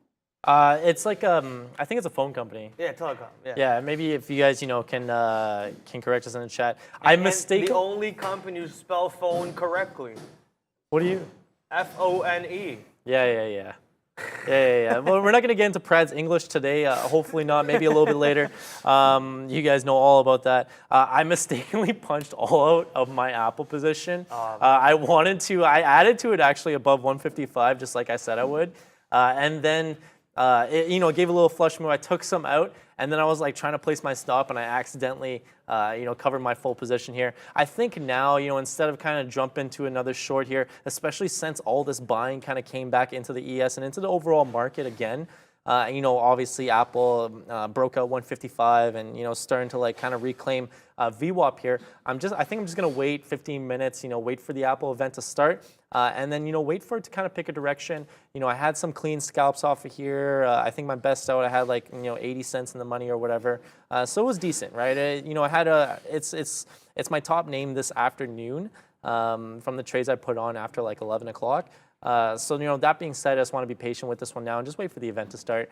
IMRA still not doing anything. IMRA, I'll just call it IMRA for now. It's a little bit easier. Let me bid 90s again. Again, just to take some out if it is going to offer it. It's kind of bouncing off the 50 EMA here. So as it's been kind of following it actually the whole way up. So that's why I want to, continue to take profits if they're offered to me. I am bettering my average price now because my last ad short, I think was 201 or 202. So that was a very good ad. And every time I get a piece out, my average price gets a little bit better. Yes, sir. Gotta love it when the average price gets better and then the stock works out for you. Gotta keep getting in and out. That's what I was telling the one of our traders on the back side too, who sits in the back actually. What was the stock that I was talking about? I think it was Pat. Yeah, like Pat, for example, that 13 area, you got to be ready to keep on churning your trade. Even though that 13 level broke, you got to be willing to keep on looking for the next support areas if you believe in the longs. Maybe you cover some at the 13 break and you get back in at 1286 and then you got to get a better average, right? Never really take a full size out on anything. Never take a full size in on anything. You got to learn how to scale your ins, scale your outs. That way, if the trade is working out for you in your favor, you're still holding some chunk even though you did take some losses initially. And now you'd be laughing when the stock is at $13.80, still holding that channel that it created in pre-market, right? Aunt Kathy buying up the stock every single level. And I know you guys might say, Brad, shut up. It's not Aunt Kathy. It could be anybody. Yes, but I'm going to continue with my joke because she is the one who YOLO'd into this position yesterday before the earnings call even comes out, and she lost 20% on her position she punched into yesterday. Yeah, that's pretty... Ignoring the position that's already down 100% from $88. She lost an additional 20% on the new punch-in position that she got into yesterday. Yeah, that's pretty bad. You know, a crazy move by Path. Obviously, huge gap down this morning off of the earnings. But, you know, something that we like to kind of do, or, you know, when something is gap down so much, and I'll actually bring it up here just so you guys can see it on the chart and what I'm kind of talking about. What we like to do is when something's gapped down so much, and Path had gapped down over 20% this morning, right? So you kind of find a base here. And, you know, if you look at the daily levels, here, let me actually bring up the daily chart here. You know, obviously we're breaking new lows. Kathy loves to punch and pray. Hey, that's punch and pray. You know, I kind of did it on Auntie IMRA. for a reason, I kind of did it on IMRA, and it worked. You know, maybe it'll work for her. Maybe she's loading up more short now. Who knows? But yeah, you know. Path, you know, obviously making a new low here on the daily, so you know, trying to find a base in the intraday here, right? So it kind of bases out around this 12 area in pre-market, okay? And then you're kind of looking at, you know, where can you get long, right? And I think Sean had 1250 breakouts. I was thinking 13, but 1250 as well. Eventually 1250 did get the breakout here. I missed it because it happened in pre-market, right? So I didn't end up taking it. This is the thing, right? If you miss a trade, don't try and force a trade. Don't try and, you know, switch bias or try to go the other way. If you miss a trade that you planned for, maybe it just wasn't your day, you know, just move on. So, you know, no trades from me on Path here. But, you know, the squeeze to the upside when something is SSR, if things start to, you know, if offers start to stack up on the offer, that can get run over, and you know, it's way harder to short something like this, right? Obviously because it's SSR. So clearly, you know, making a big up move off of the gap down overnight, and you know, if you bought that dip this morning or got long on these breaks that you know, Sean was talking about and that I'm talking about here, you're loving life on Path today. Yeah, someone in chat said Pride wants to kid Aunt Kathy. I mean, she's a beautiful woman.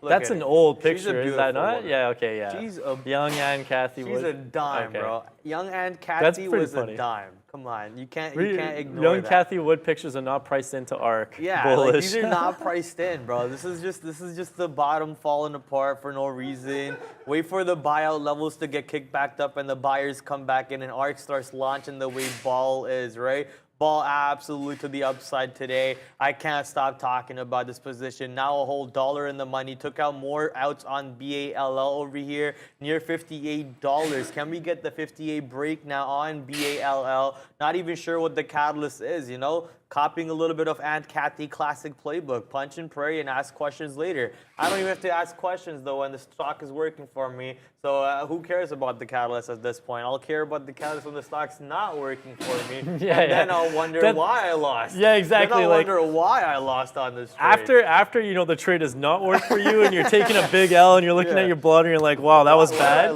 Then you're like, wait a second, why was I trying to do this again? And then you're like checking the catalyst. Oh, I was actually wrong on the catalyst. No. Exactly. But good trades on ball. Yeah, those are really pretty trades. Someone was like shouting AMD in the chat here, so I just want to quickly bring it up and talk about it. Not much has happened with it. You know, low volume, 36 million. A lot of things not doing much volume today, so that's no surprise. But 78 held very nicely here. You know, we were looking at 78.50 on the daily, and on the daily, you know, it made a low yesterday, 78.50. You know, this morning it was kind of hovering around that 78.50 area as well. It hasn't gone there since. Let me actually bring this up. I can't see it. It hasn't gone back there since July, like the end of July, right? So, you know, I was thinking if it breaks down below that 78.50 area, call it 78 if you will, you know, it could run a little bit more to the downside, but it just wasn't in the market's books today. You know, the market clearly bounced off of these support levels. It's been trading a range now. You know, for the past couple days here, holding this 39 area, 3900 area, 3890 area. So it continues to hold it today as well. So no surprise that AMD bounced off the 78 area once again. But yeah, maybe the selling starts to stop now. Who knows? Again, kind of waiting for next week's CPI news. Yeah, I hope it doesn't. I hope the market actually turns around completely today and just crashes after the Apple event, honestly, because that means, like, you know, this green move in the market today was absolutely fugazi. If this market actually like holds the green move, then maybe it's not as fugazi, obviously, because they were able to hold it. But I'm just waiting for you know, some Fed to come up on the table over there and just start saying some negative catalyst about the market. Yeah, the market deserves to be down. It deserves to be lower. Who was that? Who was the Fed who said that last time? Something close to Bullard, I think it was Bullard who said something bad and the market just crashed, and then Powell came in and turned the printer on. So obviously I'm expecting for my boy Bullard to do something similar over there for me again, bring the market back down, and hopefully the bear day comes back into play. Today has been pretty bullish though. The markets are both up 1 full percent, S&P 500 up 1.17, NASDAQ up 1. What are our Dow Jones doing? This is your DIA on Amex, Dow Jones 30. Currently should be up on the day. Yep, also up 0.8%. IWM Russell 2000 also should be green. Let's go check out if it is. IWM Russell 2000 is... It is green, also almost 1 full percent up on the day. Someone's asking a question in chat. The question was, what is a sympathy stock for Apple? I don't know if it works like that. You know, Apple Apple is like the sympathy stock for all stocks, pretty much. To the market. Yeah. So Apple dictates the whole market, honestly, because it's the biggest component in almost every single basket of ETFs out there. The S&P 500, the NASDAQ, the two biggest baskets in the world. Apple is a big component of both of them. So Apple pretty much dictates what happens for the rest of the market. If you want to look for a sympathy play in Apple, just look for stocks that have a beta close to 1 or less than 1, I believe. Because, no, not less than 1. No, just basically close to 1. Close to 1, yeah. So no, if it's less than 1, they'll move less. They'll move less, yeah. So beta close to 1. You can use websites such as FinViz or even TradingView or even some of your brokers already have it implemented in it to see what the beta is for a certain stock. So just look for stocks that have a beta close to 1. That would mean that they have closer relationship with the SPY or the NASDAQ, and that's the basic idea of a sympathy trade for Apple. Yeah, exactly. Someone's here, SPY is the sympathy stock. Yeah, I mean, like, pretty much, like we're saying, like Apple, it's actually funny enough because, like, on my setup on my main computer, I actually use Apple. So, you know, I like to have a couple market barometers, right? So I obviously, you know, usually I have the ES, I'll have the NASDAQ up there as well. I also actually have Apple too, right? Because sometimes if Apple, you know, is kind of selling off, maybe it's coming to a certain support area, then you can kind of look at, okay, what the rest of the market is doing, how is it kind of reacting to these levels as well.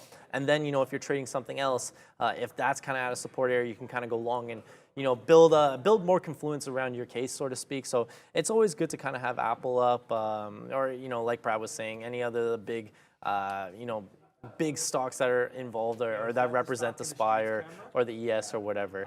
So yeah, you know, use those as barometers all the time. What else you get? IMRA about to go again. I'm still in this position, guys. Like I'm watching this position. I am taking a little bit out here. I took some out at 92. I'm still bidding 90 in case that starts to break out. It's not really doing much, right? Like now we're getting a little bit of buying coming in into like the 95, 96 area. But you know what? Until it shows me real buying above 2, I'm not going to be convinced on this move. I probably won't add on it. I don't want to be too over leveraged to the short side here on IMRA. But yeah, you know, and even here, when it comes up to the high 90s, more people start slamming the bid down. So we'll see on this one. I'm not too worried about this one. My other positions, well, I am short SHPH. That's not really doing anything. This one? I'll quickly bring that up. It was funny because I'm bidding like 34.20 to get some out. And then it was right there at the bid, and it just like kind of tapped it, didn't really do anything. And then now we're right back here. But again, no volume kind of trading. Guys, this is not halted. This is actually the time of sales right now. It's actually not doing anything. So if it continues to kind of do this, maybe I'll have to punch out and just kind of let it go. Wow, now you finished talking after they're taking the camera away from my hand? Come on, man. Oh, I'm over man. here playing with the camera the whole time. Yo, that camera is sick. There's like a little heat wave camera in the corner that like completely blacks out heat and whatnot. That's actually a pretty slick camera, man. And I thought they used to shoot those stock in the street segments on iPhones, and apparently they did. But now they got a proper camera. I was gonna show it to you guys, but the time ran out and they had to take that camera. But now you'll see the production of those camera edits and everything in those stock in the street episodes coming up soon to Instagram, YouTube Shorts, and TikTok near you. So be sure that you're following all of our pages, our social media accounts. I believe this command still works. If you do socials on the chat over here, !socials, or maybe just !social. There we go. Our socials should show up. If not, there you go. Our socials are showing up, our Instagram and our Twitter. Make sure you're clicking on those and then see what accounts those two accounts follow on Instagram or Twitter, and follow those accounts too, because those are the official Trader TV Live accounts. Currently, markets pulling back a little bit, no longer up 1% on the day as the S&P 500. NASDAQ still up 1% and the market's giving us multiple gifts today, baby. We're enjoying the day. We're watching positions come back into profits. Let it be shorts or longs. I know Ian can see my positions right now. My worst position on the board is only out of the money 28 cents, and my best position on the board is in the money $1. And the person in the chat saying, Prad, no shorts today. I told you, not a single short of mine is losing money. Yeah, you always got to pick your spots. You could be on either side of it. And, since the market was kind of topping out a bit and Apple was coming to this 155, I thought that, I might start to jump into shorts. IMRA, obviously, around this 2 area, jump into that short as well. Someone said, should I close my BBBY short position right now? So I don't know if you're talking about like a swing trade. No, we can't answer that. Intraday, if you're short today, I don't know what you're kind of shorting off of, because it already made a new high, right? So I guess you could short off that and short off this high. What is the high? 790, but we're so close to that. But yeah, I don't know. Obviously, BBBY has gone beat down today, catching a bit of a bid today, up 11%. But again, just kind of, I guess, squeezing a little bit. But yeah, I think the whole run for BBBY is kind of over for now. What else are you guys talking about? SHPH going. I mean, yeah, I'm watching on my side screen. It's not really doing anything still. For a second there, it looked like it was frozen in time. But yeah, kind of not doing it much. TBLT, some people have been calling out. So let's take a quick look at that. Hasn't really been on our radar yet. I'm watching, I'm now watching Apple. The tape's starting to speed up because that event started. That's why. Yeah, TBLT up 16% today. On the daily, trying to look at like some levels here. On the daily, there is a gap at let's just call it like 310 to like the 340 area. So if it gets up there, that could be really, really interesting.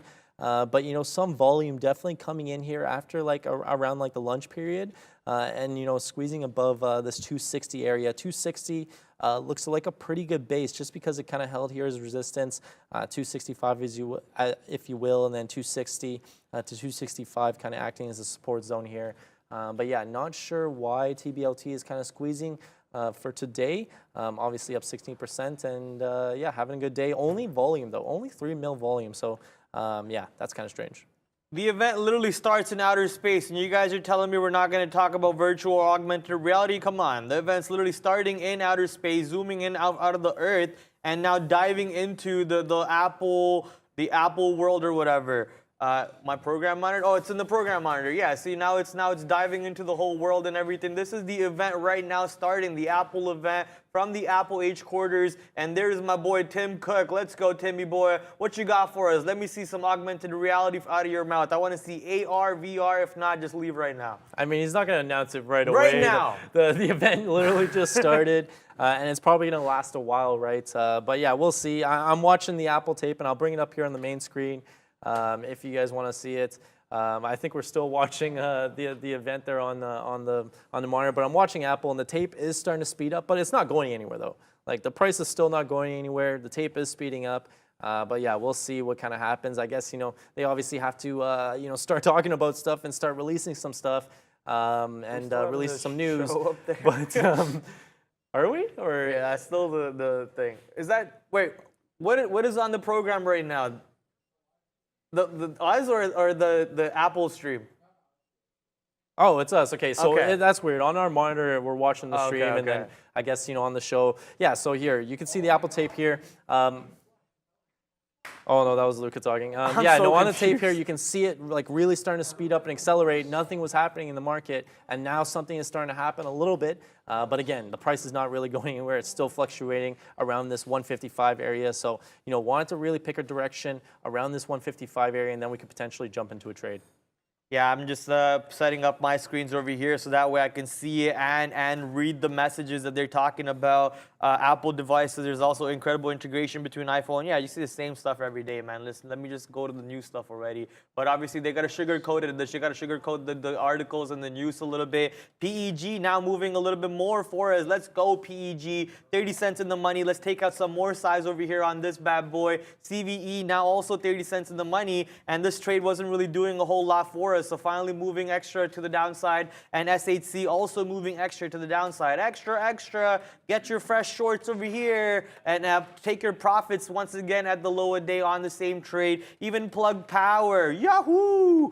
Profits coming onto boards for Plug Power also. 22 cents in the money on Plug. Remember how I said Tupperware might just give me a flat trade? Finally, it's giving me a flat trade. We're going to jump out of that trade for profit. I think we made about 6 pennies on that trade. I'm happy. Instead of giving back money on that position, we're actually making profits on it. BKR, we're going to close this trade too. Did a whole lot of nothing for us. We're going to also close Vodafone because it did a whole lot of nothing for us. Now the only trades we got to manage are SIDU, BJ. Did SIDU break the 100 period EMA? No, we're still holding support at the 50/100 period EMA. BJ has been moving forward and backward the whole time, but has created a lower high, and the lower high happens to be where my entry was. So not looking as good. Maybe I can add back over here. That's exactly what I'm going to do, actually. I'm going to add back over here, and then we're going to try to see if we can get this move right back to the high day for BJ, and SIDU has been a little painful for us. I just got some out on this IMRA flush off of 2 again, so it failed to make a new high. The original high was 204.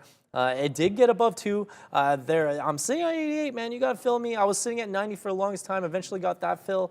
Now I'm sitting at 88. I get that fill as well. Now it's starting to, start to sell off below 90 again. So this is the move I was kind of waiting for off of that 2 level, and now it's starting to come. My average price is 198, so I'm in the money about 10 cents now with still a good chunk of my position. So if this continues to ride down and maybe revert back down to like the 180 area, if I can get another 10 cents out of this, I'll be really loving this trade. But yeah, good trade here on IMRA. Sometimes it's worth it to kind of stick to your levels until they kind of break, or until it really tells you that you're wrong, and then you kind of get out of the trade, right? But for now, this IMRA, now it's paying off that I've loaded it up on the short in front of that 2 level.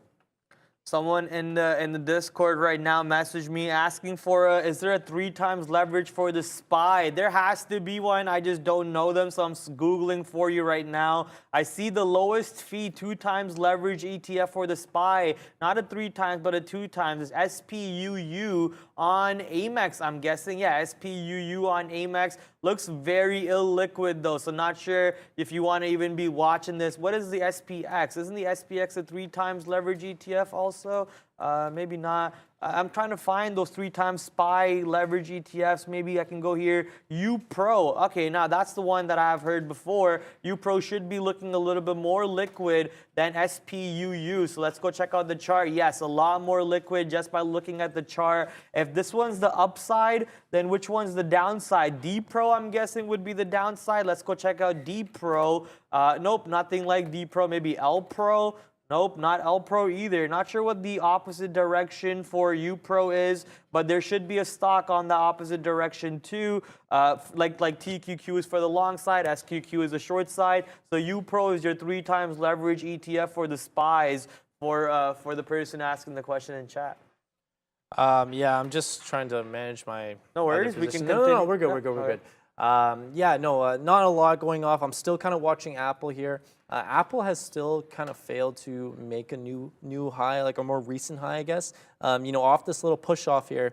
It pushed almost to 155.40, so it did break out that 155.20 area that was holding earlier in the day, but now. Still kind of figuring out what it wants to do. It is kind of giving a little bit of a bounce here off VWAP, but I'm thinking, we're going to have to wait until later on into this event for Apple to really kind of pick a direction and maybe take the market with it. The market is up about, or the ES rather, is up about 1% now, and breaking above 39.50. I'm actually looking at maybe if I zoom back here. Probably like the 39.60 area that held nicely the other day there. So, until we get to there, maybe that's where it starts to pull back. But I think we're all kind of pending maybe a little bit on this Apple event. So I'm watching that very closely on my side screen right now. Yeah, market patiently waiting for the Apple event like the rest of the world. Everyone's sitting here watching these little iWatches, I guess. What are they called? Apple Watches, iWatches? I don't know. I'm just going to put I in front of everything that makes it Apple-based. We're actually going to send it over to Neil now because Neil might have something based off the event for us. Yeah, everyone's still waiting to see a little bit some details out of the Apple event, but a couple of things worth watching. One, GSAT here, Global Star, mobile satellite service provider. They got a volume spike at the beginning of the event, and probably just related to the fact of related industry, a bit of a sympathy play potentially there. Another one to watch, and this is, I meant to mention this in the morning show. Keep an eye on Garmin. If Apple does announce something regarding their watch, big more functionality, new watch potentially, you could certainly see Garmin move around. They have a competing product, very expensive but very popular amongst outdoorsy people. And my wife's a triathlon. I know she loves her Garmin, but I would watch for them if they come up with something fantastic on the watch side. That could hurt Garmin, as that would be a direct competitor. So a couple of names to watch that aren't Apple as we tune into the event. Yeah, I'm just watching them talk about the watch right now. It looks like there's a new Series 8 watch. Not even sure what series we're at currently, but Series 8 watch is being talked about at the moment. They did say a newer watch, so nothing new just yet. More about how medical emergencies and lunar technology. Yay, I can look at lunar technology now on an Apple Watch. But the parts such as GSAT, and I think that was a catalyst a couple weeks ago, if I remember. GSAT partnership with Apple, or maybe it was a different telecom company. That was a big catalyst coming into play. We also know that Apple is going to be using Qualcomm chips, right, Neil? Was it Qualcomm chips? I think I remember hearing that they want to move back to Qualcomm and away from AMD or away from Apple. Maybe that was a different company that I'm actually drawing a blank on. Maybe Chad can help us out over here. Currently Series 7, Samsung is way better than Apple. Yeah, we're not arguing that right now, guys. We're just watching to see what kind of trades will this event give us. And I'm actually waiting for the keywords such as virtual reality headset or augmented reality headset, because that's going to be, in my mind, what's going to take this market straight to the north side, as Apple will then figure out that long is the new direction. Last time Apple introduced that they were going to get into the car business, Apple launched to the north side. I don't know if you remember that, Ian. So I'm just waiting for them to announce this side now. Yeah, no, I do remember that, and I saw a thing about Apple.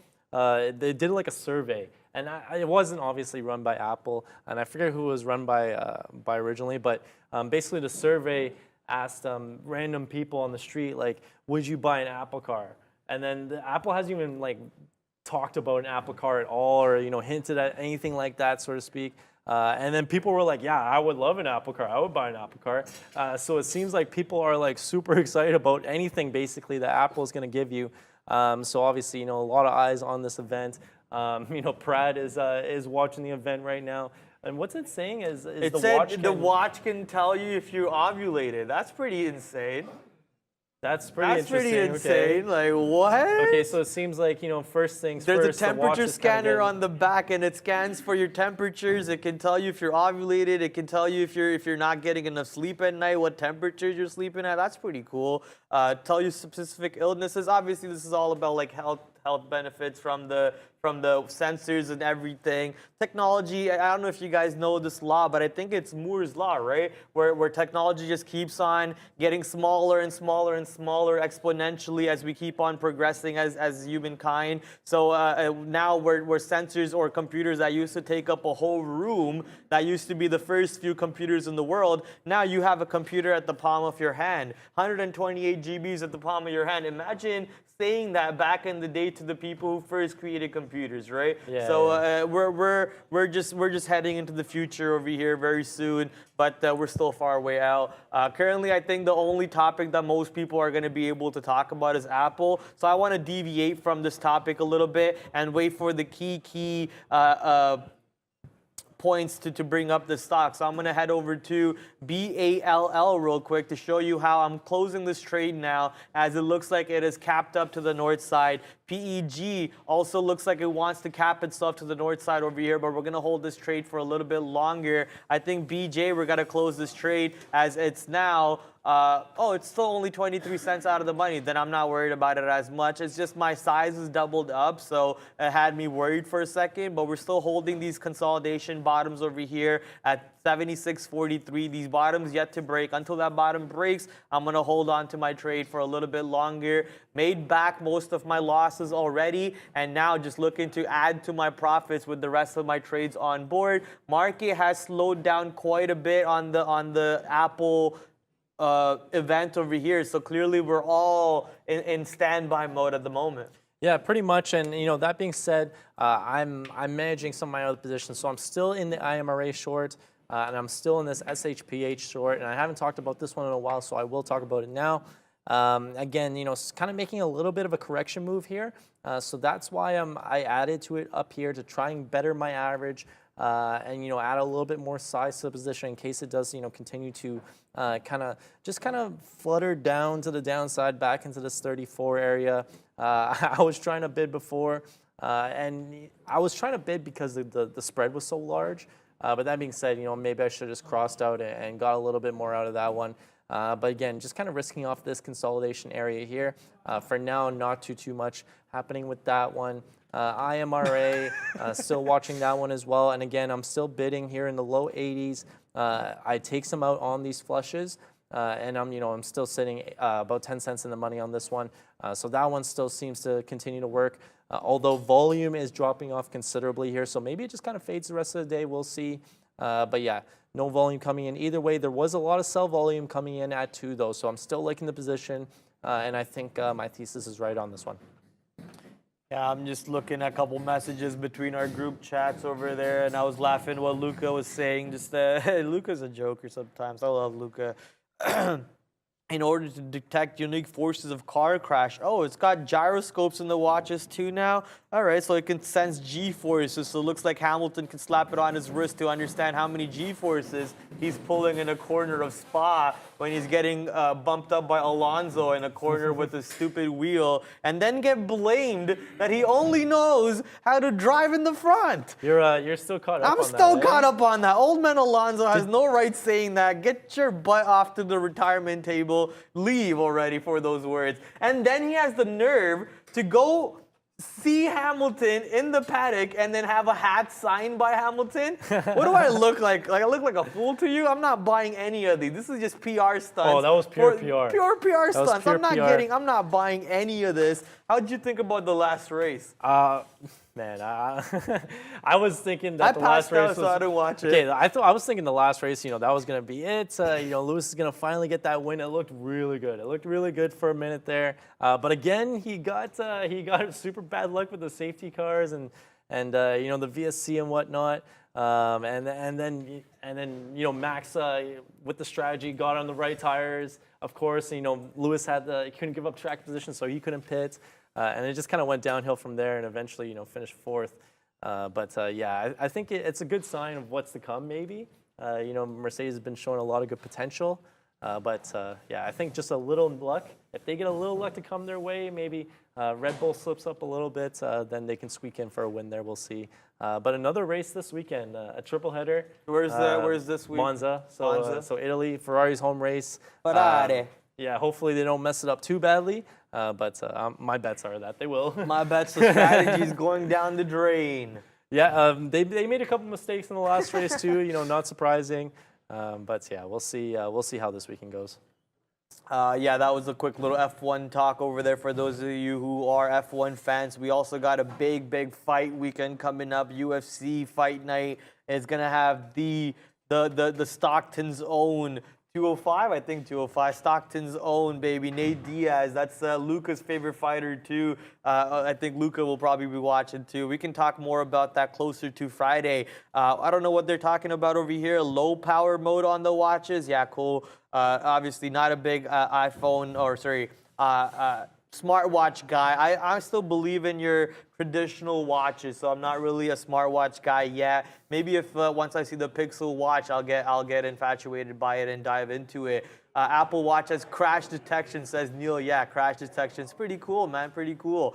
RETA on NASDAQ still moving and making a new high day, also says Neil. So let's go over to Rita. Rita currently trying to keep on making high days apparently. So, ooh, nice pullback on it just now when I pulled the stock up though. That's pretty ugly. But holding up at VWAP is my guess. Holding up at VWAP and continuing to go upside right back towards the high day retest closer to $28. We didn't come to 28 to not break 28, right? So let's get that break of 28. Every time I see it, this guy just laughs. Don't stop laughing. No, it seems like, and that's the thing, right? When and I'll bring it up here as well.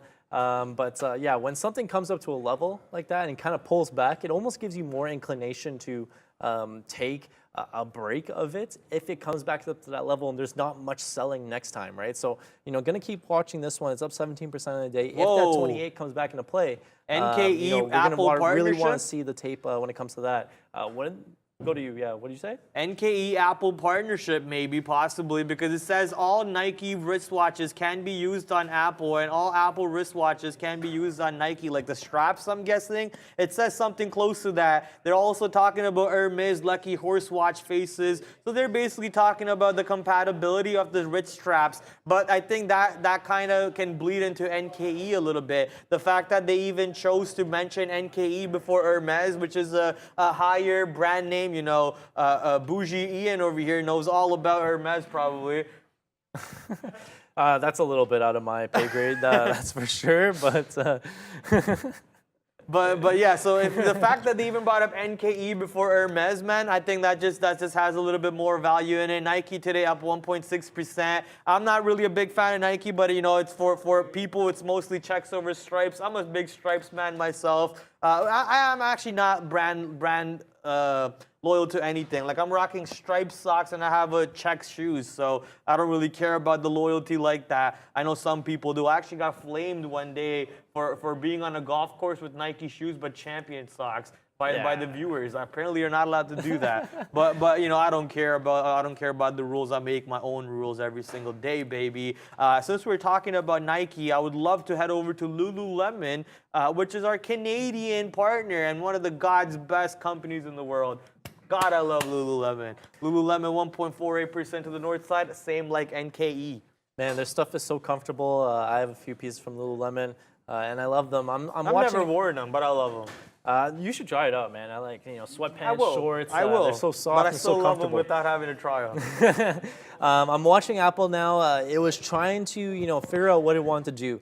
And it was topping out around this 155.20 area, failed to make a new high here off of this recent high at around 155.34, and now breaking below 155 again, right? So, clearly some selling coming into the market, into Apple rather. But until it breaks down this low, I won't probably be convinced. If it does come back up to 155 though, and more sellers start to bid up or start to kind of step up there, maybe I hop it back into the short. It worked so well earlier for me. So maybe I can try it again, but we'll see. Still continue to watch Apple here on my side screen, and then my other positions, IMRA. I did get some out at 85 here, but again, volume is like really starting to die down on this one. So I'm just kind of holding my position, bidding when it comes to my price, and if I get filled, I get filled. But if not, I'm not worrying too much about it. But yeah, that's IMRA. SHPH, again, still not really doing too much for me. Man, I wonder if this event's like pre-recorded or it's like actually live. Live. No, it's pre-recorded. That's cap. It's got to be pre-recorded. It's actually. It looks too crisp and too clean to be live like that. It's recorded on an Apple product. No. No. I'm not buying. They probably used the camera you used just now, but it looks too clean, too crisp. That was a sick camera, eh? There was a good diss in the chat earlier. It was like, Prad, your texts are green. They come in green on messages, you know, because iPhones, whatever I message, always blue, right? And that's how you know, like, whatever. But when like, he's giving me a look now. When you text me, for example, it's green. Shut up. Stop talking. All right, go back to your little blue boxes, you losers. All right, coming back to the market over here where things actually matter, not blue boxes and red boxes. It's all about the green boxes, the money, baby. Those are the only color we care about. Like, that's why I'm sending you green boxes. Tell you to get your checkup, boy. Get your bank up, all right? Get your bank up, right? I am right now on PEG, on New York PEG, launching back to the north side. Not nice, Pratt. Look, that's my boy. I could, play with him like that all day. He knows I'm just joking with him. But yeah, we're watching the Apple event. We're watching the market right now. It really doesn't know what it wants to do. It keeps on pushing down and then pushes right back up, pushes down and then pushes right back up. But at least the push downs are not like all the way back to VWAP, so that's a good thing. It's not too whippy of a market. Couple positions that are honestly, the short scanners are dead for me right now. Only the long scanners are active. And on the long scanner, that stock that's active that stands out is Bed Bath and Beyond. Bed Bath and Beyond currently passing $8 to the north side. Looks like it actually broke $8 a long time ago. I'm just now realizing it. Broke $8, come back down below 8, and now getting back above 8 again. Some volume spikes coming in. It's 1:23 Eastern Standard Time. Still another good 40 minutes or so left on the show for us between Ian and myself. And then we got a closing show with Luca, Sean, and Neil. So make sure you're smashing the like button on this show, smashing the like button on the closing show later on too. And we'll be continuing to cover the Apple event for you live. Someone's asking here, guys, can you shed some light on scanners criteria? This is really up to you and your trading style, and I know, Prad's gonna kind of agree with this. Like, when you're creating a scanner, you can look at for particular things that you really like, right? If you like low float stocks, trading those, you can scan for those ones, right? If you like, only trading things that are doing, for example, like more than 50 mil volume on a day, you can scan for those ones. You can scan, create criteria. I have criteria, for things that are doing more than 2 RVol in the pre-market, right? Like, so those sorts of things. Again, it's going to match your trading styles and the trading setups that you like to go for. But man, there's so many different kind of scanners out there. There's lots of FinViz offers scanners as well, but I think you have to pay for them. TradingView has scanners. Webull has free scanners as well. So guys, kind of explore and match the criteria to what you like to trade and what setups you particularly look for, and customize it your way.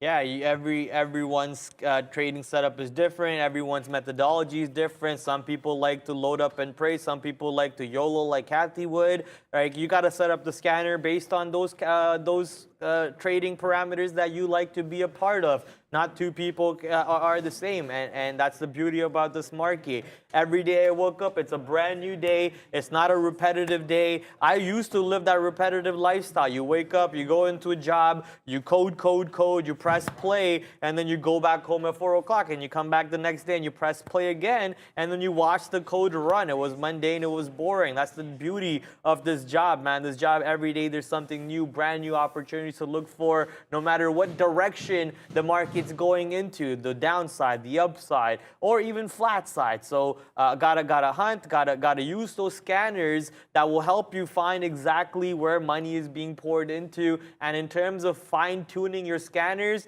once again, you have to figure that out a little bit on yourself. Everyone's setups are different. The way I like to, throw a couple examples is I like to look for stocks that are above $1. I like to look for stocks that are doing at least 100,000 shares before 935, 950. At least stocks that are doing over 1 million shares before lunch if I'm later on in the day. At least doing, X amount of relative volume throughout the day. Some of my scanners are set up just to look for the gap and goes in my criteria. According to my experience, I've seen a range of percentage stocks that gap up and continue going, but then a higher range of percent above that percent. Some stocks that gap up, they don't go anymore. They fade the gap. An example for that would be Path on New York today. Path faded most of its gap that it created. It didn't gap and go. It's gap and fade.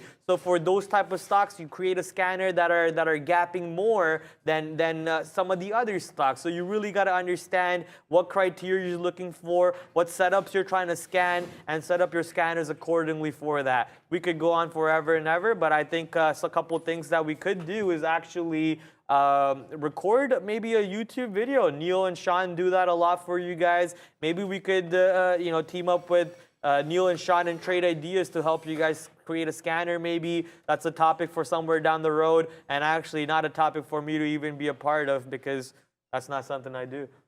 It was funny because as we were talking about this, I looked back over as I finished, and SHPH fell off of a cliff here off of this 36 area.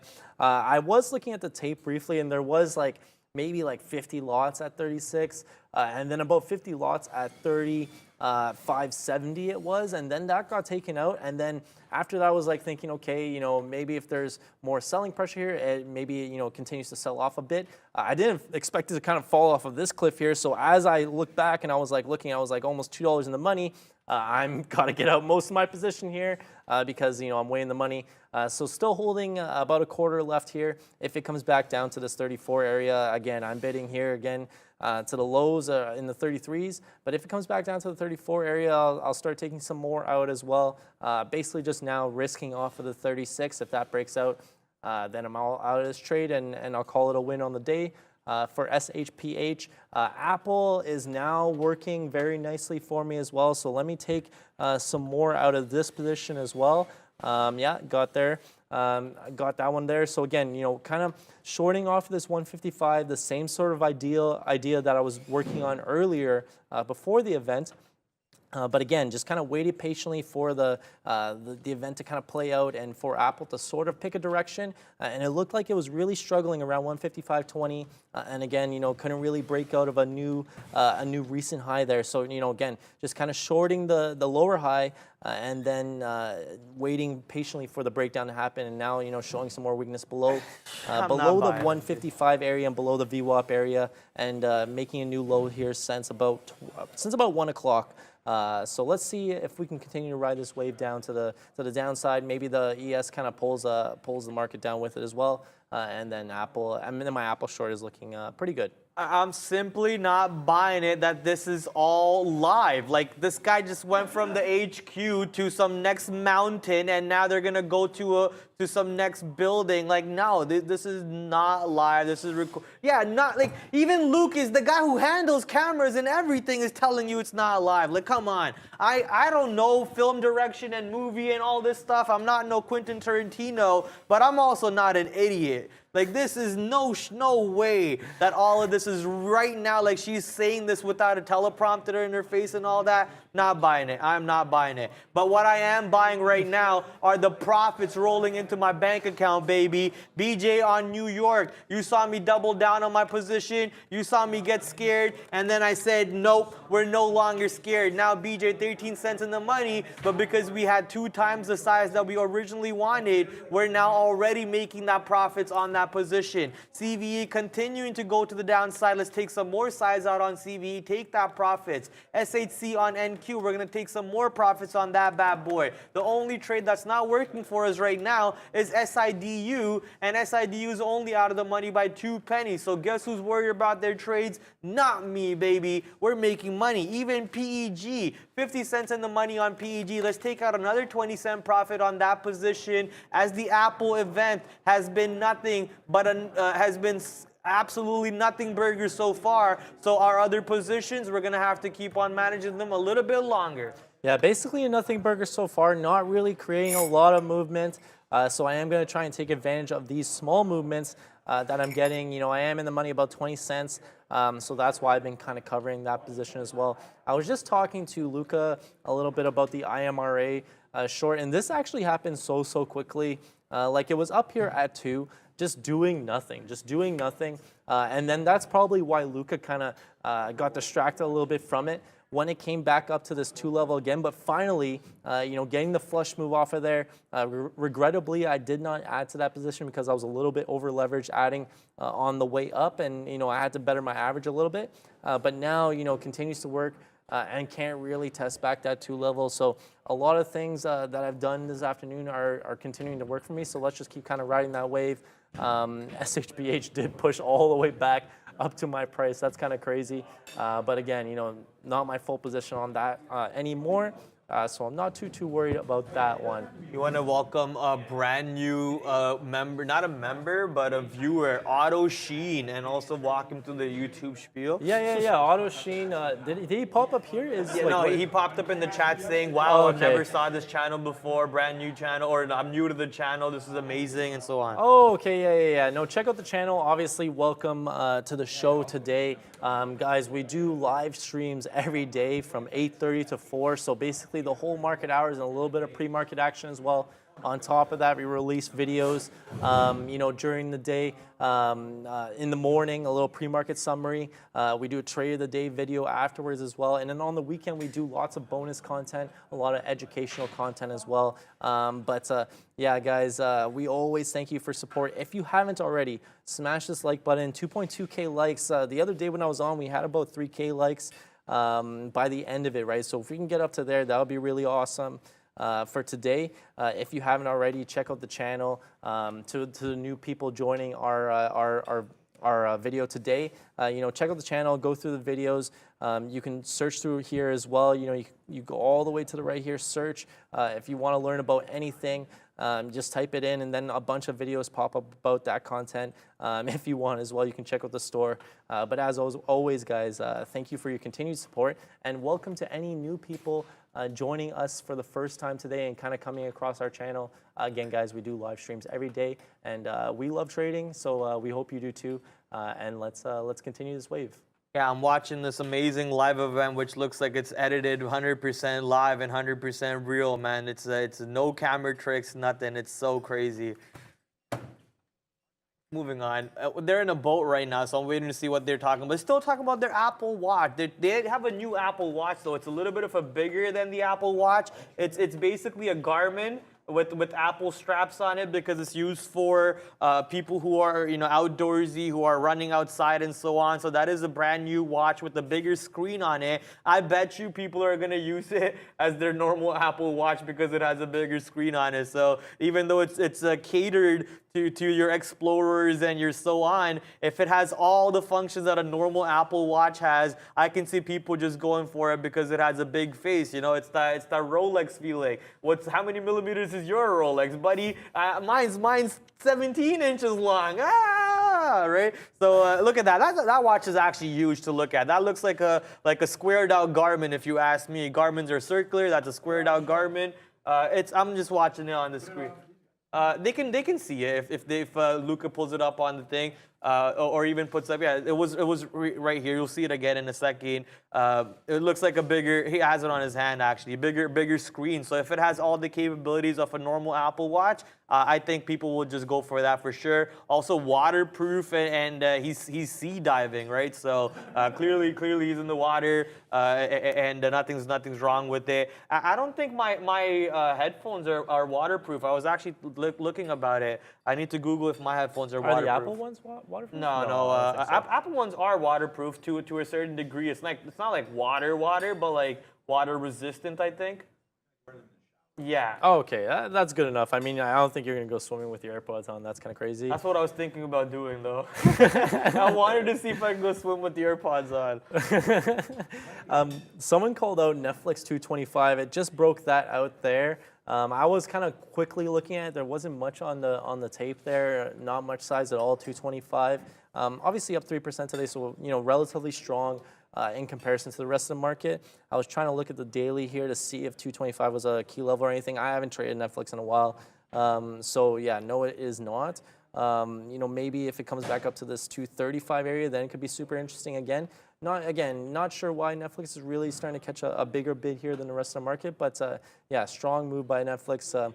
It held this support at 219. I guess you could call it 220, basically because it was basing out in the pre-market, right? So no surprise that that really held up this morning, but yeah, no real trades that I can see on Netflix, at least day trades for us right now. Pride, can you order Super Chicken from the Apple Watch? I don't think you can order things from the Apple Watch. That would be interesting. Maybe they'll have an announce Uber it. Eats app on there. Yeah, you can tell Siri, but I don't.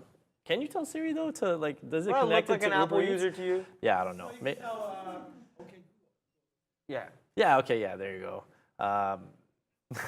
I dare you not say, but yeah, for 10 minutes. Not say Apple. No. I guess, yeah, not Apple. Yeah, no, we're talking about Apple a lot because the event's going on right now. Yeah, PEG now 77 cents in the money. Let's go, baby. Our day is completely turned around. We have how many tickers? Do I even want to count? This is going to take 10 years to count. 1, 2, 3, 4, 5, 6, 7, 8, 9, 10, 11, 12, 13, 14, 15, 16, 17. 19, 20, 20. How does this happen every single time? I have 21 tickers traded, and how many are negative? 9. Okay, this time it's 10 tickers negative. Usually it's only 9 tickers negative, but the 10th ticker that's negative is actually SIDU. So if SIDU can go positive for me, we are once again 21 tickers traded, 9 tickers negative, positive on the trades over here for The Apple Watch is costing $7.99 for the Apple Watch, bro. That's the cost of a phone. That's crazy. That's the cost of the iPhone itself. Yo, long Apple, Yeah, long Apple. There you go. 170 or sorry, $7.99 for the big one or the small one? Apple Ultra Watch price tag. The Ultra 170. That's the bigger one. So that's the GPS and everything. It also has blood oxygen capabilities of reading, ECG reading, and the temperature reading on it. So, ooh, baby, I can't wait for Apple to really know when I'm stressed out in my trades. They're like, oh, this man's body temperature is rising at 11 o'clock Eastern time. He must What be trading. happened? he must be starting the midday show trading. Yeah, that would be interesting if Apple knew exactly that. But eventually, I'm sure that they will. Imagine Apple's going higher, and then all the sensors, whoever traders, the sensors are just glowing red. Apple knows exactly who's shorting them. Oh man, you're thinking a little bit too much into depth. Look, on that data one. is answer. Okay, they want data. Why do you think they're tracking your temperature now? To be able to connect your portfolio. And then it tracks your emotions. There's an emotional tracker as well. This is funny. We were talking about how expensive it is, and then someone's like, "But it tells you when you're ovulating." That is very important. It is important. That is very important. It is important. You're not wrong. We're not doubting the importance of that, but I'm just saying. It's a weird feature. It's a good feature, but I'm not trying to have a baby anytime soon, man. We're good. I don't need to know if my partner's ovulating. Guess what? I don't even have a partner to worry about it, baby. Hey, I'm not trying to have a baby. I'm trying to live my life. I'm trying to enjoy my life and not be tied down to a 2-year-old running around the house. I already have one that's not mine, and it's painful. Come on, don't say that. It's Brad. not painful. Don't I love say her. I love her. It's not that. painful. I did end up getting stopped out at SHPH, so that's an update on that one. I'm still short. I am short Apple again up here against this 155.20. Truthfully, like this 155.40 area. Again, so if it continues to, sellers, again, I'm watching the tape. There are people hitting the bid here above 155. So just going to monitor this one. I'm not risking too much on it. Just added basically back to not even the full position that I would like to have on Apple, but the full position that I had on this entry here, my second last entry. So kind of managing that one. And still short IMRA. The volume has really dropped off on this one. So every time it comes down into the 80s, 86, 87, that's where I'm bidding. I'm currently bidding 85 and 84 to get some out if it comes down there. Again, you know, look at the tape. It's literally frozen, not really doing anything here. So just managing that position, I guess. I guess it's pretty easy to manage, about 10 cents in the money on that one. Yeah, just taking more profits on BJ because I had 2x the size that I really wanted because I added more here, but I was okay with giving it a little bit of a wiggle room. So now that we're popped back up, I'm taking off all the size that I had from this entry, and I'm holding the size from this entry over here instead. You know, churning my fills, getting in, getting out, getting in, getting out, churning the fills constantly, and making sure we get a decent price. Garmin is pricey too, says Neil. Ulta is in line with Garmin. Those cost a grip. My wife has one. Okay, so Garmin, $1,200 for a Garmin. Sheesh, man. Look, my $10 Casio says the same time that a $1,000 watch does, and that's all I care about. That's good enough for me. Well, yeah, they're catering to like a certain market, right? And I can tell my heart rate too with my Casio, bro. Ready? 1, 2, yeah, but it's not telling 3, you that. Come on, 4, Brad. 5. I can count my heart rate with my Casio too. Come on. But I wonder if they're gonna have like, I guess they always have like different tiers, right, of the Apple Watch. So is $799 the most expensive one? Imagine they have an ad tier where you buy like for $100, but it's just filled with advertisements. Every 2 seconds, you just get an ad on it. Yeah, I could see that happening. Kind of like Netflix. I could see that happening. Yeah. Now that I said could it out loud, it could probably happen. But would they sell out? They don't even need to sell out. Bro, it will sell. No, It will but sell. I mean, Apple doesn't need to sell out to advertisements like that. No, they don't. Yeah, But imagine so- how much more revenue they're getting off just by doing that. Yeah, I guess more people would just kind of You'll hire gravitate me, towards Apple? that. Come on. But as I was trying to say, like, so many people are like so deeply invested in Apple. Like they have Apple Watch, iPhone, Yeah. MacBook, iMac, Apple TV, right? It's like all intertwined The and all ecosphere. connected. Yeah, exactly. It's like you have this whole like you said, like Ecosystem? Yeah, ecosystem of Apple products. So it makes the barrier to leave. As opposed to the barrier to entry, the barrier to leave so much more difficult if you want to kind of get out of that system because your whole life depends on Apple essentially. So like, you know, kind of Sean was saying earlier today, they can charge any amount for their phones, for their products, and they're still going to sell out and they're still going to make a lot of money. He sold out himself, man. He sold out because his whole family's Apple. He's like, now I got to go Apple. I'm the only one Android. So he sold out too. Speaking of which, I just got stopped out of the Apple position. It was a smaller position, so I'm not too worried about it. I'm still positive on the name, but now it starts to break out above this 155. So good thing I took some profits out here on the dips below 155. But yeah, the short is clearly off the table now.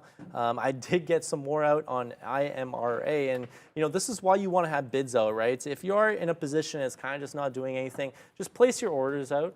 And just kind of let it manage its own, do its own thing, manage itself, right? So I had bids at 84, 85. It gave a little bit of a flush move below there, and I got filled, right? And now I'm taking out more profits on a name, and now I have obviously less in my position, still in the money a little bit. But yeah, just, you know, the position is basically managing itself now. I'm adjusting my stop. If it breaks out too, I'm out, and we'll call this a big winner on the day for me. Peg now $1 in the money. Another stock, another $1. Where's Ball now? If Ball's a little bit higher, I'm gonna be upset.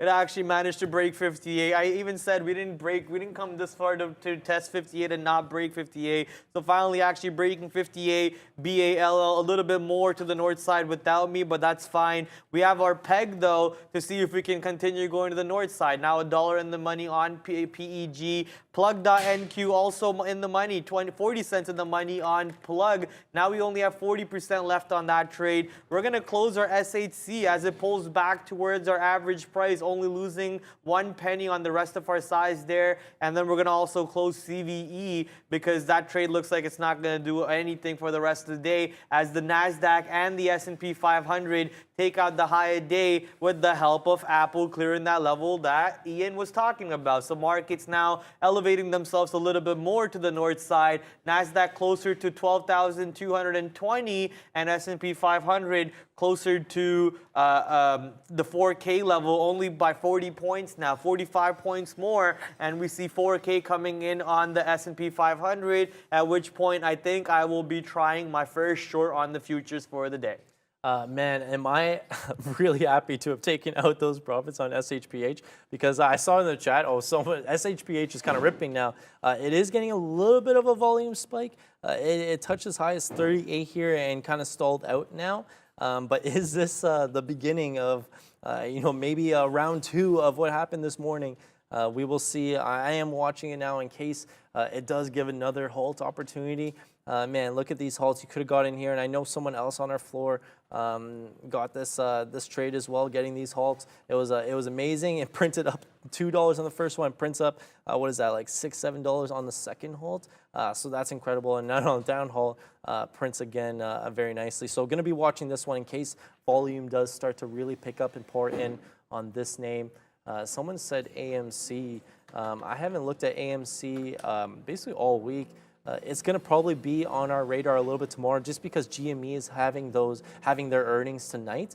So going to be interesting to see if any sort of action happens on some of the meme names like AMC, GME, maybe BBBY as well. But yeah, today not really doing too much. It's just been really fading this move ever since the meme craze sort of kind of just kind of phased out a bit early in August. But today, yeah, again, guys, AMC probably going to be on the watch for tomorrow. Oh, they made the case a little bit smaller, a little bit thinner, and they added a key loop. I don't think they had key loops earlier, right? Yeah, the lanyard loops in there. They pretty much the same headphone for the most part, looks like. But yeah, so new AirPods Pro, or it's the same AirPods Pro, so there's no difference in it. Zero waste, blah, blah, blah, blah. Yeah, every company does a zero waste stuff now, so you're not doing anything revolutionary by doing that. But they're talking about their AirPods. And just recently, it looked like there was a little club going on in the back over here. We got some bass boosted noises coming. You hear that, right? Bass. Someone's blasting music, baby. Their bass just blew out or something. And all we hear is the vibrations now.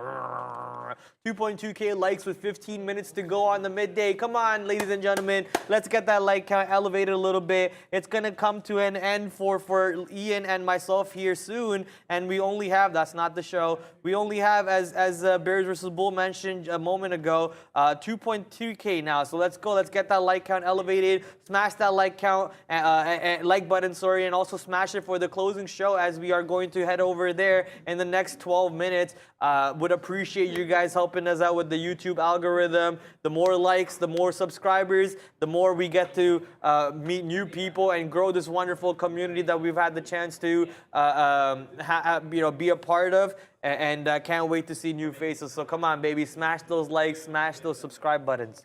Someone said, can we look at some levels for AMD? I briefly talked about it earlier. Didn't really discuss any daily levels. And what I really noticed here is that there is a gap on the daily here. And, we always try to look for these trades because they can turn out to be very profitable as the gap kind of gets filled and there's that explosion in either direction. But this was after there was that news about the U.S. kind of limiting chip sales from NVIDIA and then also AMD. They took out 2 cameras from the back. There used to be 4 cameras, right? No, there was 3 cameras. There was 3 They cameras. took out 1. They took out 1? They took 1 camera out. Maybe they're not talking about their Pro. Are they talking about their Pro model? The Pro model is the only one that has 3. The only one that has is a 3? Yeah. I didn't know that. Okay. That's the Pro model. So the normal one always had 2? Yeah. Okay, then that's my bad. Yeah. The Pro is a 6.7, I'm guessing, and the normal one 6.1. And the normal one only 2 cameras. Let's see. The Pro is only 2 cameras. Maybe that's not the Pro then. It's a 6.1 or 6.7. It has to be Pro if it's bigger, right? Oh no, I just saw that they mentioned the Pro, so maybe it is. Yeah, so only 2 cameras. They took out a camera. Maybe it is. But anyways, back to this, guys. Yeah, so the main level here I'm watching to the upside, 86 for AMD. There's basically a gap all the way to like 90, 50, 90 area. Let's call it a nice round number. And then to the bottom now, I think the 78 level, if there's selling pressure below this 78, you can look up below and it's probably going to test 75. 72. I thought it was in the books today. Didn't really happen. But those are the kind of levels that I'm looking for. If you're looking in between here, between like 78 to the 86, like 82, 84, just be careful with these levels. You're probably going to get chopped around a lot because they've been kind of getting reused and abused for the past 4 or 5 trading days, right? So those are the levels that I'm watching on AMD. Yeah, it's not reuse, recycle. It's reuse and abuse. That's how it works with some of these levels in the market. Because the more they start recycling a certain level, it's actually just abusing it because that level is no longer going to be in play for the intraday. Look at the size on Apple on the bids, baby. They just pulled that order. Okay, there was 29,200 shares on Apple on the bids, and they just disappeared off the level 2. So lots of people gaming the market here, maybe, I guess, for AAPL. Markets are still trying to soar to the north side. NASDAQ up 1.57 now. S&P 500 up 1.55. I'm still waiting for that 4K area to come into play. And I know it sounds a little repetitive, a little boring maybe because we're covering Apple nonstop. So maybe we can look for a couple positions. For example, we'll go to my positions real quick. PEG now $1.11 in the money. BJ moving all the way back to the high day. So let's take some more profits on BJ. 51 cents in the money, and Plug still 40 cents in the money. Not really doing a whole lot for us on Plug Power. I think I'm bored of Sidhu. And yeah, the word bored is stupid to even be using in this market or any market in general. But the stock has done nothing for me except for burn my trades for a little bit. And now pulling back to break even, we're going to jump out with a 1 penny loss on this trade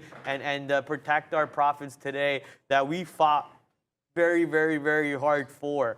So very happy with the BALL, very happy with PEG and BJ at the moment. And sadly, all eyes are on Apple still. We're going to keep on watching what this event's going to entail. They're talking about their iPhone right now, and the iPhone apparently will continue using their A15 chip. So not anything about Qualcomm or AMD.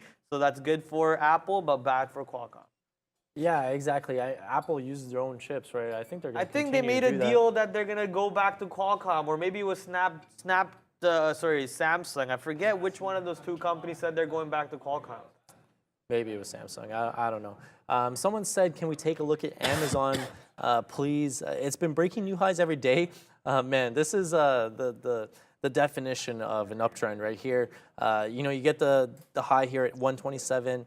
That breaks out, holds the support. That high breaks out, holds support. This high breaks out, holds support. So literally higher lows, higher highs. I think Sharif had a long trade on this, if I'm not mistaken, on Amazon earlier today. So that must have been a good trade. Kind of just following the market today. I don't know. I guess obviously relatively stronger than the rest of the market and some of the other tech stocks in the market today. I'm not too sure why it's kind of catching that bid. In terms of the daily, and man, I wish our charts were just kind of correct after the post splits. But in terms of the daily, 125 is clearly a level. Clearly Amazon likes to hold these levels. But it seems like even on the daily, 125 acted as a high here, and now it's acting as support. Over here, right? So, going to continue to watch this 125 to the upside. These are the things, like these levels are so reused now, maybe the 130 level as well. But yeah, strong day for Amazon today. I'm just going through a bunch of stocks that I lost on to see if I would have actually been right on that trade, and not a single stock looks like would have been right. They all kept going in the other direction. Then, oh my, Target 170. It's only logical that I try a short at 170 on Target over here. So we're going to try making some of that money that we lost on Target with this trade with the tight risk to reward setup over here. Already pushing to the upside is Target. So be very careful with the short. 170, we're expecting 170 to have some resistance, a nice even dollar number, already up 4% today. We're going to give it an additional 20 cents of risk from here. If it doesn't stop us out, we're going to most likely make the money back that we already gave back on this trade today, sadly. But if it does stop us out, that's fine. We give back a little bit more of our profits. But we get to continue making those profits back on our longs, such as PEG, BJ, and Plug Power. So yeah, Sean just put in the chat, GSAT is halted, news pending. So we're going to keep an eye on that one. Yeah. Okay, so that's why that's halted. Gonna keep that one on the scanners here. Well, it was with Qualcomm. I'm not too sure what you're talking about there. Apple dropping a meta killer today. I'm not too sure. The meta killer is going to be the virtual headset reality, augmented reality. If they say anything in terms of those words, that's going to be a meta killer. And yeah, imagine if they did do something that would just like. What do you mean imagine? Crush. It's already happening. That would just crush. They already announced the Reality One as their trademark. Yeah. Okay. Apple announced Reality One as a trademark. It's not if it's happening. It's only when they announce it and they ruin Facebook. Gotcha. Yeah. So Meta is going to take a big L on that one. I think they've been taking L's with their whole Meta thing. Spending tons of money and not really showing too much progress. They have something coming up in September. I wouldn't say that. Well, I'm waiting to see what their event's going to be like. Like we'll see. Yeah. Like they came out with that banger commercial or event with. Sorry? They have haptic gloves in the works right now. Like haptic feedback gloves. That's not new technology though. Oh yeah, where is it already existed? Okay, man, I don't know. Where is it already existed? What do you mean it's not new technology? Imagine you're sitting at home, having your VR headset with that expensive $400 steering that you wanted to buy, not when it was on discount for $200. You're really into not when it was on discount for $200. Really you wanted to buy it on $400. For this VR stuff. Dude, yeah, man. Like you putting on a haptic feedback glove, you're feeling wind go through when you're sitting in a closed room. Yeah, that would be sick. Someone said Party City is flying. Let's take a quick look at that. It's PRTY, right? PRTY, yeah. Yeah, PRTY, New York, that's why. It's flying as the chart loads. Yeah, it's kind of catching a little bit of a bid here. It was just consolidating like 225, let's call it. And now, I wouldn't say it's flying. I mean, there's a little bit of volume coming in, 6 mil volume on the day. PRTY kind of made a run, was it last week or the week before that? They were kind of making a run, yeah, like right here on the daily. So today, catching a little bit of a bid, maybe just like a squeeze because it's like, is PRTY one of those like short?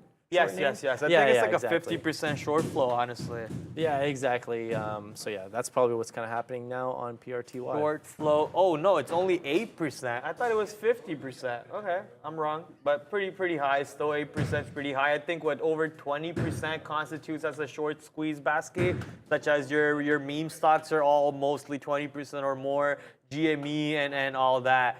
I will never put a VR headset. That's fine. No one's forcing you, dude. No one's forcing you. Maybe one day, eventually, you'll get forced by technology to do it. Otherwise, you won't have access to technology. But nothing wrong with it. No one's forcing you. No one's got a gun at your head over there to do it. But what's got a gun at my head right now is Target. Target pointing that gun at my forehead directly, and all 6 chambers fully loaded, baby. Already shot at me once and injured my leg, but that's all it did. I quickly pulled out my Tarkov skills and I pulled out my bandage, banded up my leg real quick, put a splint up there, and now we're good to go. Slapped up some salt in those wounds, and now we're good to go. But right back into another war with the same stock that beat me earlier is Pratty Daddy. So let's see if we can beat the stock up now instead of getting beat up. Only a couple pennies away from stopping myself out of this position because I don't want to give away too much of the money that we made on other stocks on Target. Someone mentioned 280 on Tesla.